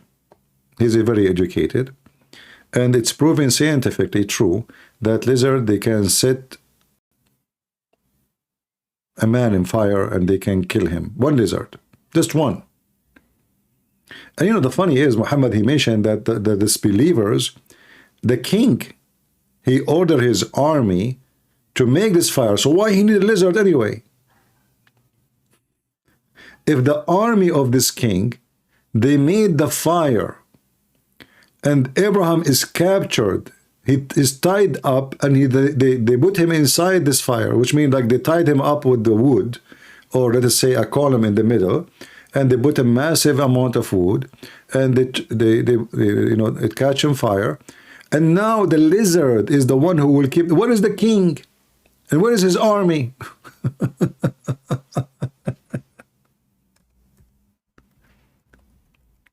You know, I mean, it's amazing how stupid the story is.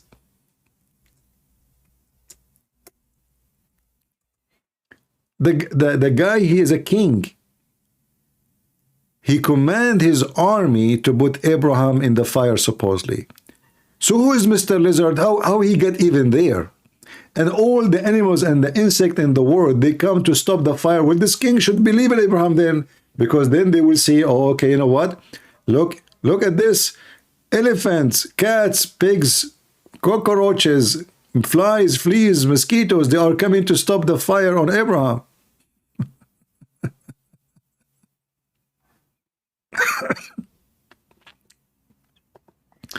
Anyway, those are true stories, and they are proven to be scientifically accurate. Prophet Muhammad, he never said something is not true. We have to be honest here. You know, those Christians, they can say things, but you know that we cannot believe on what they say. And for sure, Christians, they will make fun of what Prophet Muhammad said. Not because it's stupid, no, but because they are stupid. An insect, Huh.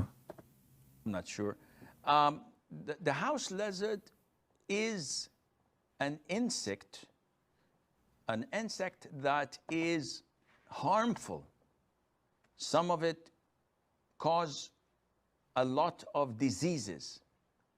And some say that it intends to walk over the food and The Abdul, his name, Lut Op Fagi, saying, I am calling Lul. You potato, you are not calling. My Skype is open. If you are calling, people will hear you. Liar, liar, will end in fire like your prophet. Potato. Liar. There's no call. If you call me, we will hear you.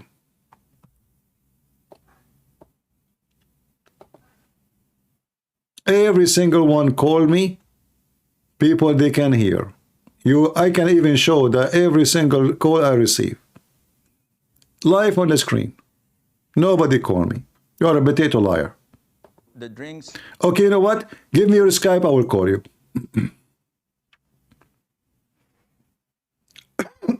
Give me your Skype, post it here, I will call you.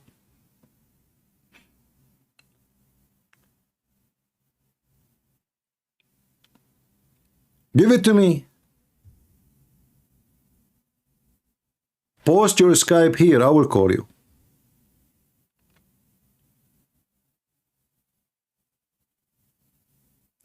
Post your Skype. I will call you. Give me your Skype in the chat. I'm waiting for you. I will play the video. I'm waiting for you. And to poo, where it puts a lot of its illnesses and diseases in people's food. So, in general, it is a dangerous creature that only brings harm to the people in general. And if you notice that anything that is harmful, Islam tells us to kill. So Islam tells us to kill a wild dog that bites and attacks people. Liar. Islam ordered to kill all dogs, but when the people complain, Muhammad, he changed his mind. Lot, listen, your name is Lut, huh? You do boom boom for men.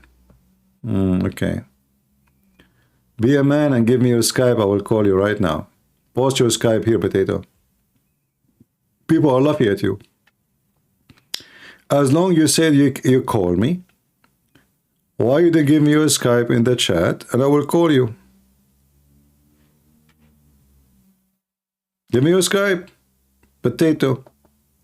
It tells us to kill mice because they spread all types of diseases. Plague is one of they are most infamous for. And also they cause fire in houses. Yeah, but we know. In the hadith of the Prophet ﷺ, it tells us mice do heinous things, though people nowadays are so fond of them. We're told to kill the crows.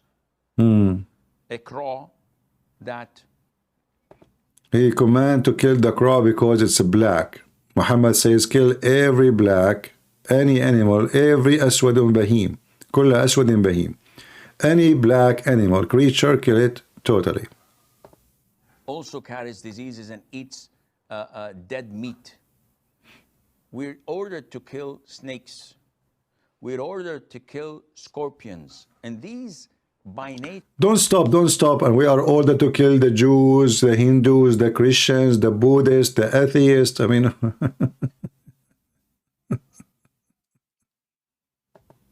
are harmful for people. So killing them is justifiable and it's a legitimate thing to do. Likewise with the house lizards. And there is a hadith in Sahih al-Bukhari where the Prophet told us, alayhi salatu wasalam, that when Prophet Ibrahim, peace be upon him, was thrown by his people in the blazing fire, all the creatures of Allah used to try and put off the fire, with the exception of the house lizard. It used to try to blow so that the fire would grow. Who is a Muslim can call us and tell us how the lizard did that exactly? He said the lizard he blew.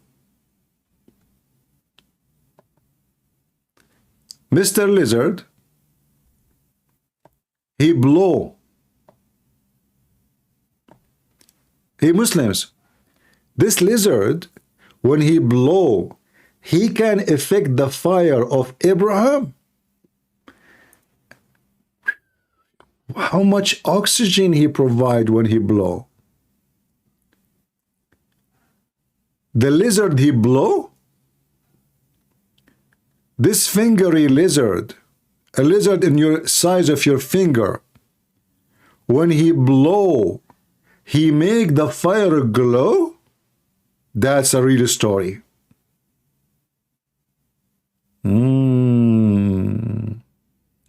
I am really impressed.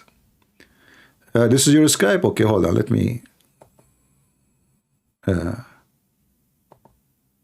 me copy it. Hold on.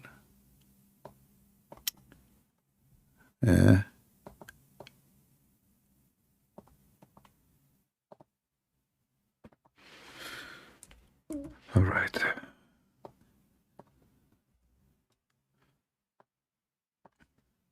Okay, this Abdul, he want to talk to me. He claim he is trying to call me. Let us call him.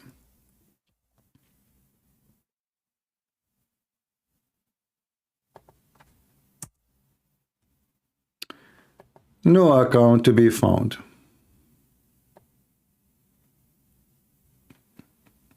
Let me show you.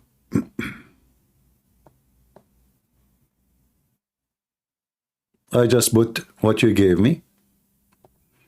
There is no such a thing. I click enter. There's nothing.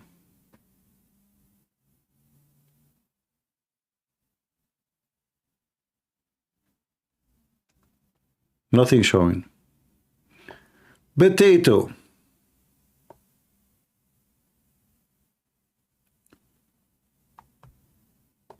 Nobody. Let me do it again.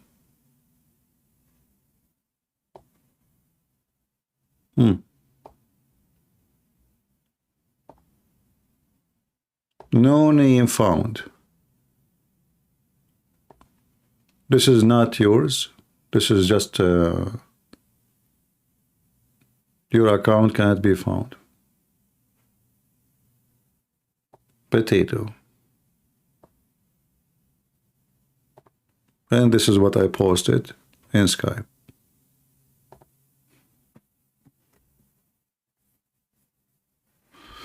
Anyway. Do we have any brave Muslim would like to call us?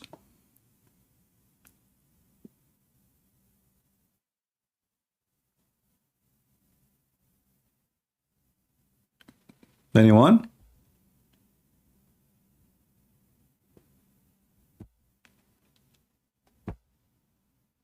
No brave Muslim?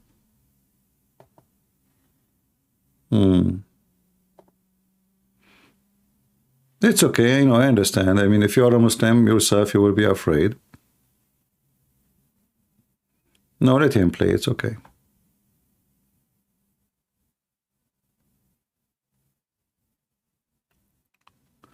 Don't forget, please, to tell your friends, anyone you know, to join us here. Tell them that Christian Prince is going live on Rumble. And in case you do not know, there is a code you can scan. I post the code in Patreon. You can copy that code and search it with, share it with your friends, and they can just scan it and they can join us. Any Muhammadan?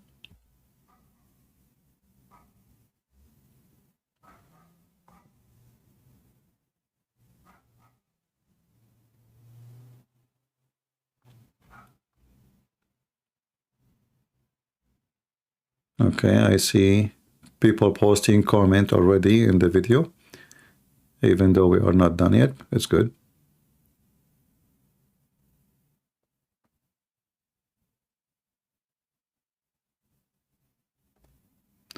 My friend, don't waste your time with him. If you want to call me, and then I mean, everybody was able to call me. How come he could not? I don't know who is calling me. I take a call. And he can call the same. So he's just a kid. Hey, just get out of here.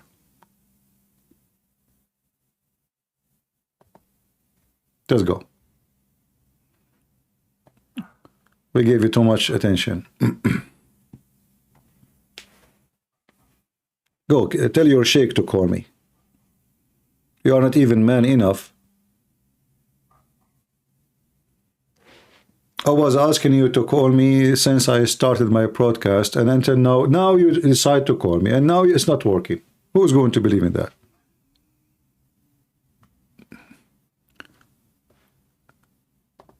And when I search your Skype, and let me try it again, one more time. The only thing I appear for me, I saw nobody. You see, I will hit enter in front of your eyes. Delete. Nobody. There is only those three things appear. But this is not his account. This is Boots. Apple Liverpool, live in hell, whatever, etc. You know, yeah, nothing appear. No, just forget about him.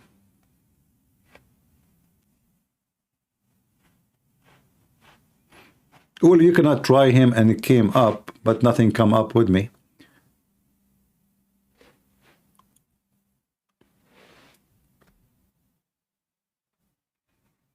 Same time, how come he cannot find me?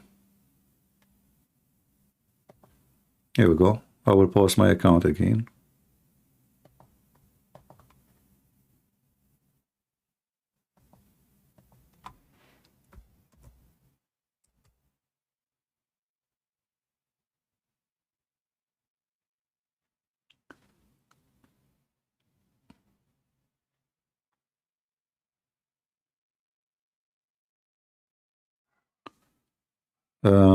I try it again, it worked.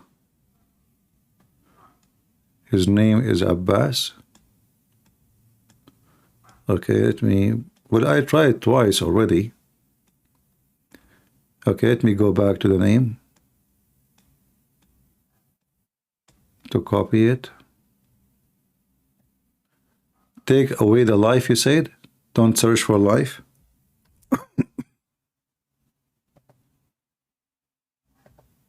Okay, give me a second.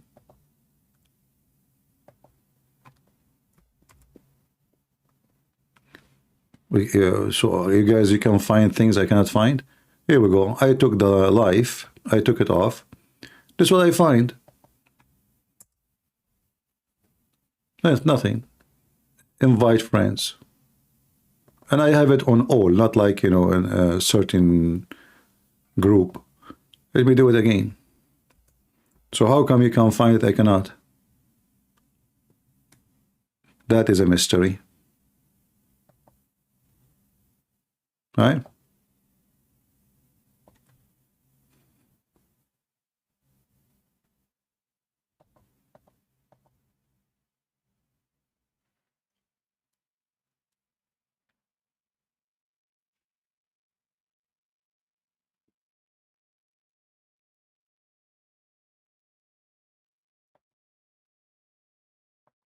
Anyway.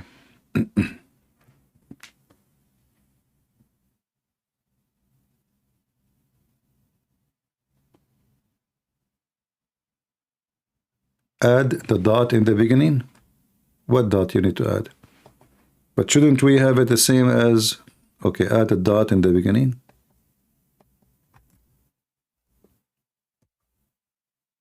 Still the same.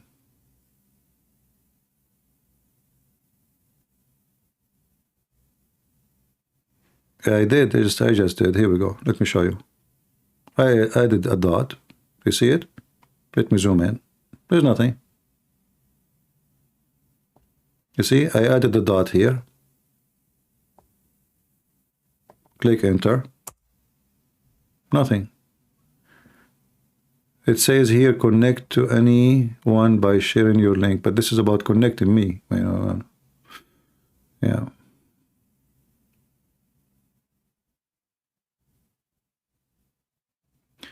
Okay, Fernando, you can do this. You add him and text me.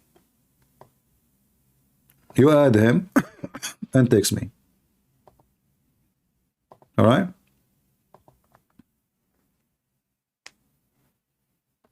Very simple.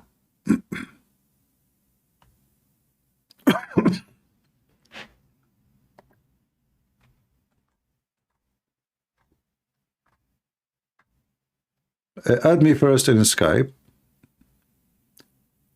and then text him, and you can share. You do not need to join any group. You can share his name.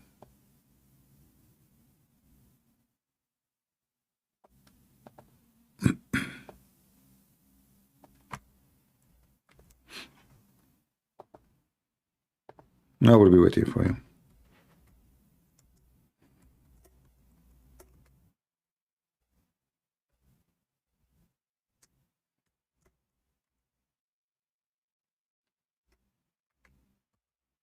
Let us see.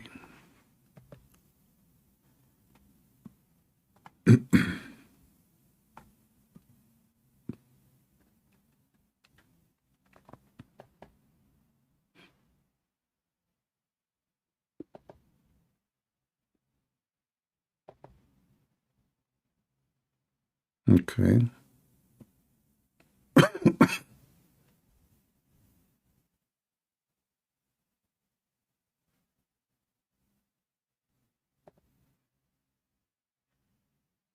Okay, what is the guy? It says join a group. Fernando, I didn't see him. Where is the guy? Is that him?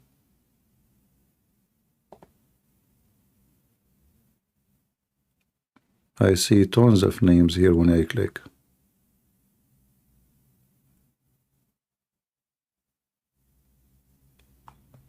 Five, six, seven names. What is this?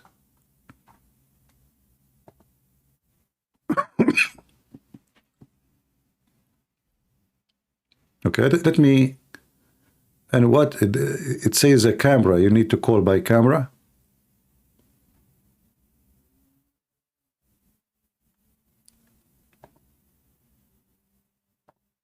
Hold on.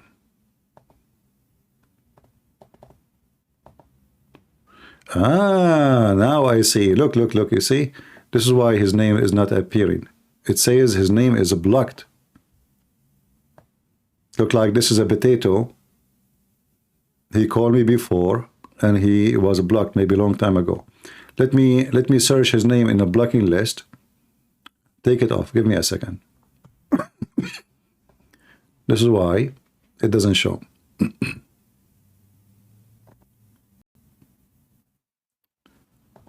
Privacy.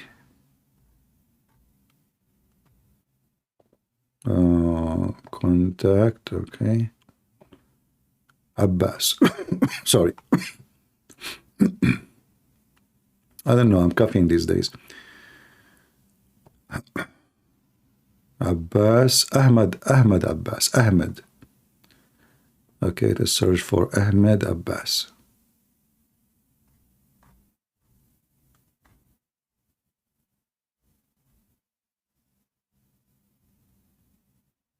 Yeah, this is why his name wasn't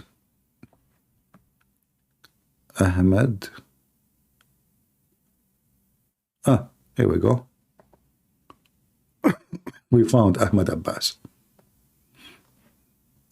All right, now we see him. This is the kid. I remember him. All right. Answer Ahmed Abbas.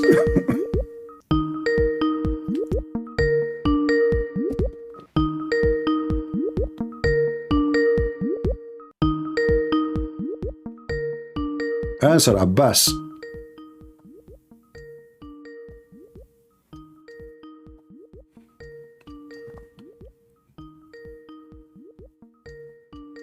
He's not answering.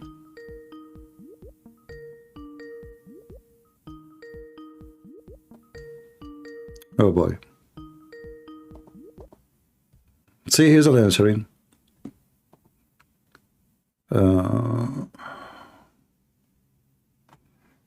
And I blocked him not because he spoke to me. I called him many times. He never answered before. Look at this. Do you see it? I called him. This is a long time ago. No answer. No answer. No answer. No answer. No answer. So I blocked him. Potato, he will not answer. He's a coward. Like he's a prophet. I blocked him because he keep, texting me. When I call him, he never answer. What a boy. You see how many times I called him? Look. And this was October the 20th. And I called him many times. He never answered. That's why I blocked him. And look, it says he's active now. So he have no excuse not to answer. See? He's online. Coward. Muta. Lizard. Shall I block you again?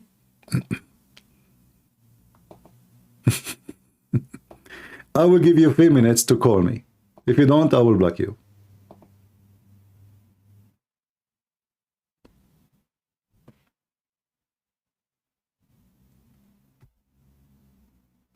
Yeah.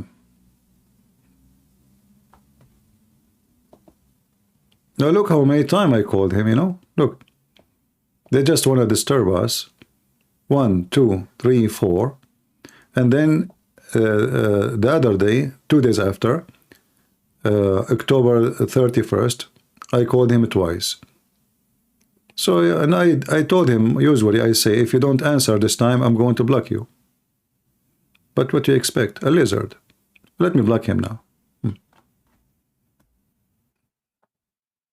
There we go.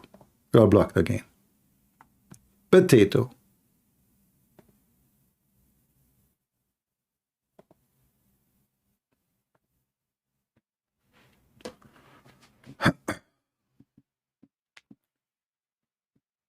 You know, as you know, like always, we wanted Muslims to call us because Muslims is the best one to show how stupid Islam is.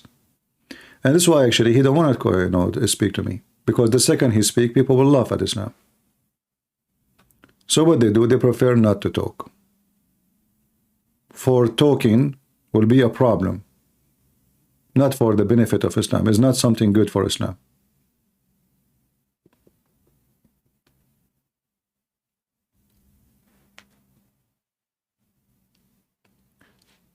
But you know, the funny thing is they hate me, but they keep coming here watching me.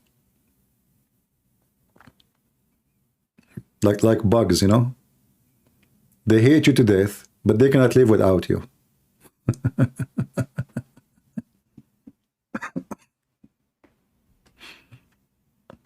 Yeah, I was wondering how come I cannot find him if he is, you know, and if you guys can find him, but it turned to be that this guy is blocked.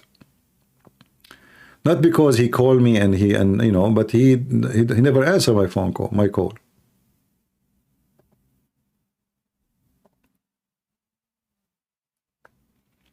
Any Muhammadan? Again, don't forget to tell everybody you know on YouTube. Like if you go to, because most of people who come to me, they go to David Wood or Apostle Prophet. Maybe you should mention in the comment section there, just to inform people, because that account, YouTube is not allowing me to post anymore. I don't know when they will lift this strike. I don't know if I can do it. I did not try again. But maybe now actually I can do. I don't know. But tell your friends so they, you know, they will know that I am here in Rumble. And actually I am enjoying Rumble way more than YouTube. Here we go. I mean, couple of hundreds is good, right? And the video playing fine, the chat is working fine. And now you guys, maybe you were irritated in the beginning because you are used to YouTube, but now you know how to use Rumble. And I think you will like it, right? First time, me, myself, when I came to Rumble, I was like a little bit confused, like how does program work? It's because it's totally different from YouTube. Like, is it live now? Is it playing? When the time will go? All those things, we are not used to it. But now, as you see, we have a nice lizard in the screen. Abdul don't dare to call us. And our video will stay here. And we will not be censored for stupid things, you know, don't deserve to. You see, if what you say is bad, and then they take your video down, I would say, okay, I mean, what you're saying is, you are saying bad stuff.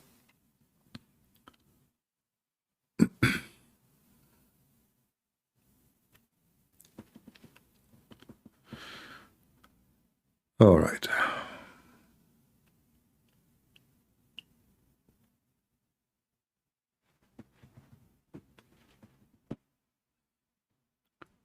This cold weather is really good. Oof.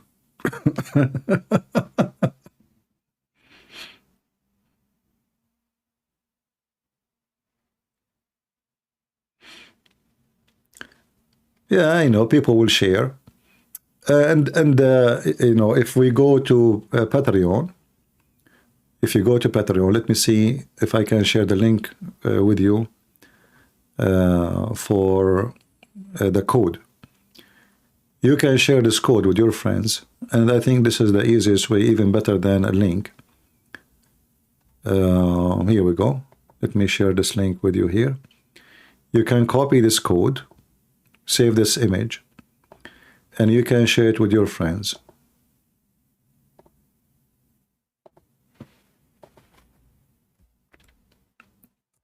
They scan the image, they can find me in a second. And by the way, you might say to yourself how you can scan the image in your phone if you are using the phone when you copy this image. It's very easy. You go to Google Lens, it's in the browser or in your camera. Some of you, they have it in the camera. Some, they have it only in the browser. You just search for the image, very easy.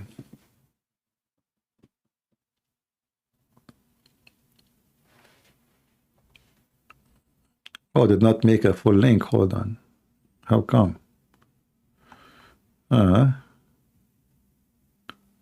We wanted to, I need to make a sharing link. Okay, hold on. No. Where is sharing? Here we go. Okay, try this link. The first link take you to my Patreon right away. Here we go. This will take you to the code.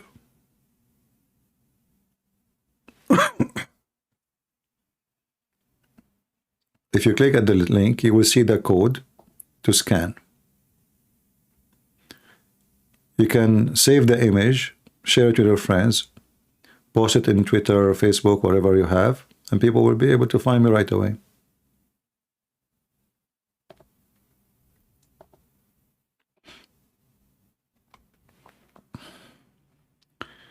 -12. I enjoy walking in -17.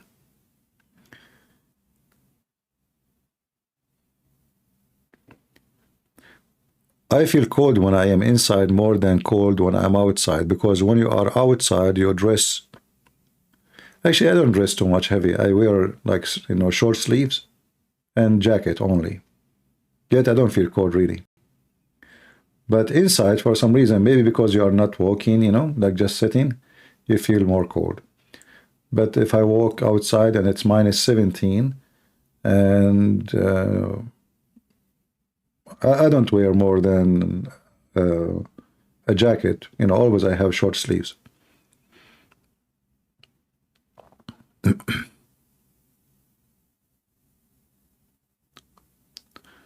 -23. That's not much. Sorry. I mean, my friend, only -23.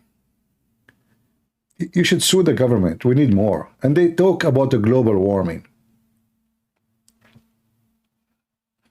I think global warming is true. Look at the lizard.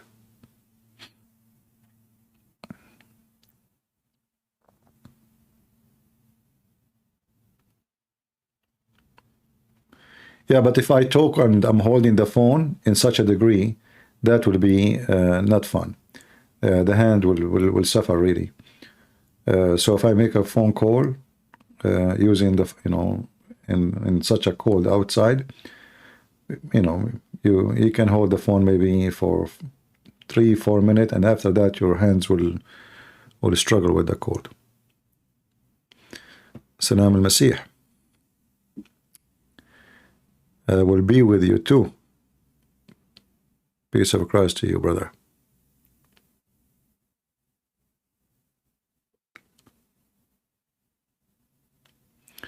No, if you use to always cover yourself with a lot of heavy clothing, then anything will make you feel cold. For me, I train my body not to, I don't like to dress too much heavy. I don't even feel good when I dress heavy clothing. I don't feel comfortable.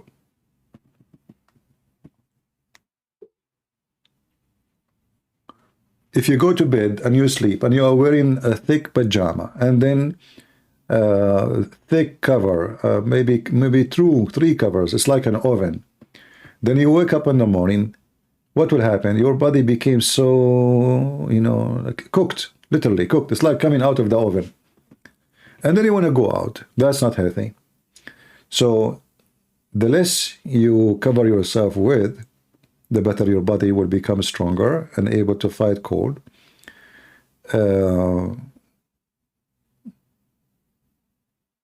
And then You will do better. I have heating in the floor. Very good. Yeah. I should have heating in the floor too.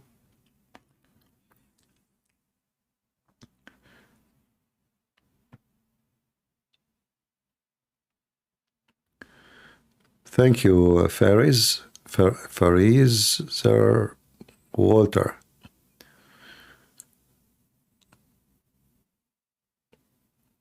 Look like we switched the topic to talk about weather. But you guys, you know why it is cold, right? Because Allah throwing hail from mountains in heaven. I can't even continue the sentence without coughing. Allah throw hail from mountains. Do you remember the guy who called me last time? Oh boy. Anything you throw at him, he find a solution for it by fabrication. Like your God, he says he throw hail. Yeah, why not? So, you know, from mountains.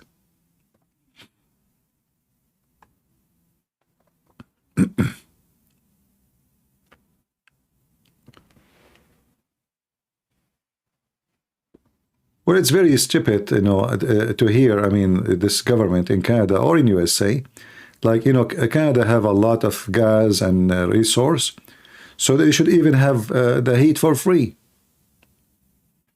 Seriously, I mean, it should be very cheap. So it's very weird to hear that people in Canada, they fear turning on their heater because it's expensive.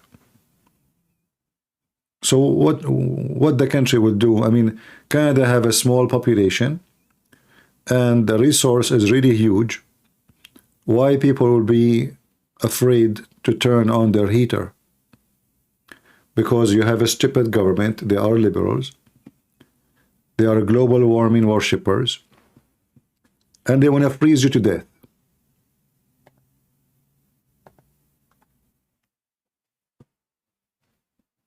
This is why you should go and vote against them. You stay home, you know, you die freezing.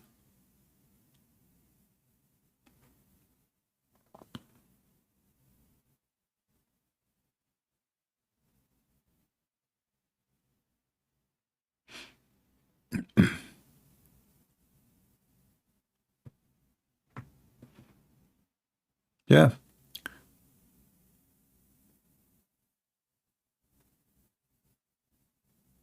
I have a question. Do you know anything about guy called Albert Pike, 1871? I never heard this name before, but you know, I don't go by conspiracy and prediction. And even sometimes if somebody make a prediction and it happened, not necessarily he is, you know, he is prophesying the truth, but it can happen that I say something.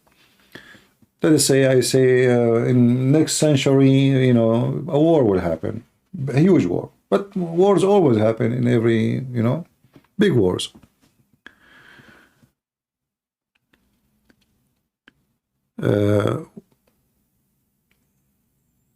World War III, it's already happening, but let us say it is not the war we know it, you know, the regular war, where nations go by massive forces invasion.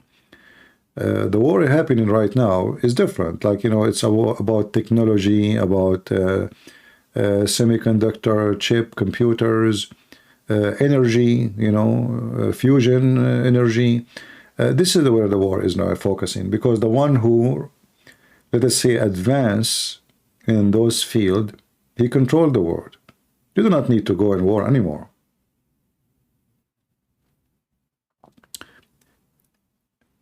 Country will submit to other countries without war if they knew that they are no match. And if you reach the point where nobody is matched to you, you are going to control everybody. Then you do not need really war.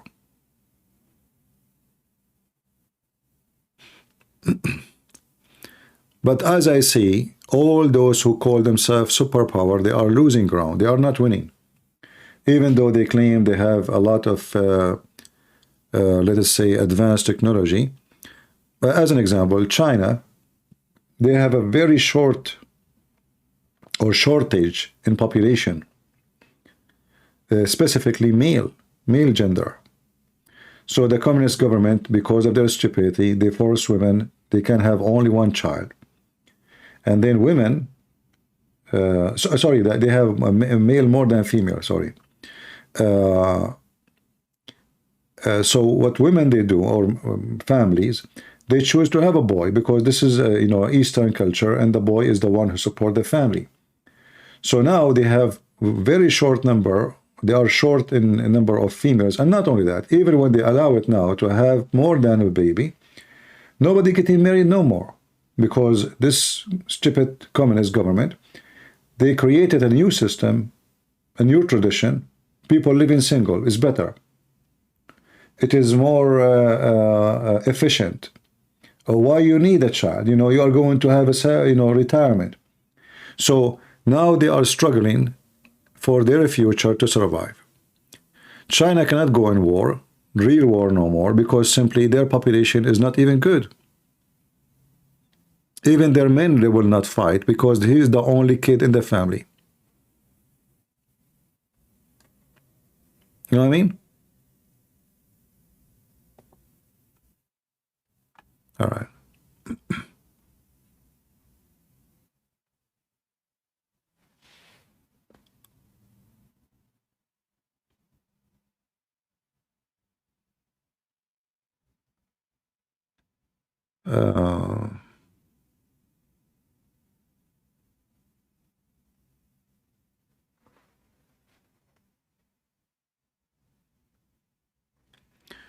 Yeah, I'm reading the message in Skype.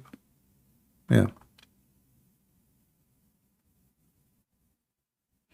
Yeah, I know this hadith.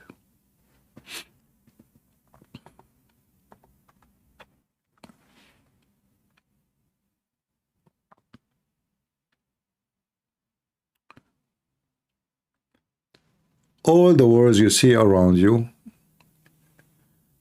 like now in between Russia and Ukraine,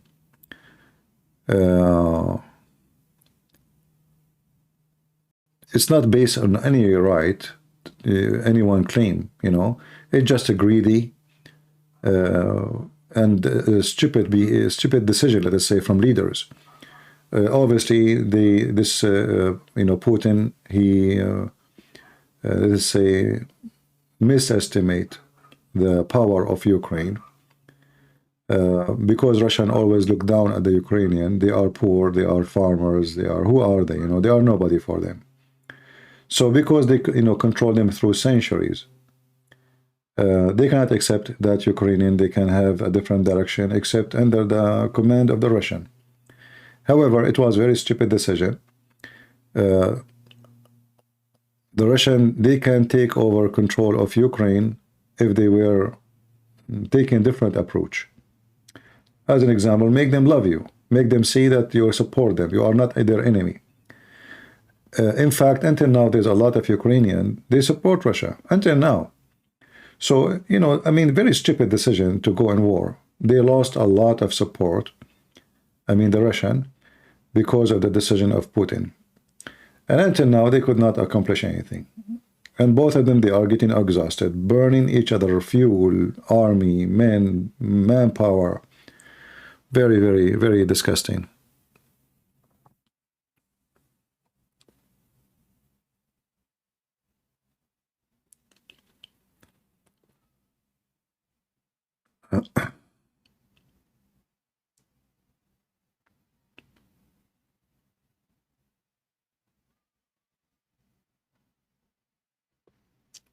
Well, you know, let us not to complain about what the atheist is doing in Canada.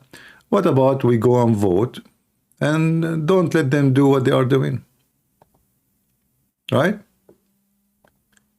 Complaining doesn't solve a problem. This guy Trudeau is there because Christians, sadly, they don't vote. They have no voice. Same as Christians in America, they have no voice for many, many years. And then that make the liberals take over schools, vote, city hall, school board, universities. Complaining is not the solution. Doing is the solution. You have to do something. All right? If you don't go vote, you will have Biden and you will have the likeness of Biden. And all the weird stuff will come with it.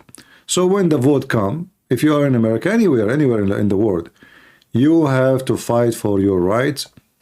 Otherwise, evil ones, they will destroy your society. You know, Christians for some time, they were like people, fire start in their house and they just watch the fire, hoping that the fire will stop by itself.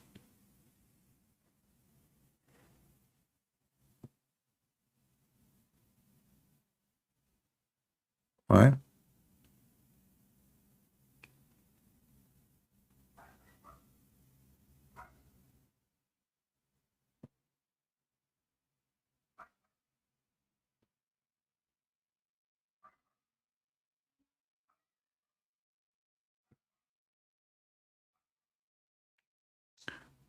And you know, like I noticed that the tactic the liberals they use, anyone, he is their enemy. Let us say he is their target in the election. They try to demonize him, to make him a demon.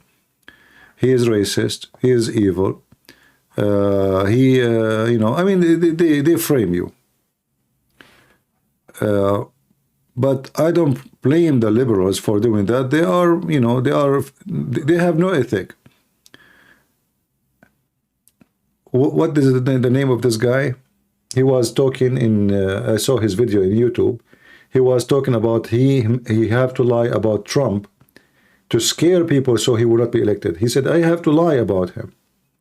And this is what they do. They want people to fear him so he will not be elected by lying about the guy.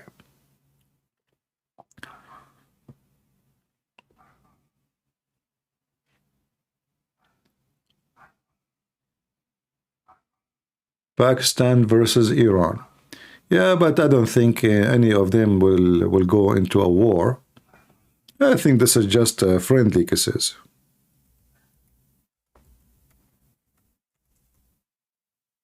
Pakistan is not a country. It's not qualified to go for war, you know. It's bankrupt.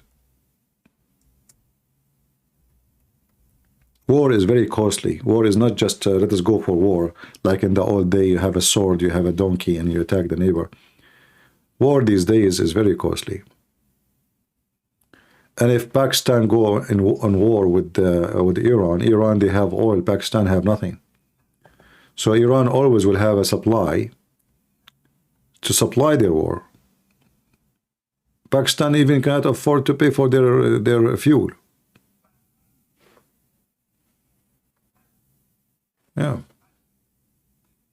The only thing is that Pakistan have nukes, Iran don't. But who knows? Maybe Iran has already. You know, this is why they are acting as a superpower. They are attacking even American ships, and they are not even worried about it. And for sure, there is main reason for that. They knew that Biden, he will not go there. And even Trump, he was in the office, he did nothing with them too. So the American, they gave them wrong message.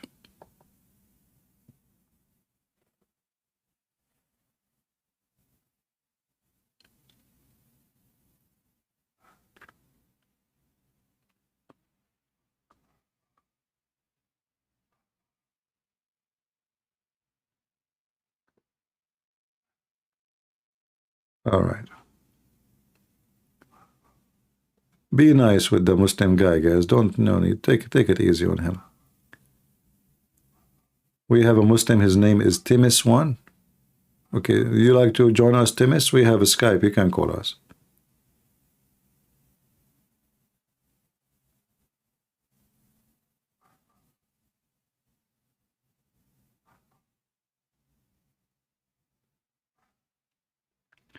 Jay, about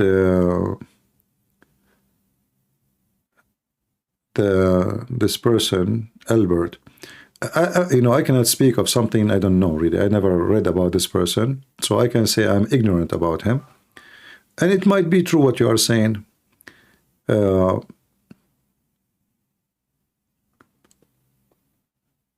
Always war happen for a reason, and most of the reason is about money and power.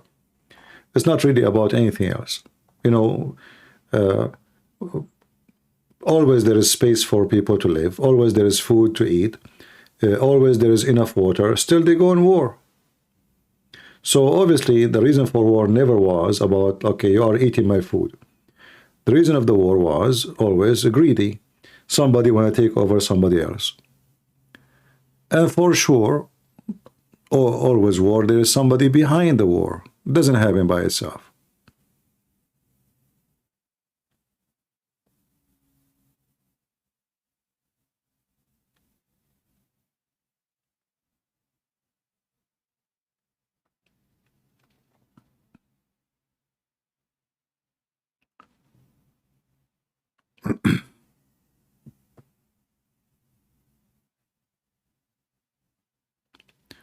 Who do you think Trump running mate will be? Well, based on my knowledge with the Trump, he never chose someone good to be his running mate. I mean, this guy is really funny when it's come here to choose people to work with him. Not a single person he chose to work with him was good. So I'm afraid he will do the same this time too.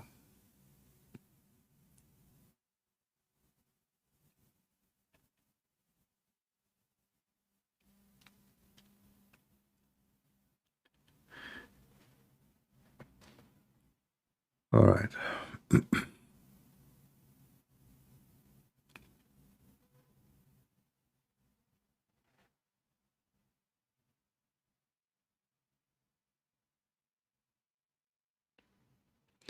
No, I believe that the coming war, the massive war will happen, is going to be between Muslims. You see, the Muslim world have a big problems. A lot of hatred between Muslims themselves. Plus, there is a war over resources. And I believe number one reason for war is water. If you go right now, you will see that Iran is accusing Turkey of stealing their snow and rain.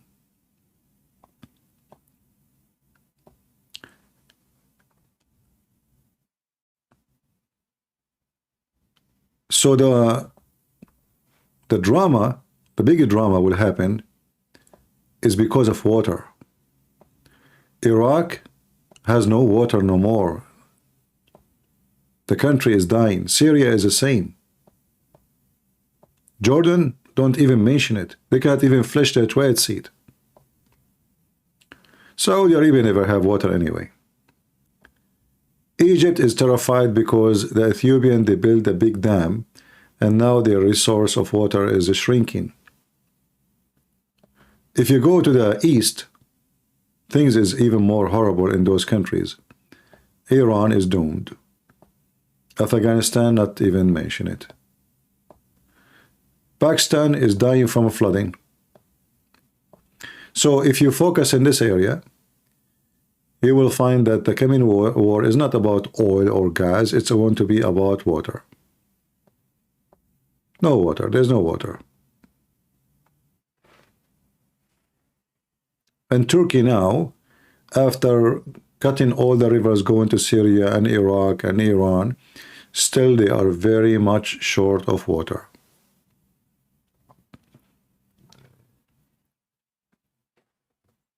So they want to drink oil? Already in Saudi Arabia, they are spending a lot of money to make fresh water out of the sea. And that is the case in Emirat too. So there's a lot of challenges The only one who was able to survive with the drought is Israel. And that because they are Jews. You know, Jews always is the best who can do, reuse resources and come with ideas nobody have. So if you go to Israel, you will find that the desert become green. And if you go to countries like Syria, you will find the green become desert. Just by changing the population, you change everything.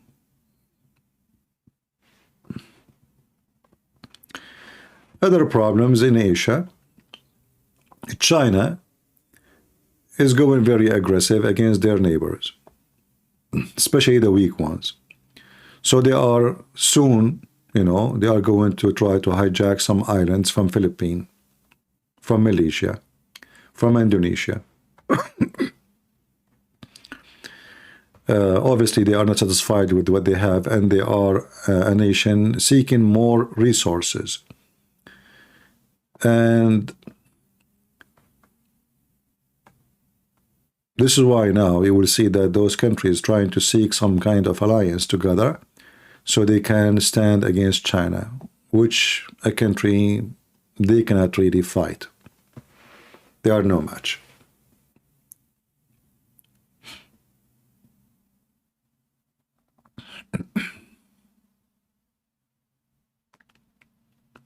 How they can steal the rain? Well,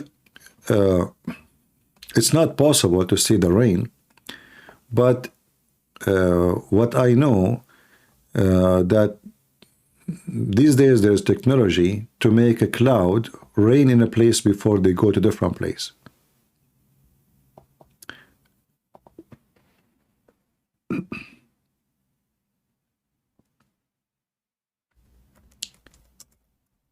Let me show you.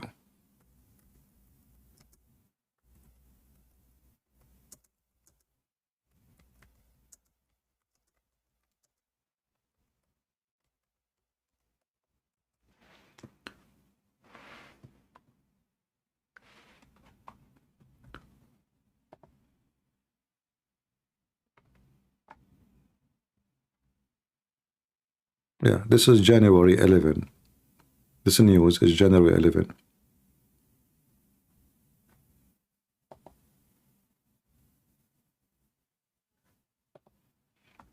And it is possible to do so. Yeah.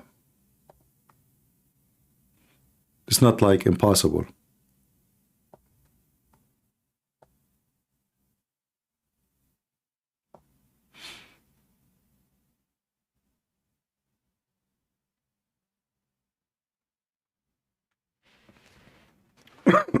It sounds fiction, right? I mean, hard to believe. But it is possible.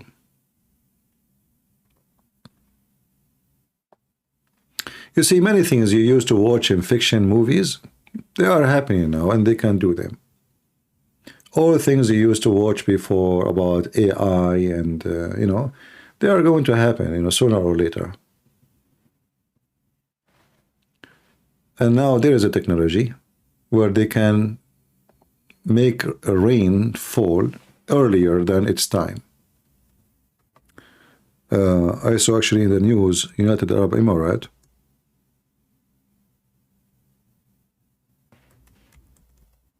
I think just 2 days ago. Let us see.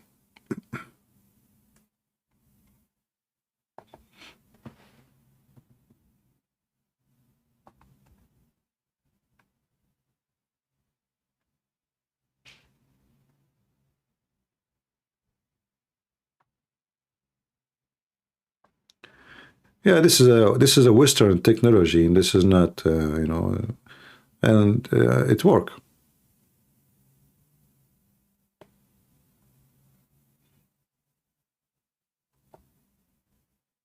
Cloud seeding in UAE, artificial rain with the drones and electricity. But they are not creating the rain; they cause the rain to happen. So the cloud go by, you know, they don't make rain. So simply they create the atmosphere for this rain to be generated from the cloud.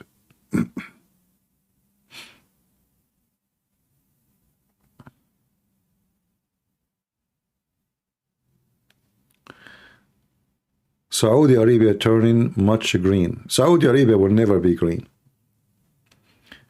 All what you see about Saudi Arabia green, it's just funny and silly. You cannot change the name. You see, if there is no rain, there is no water. That's it. In Israel, they are not creating miracles. They have little rain. You have to have little rain. If you have no water, no water. That's it. You cannot make it anything. You cannot make anything survive. And Saudi Arabia have a very, very, very almost. I mean, there's some places that doesn't rain even for 20, 30 years, once every 50 years.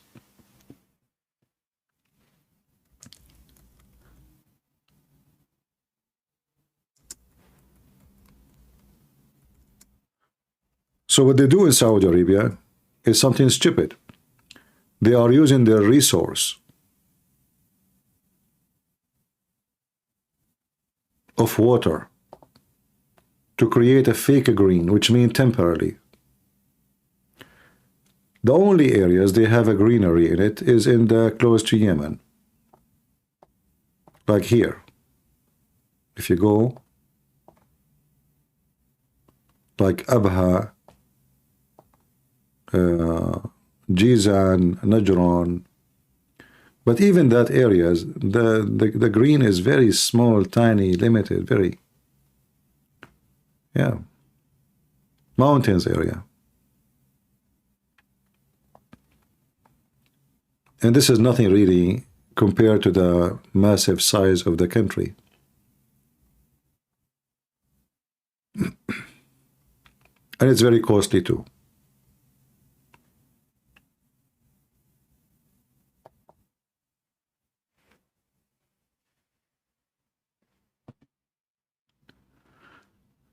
All right.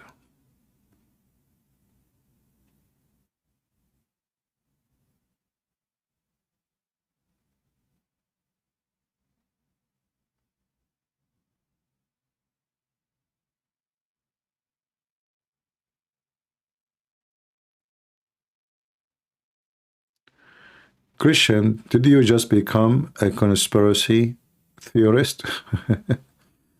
No, we are not talking about conspiracy. It's a fact. The Middle East suffering from drought forever. There's no water there.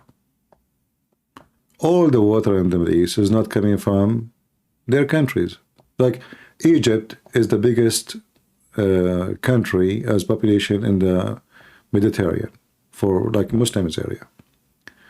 But all the water of Egypt is not coming from Egypt. There is no rain in Egypt.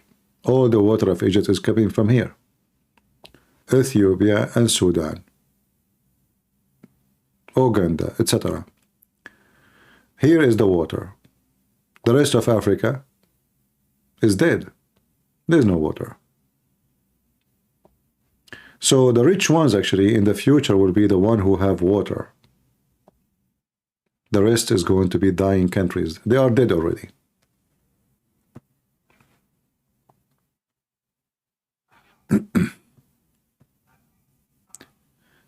Imagine you have let's say you are a person who have $1 billion in the bank. In the bank, they can give you only your money, but they cannot provide you water. And you have a massive palace, big garden, but there's no water.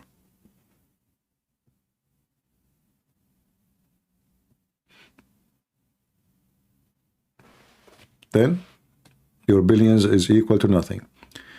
In Jordan, as an example, there is tons of rich people who have big villas, massive palaces,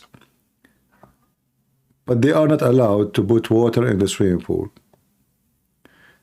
They don't even have water to flush their toilet seat. So what's the point of having a villa where the smell of the house is disgusting because you cannot even clean your poop?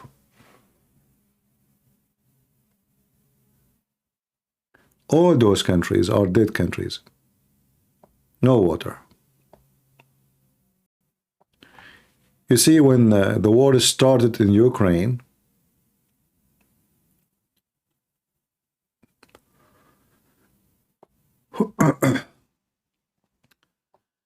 the whole world struggled with food. So there is some countries, let's go to Ukraine. There is some countries, they are blessed with water, with land. I mean, this country, Ukraine, wherever you go, put in the ground is going to grow like crazy. Their dirt is so dark, like volcano, you know, dirt full of minerals. Those are the one who can feed the world. When the war in Ukraine started, and then Putin decided to make a blockade over the ships coming from Ukraine with the wheat, all those countries, they were at risk of collapse because all those countries need the bread. Their major food is bread. And if your major food is not coming from your land, then you have no security.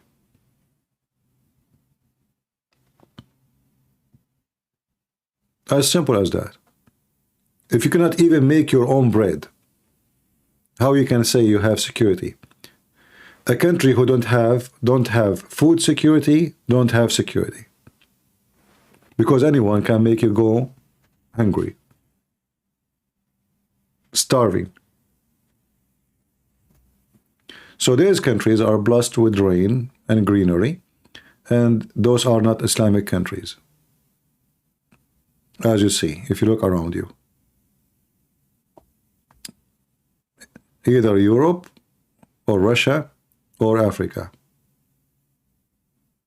Muslim countries are very, very drought and dry.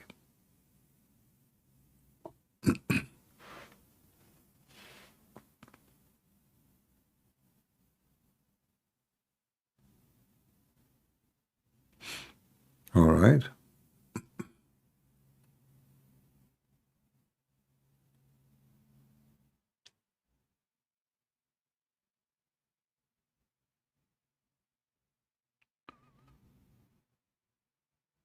Do we have any question?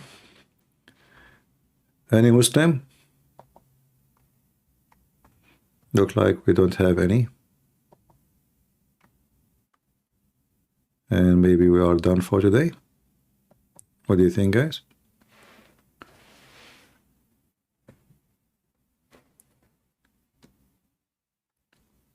Like now in Jordan, you know, if you go to Jordan, you know, those Jordanian, the Muslims, not the Christians, because the true Jordanian is the Christians. The Muslims are invaders. Those are the Arab. They are really stupid. About 20 years ago, the Israeli, they offer the king of Jordan to open a tunnel between the Mediterranean and the Dead Sea. The Dead Sea is dead, you know, I mean, there's nothing there but salt. So if they take water, which is going to be very easy to do because, you know, the Dead Sea is way lower than the Mediterranean. So you do not need pumps, you do not need anything. You just open tunnel, you know, and you use a controller to control how much water will go through. And that can generate energy, electricity, and even can increase the rain in a massive way because the more water come here, the bigger the area of rain will be spread because water will, you know, will vibrate and then cloud and then rain. Same time, you can give back life to the sea, and that will increase tourism, farming, tons of ability. The stupid Arab Jordanian king, oh, the Jews, they want this, that means this is for the benefit of the Jews, so we will not do it. So he refused. Then the Jews, they said, okay, you know what, we don't want this project no more. 20 years after, the king of Jordan, he called the Jews saying, let us do it, let us do it. They said, we are not interested no more. So now, if the Jordanians, they want to do the same project, they can. but they don't have such a money for it.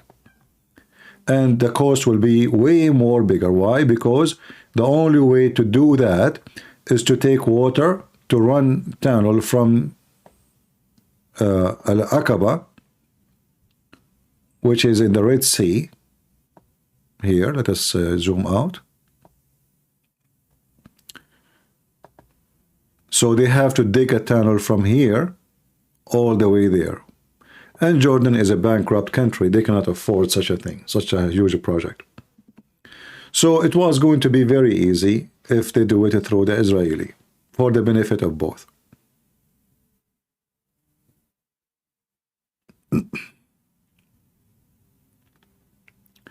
Yeah, you know, Jordan is just another example of Middle Eastern society where everybody want to be an engineer, but he don't have the skills of engineers. Their degrees is useless, mostly.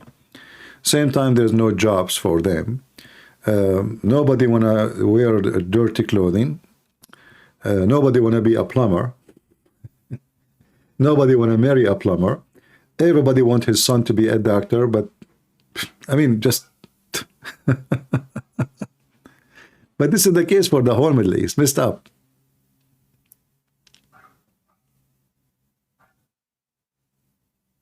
Yeah.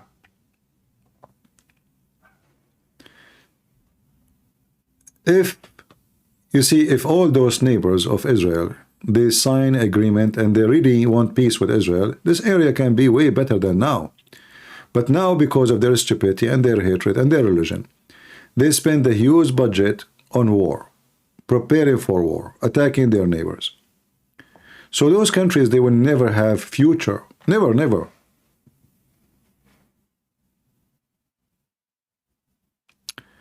Any clear signs of Damascus being completely destroyed anytime soon? I don't see any reason for such a thing to happen. The destruction of those countries, I don't know what kind of destruction you are talking about. If you are talking about building, collapsing, I don't think so.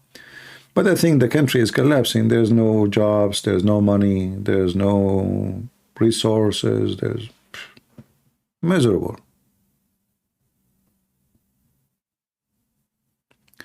What Jordan will become? Already Jordan is dead country. There's nothing in Jordan. There's no water, there's no sources, there's no oil. They have, you know, this country is very unlucky. They have nothing. I mean, they found gas and oil in Israel, but there's nothing in Jordan. Syria, they are the third country in the world in phosphate, which can generate uranium. This is why Putin was very much crazy about taking over the country. And he did. This is why this area here, Putin, he wanted badly. Actually, all this area here. A lot of phosphate, which means uranium, and fertilizer. But for now, I see this country is destroyed, but not totally physically, but economy. This is a country the whole world is, you know, forgetting about it. ISIS, Al-Qaeda, Islamic terrorism, Erdogan, Kurdish, American, I mean, the country is messed up.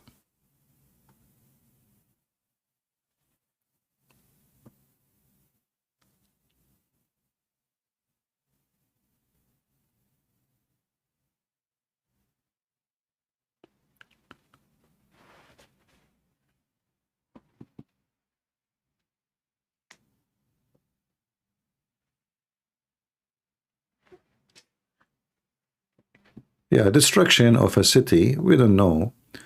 But I don't see for any reason now for such a thing to happen. Unless maybe like a war happened with Israel and Israeli decided to nuke it. You know, I don't know. You know, if things continue the way it is, Israel, maybe they find themselves doing what Samson did. Nuke their enemies. And I believe this will happen only if they have no other choice.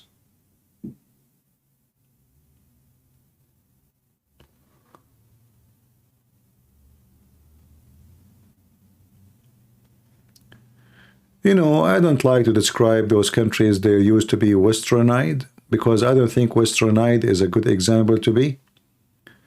I don't know what civilized mean. Like, is the West civilized really?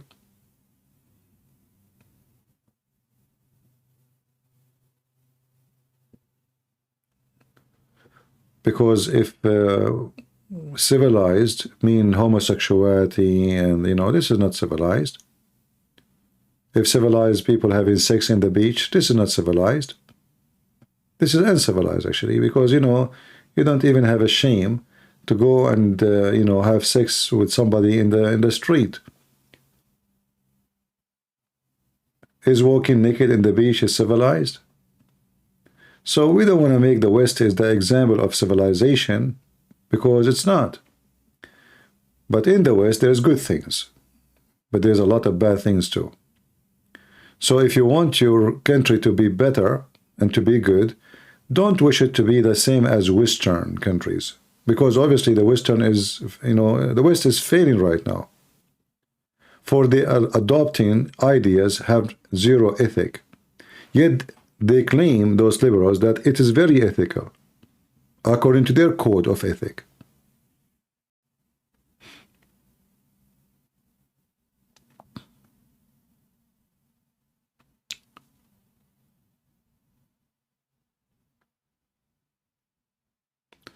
You know, I remember once I was walking and I saw a bunch of people naked in the beach, and then there was, it was like a cliff area, and I'm not from there, I don't know, you know, so I saw a woman. I said, do you see those people? I'm going to call the, you know, could you have a phone to call the police for them? She said, no, you cannot call the police. I said, why not? She said, this is a naked beach. Is that how civilized people do? This is not civilized. This is savage. This is disgusting. What is the accomplishment when they become civilized? By showing your penis to everybody. What is that exactly? You know, what is the victory on that? So, you know, there is always, when you lose balance, you lose everything. You have to have balance in life. Muslim countries, they're still living in savagery, and the West, they are going to be savage more and more in the future, because what they have is they are going in that direction. Radical, communist, forcing others into ideas. Like now, YouTube practice terrorism. If I say, you know, we should not support homosexuality, they censor you. So how you can claim to be civilized if you don't accept the opinion of somebody else? You are the same as the Muslim terrorist.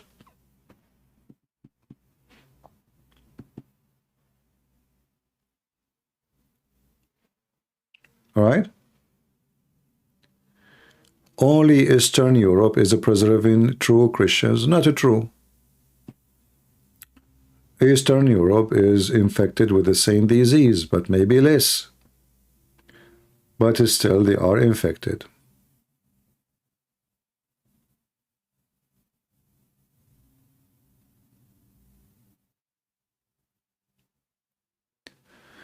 You know, when you live in a society, you will be censored for a word you say or an idea you believe in, even though you don't harm anyone and you don't teach violence, yet they censor you. That is saying that this society is not civilized. They are far away from civilization. They are uncivilized to the point they cannot even handle listening to someone don't agree with them. Like, Trump is a president. They blocked his account in Twitter. How uncivilized the civilized West is. Terrorists from Hamas, they can post videos. Al-Qaeda, they can post videos. Muslim making threat, posting, beheading, they can post videos on Twitter. This is before. I'm talking before Elon Musk, and now, you know, nothing changed. But they censor Trump. And he is the president of USA. This is telling you how bad the civilization you are enjoying. A bunch of filthy criminals controlling our media. They mute you as they wish, they censor you, they shut you down, and you know, trust me, if they can shoot you, maybe they will.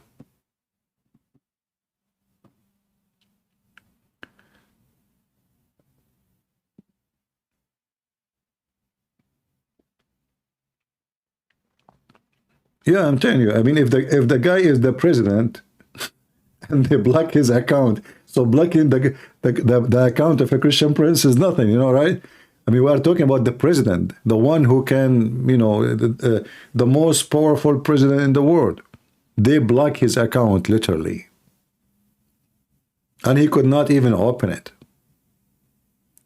Why? Because the stupid American, they gave protection for the media. They become God. They control you. They can tell you, oh, this is against our guideline. But nobody knows what is their guideline.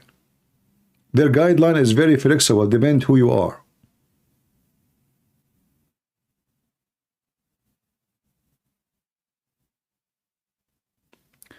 How uncivilized your channel, Arabian Prophet, trying to censor me.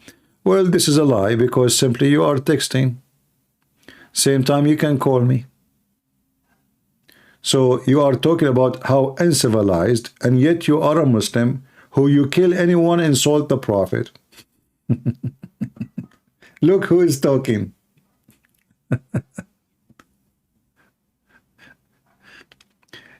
You know, I find Muslims are the most awkward, backward, stupid when they try to speak about logic or try to be logical. So we have this guy, Tims1, he's trying to be smart, and now he is accusing us of being uncivilized because we try to censor you. We do not need to try to censor you. I can block you if I want. What do you mean try? But I did not. And here we go, I offer you to call me. Would you? Let us see who is censoring who. Do you dare to call me?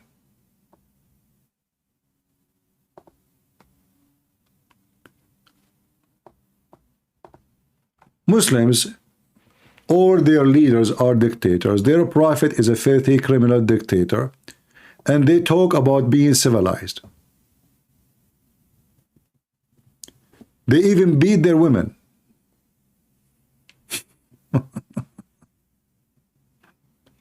They beat their women and they talk about civilized. This guy, he believed in a God. He taught him to beat his wife. So if his wife disagree with him, he don't censor her. He sends her by the whip. It's a girl? Timis 1 is a girl? Oh, okay.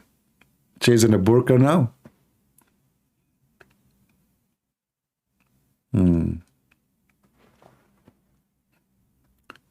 Very, very, you know, one of the things about the Muhammadan, they kill you and they go in your funeral and they play victims.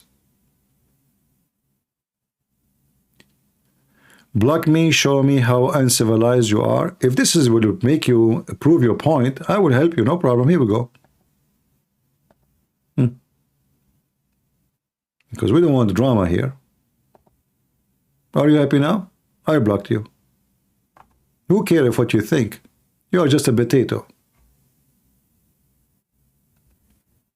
Now you have no other choice except calling me in Skype, so let me see how good you are. You are here just for drama, seeking attention. If you block me, you so uncivilized. Okay, you know, a Muslim talking about civilized. I'm not going to treat you better than the way you treat us. Don't ask for rights when you don't give other people rights. And if you are a female, okay, I convert to Islam and you are my wife now. Are you ready?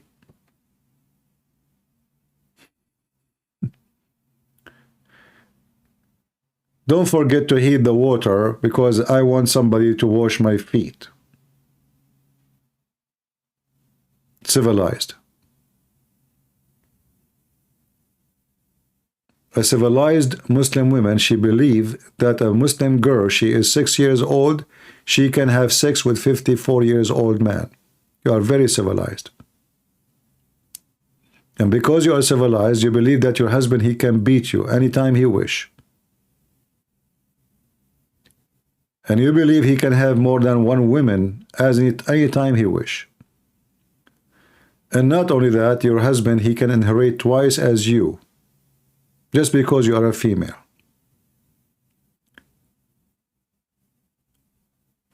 Muhammad, he said, a man should not be questioned why he is beating his wife, because he is civilized. You can't even ask him why you are beating the women. Like, why? No, you cannot ask the man, because he's always right.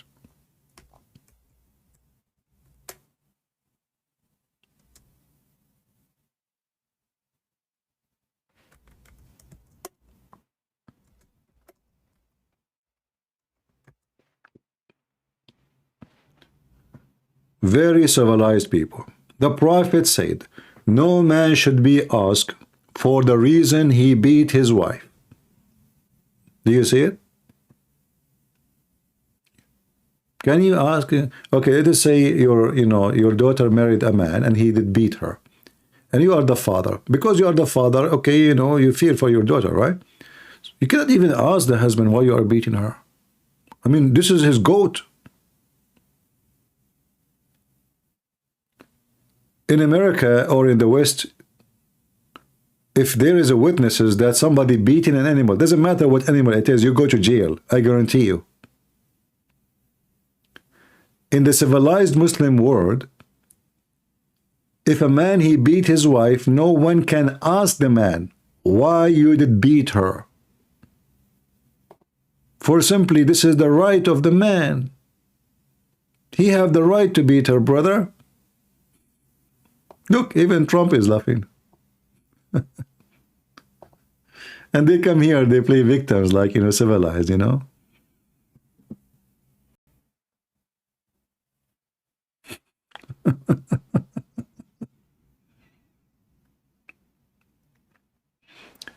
You want to call me and you want to prove me wrong, call me. Don't play a victim. We have our Skype open. Anyway, let me close my Skype and finish for today. I'm here for many hours. Did we have a good time together? Let me know in the comment if you'd like me to come again tomorrow.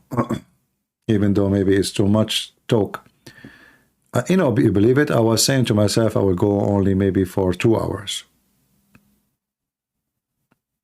And look what happened to the 2 hours life.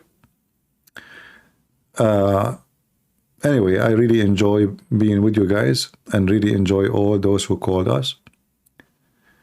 And I wish more Christians will call in the future. I like to hear you. I like to hear your opinion.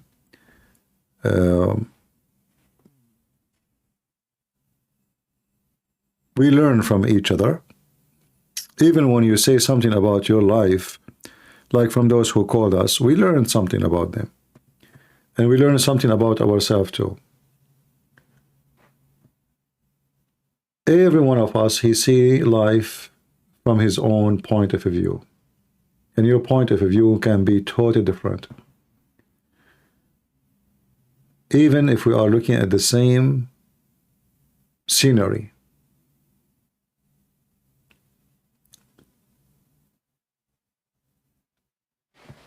When you look at like the image we see in front of us, one is a journalist, the other one is a president. Each one of them, he see the other one in totally different way. The one on the left, he see the one on the right as a business. He make money out of him by talking about him. The one on the right, he see the one in the left as an assistant, as a helper. Oh, he support me. He like me. He speak good about me. I will invite him and I will make an interview with him. I will spoil him because of that. Each one of them, he look at the other one differently. And he view the other one in different angle. But both of them, they are businessmen. But there is many of us, they are not doing business. and they see things as it is, not from the point of view of money or benefit, for personal benefit. And those people usually are the one who struggle because they are reviewing and they don't have any ability to change what they view. The one who can change things, sadly, usually they don't care for us. They care only for themselves. They give you a lot of promises before they get elected. After you elect them, they forget about most of it. But we hope that Trump will not be the same. And we hope he is going to be more Christian, if we can say so, if he won the election next year. More Christian mean not only thinking about conservative Christians in USA, but to think about Christians around the world, especially in countries where Christians are heavily discriminated, like Pakistan, Indonesia, and Middle East, Saudi Arabia, etc. I hope that if he becomes president, he will not think about himself victory, but about God victory. Those who seek self-victory, they always they will be losers. Those who seek victory for God, and Africa, yes, Africa, Nigeria, sorry, I did not mention it.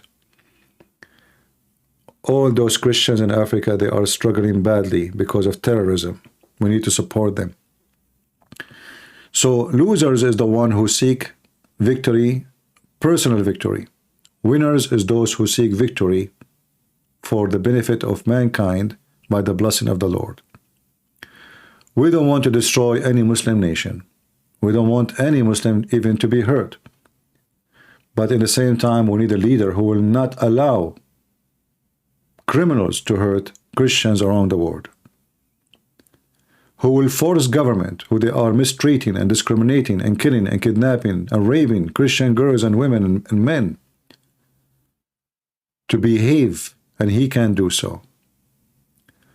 So I hope he will not be a person just seeking his own glory, but God's glory. Thank you all for being here. May the Lord bless you, and until we see you soon again. God is good, so is Jesus. Amen. See ya.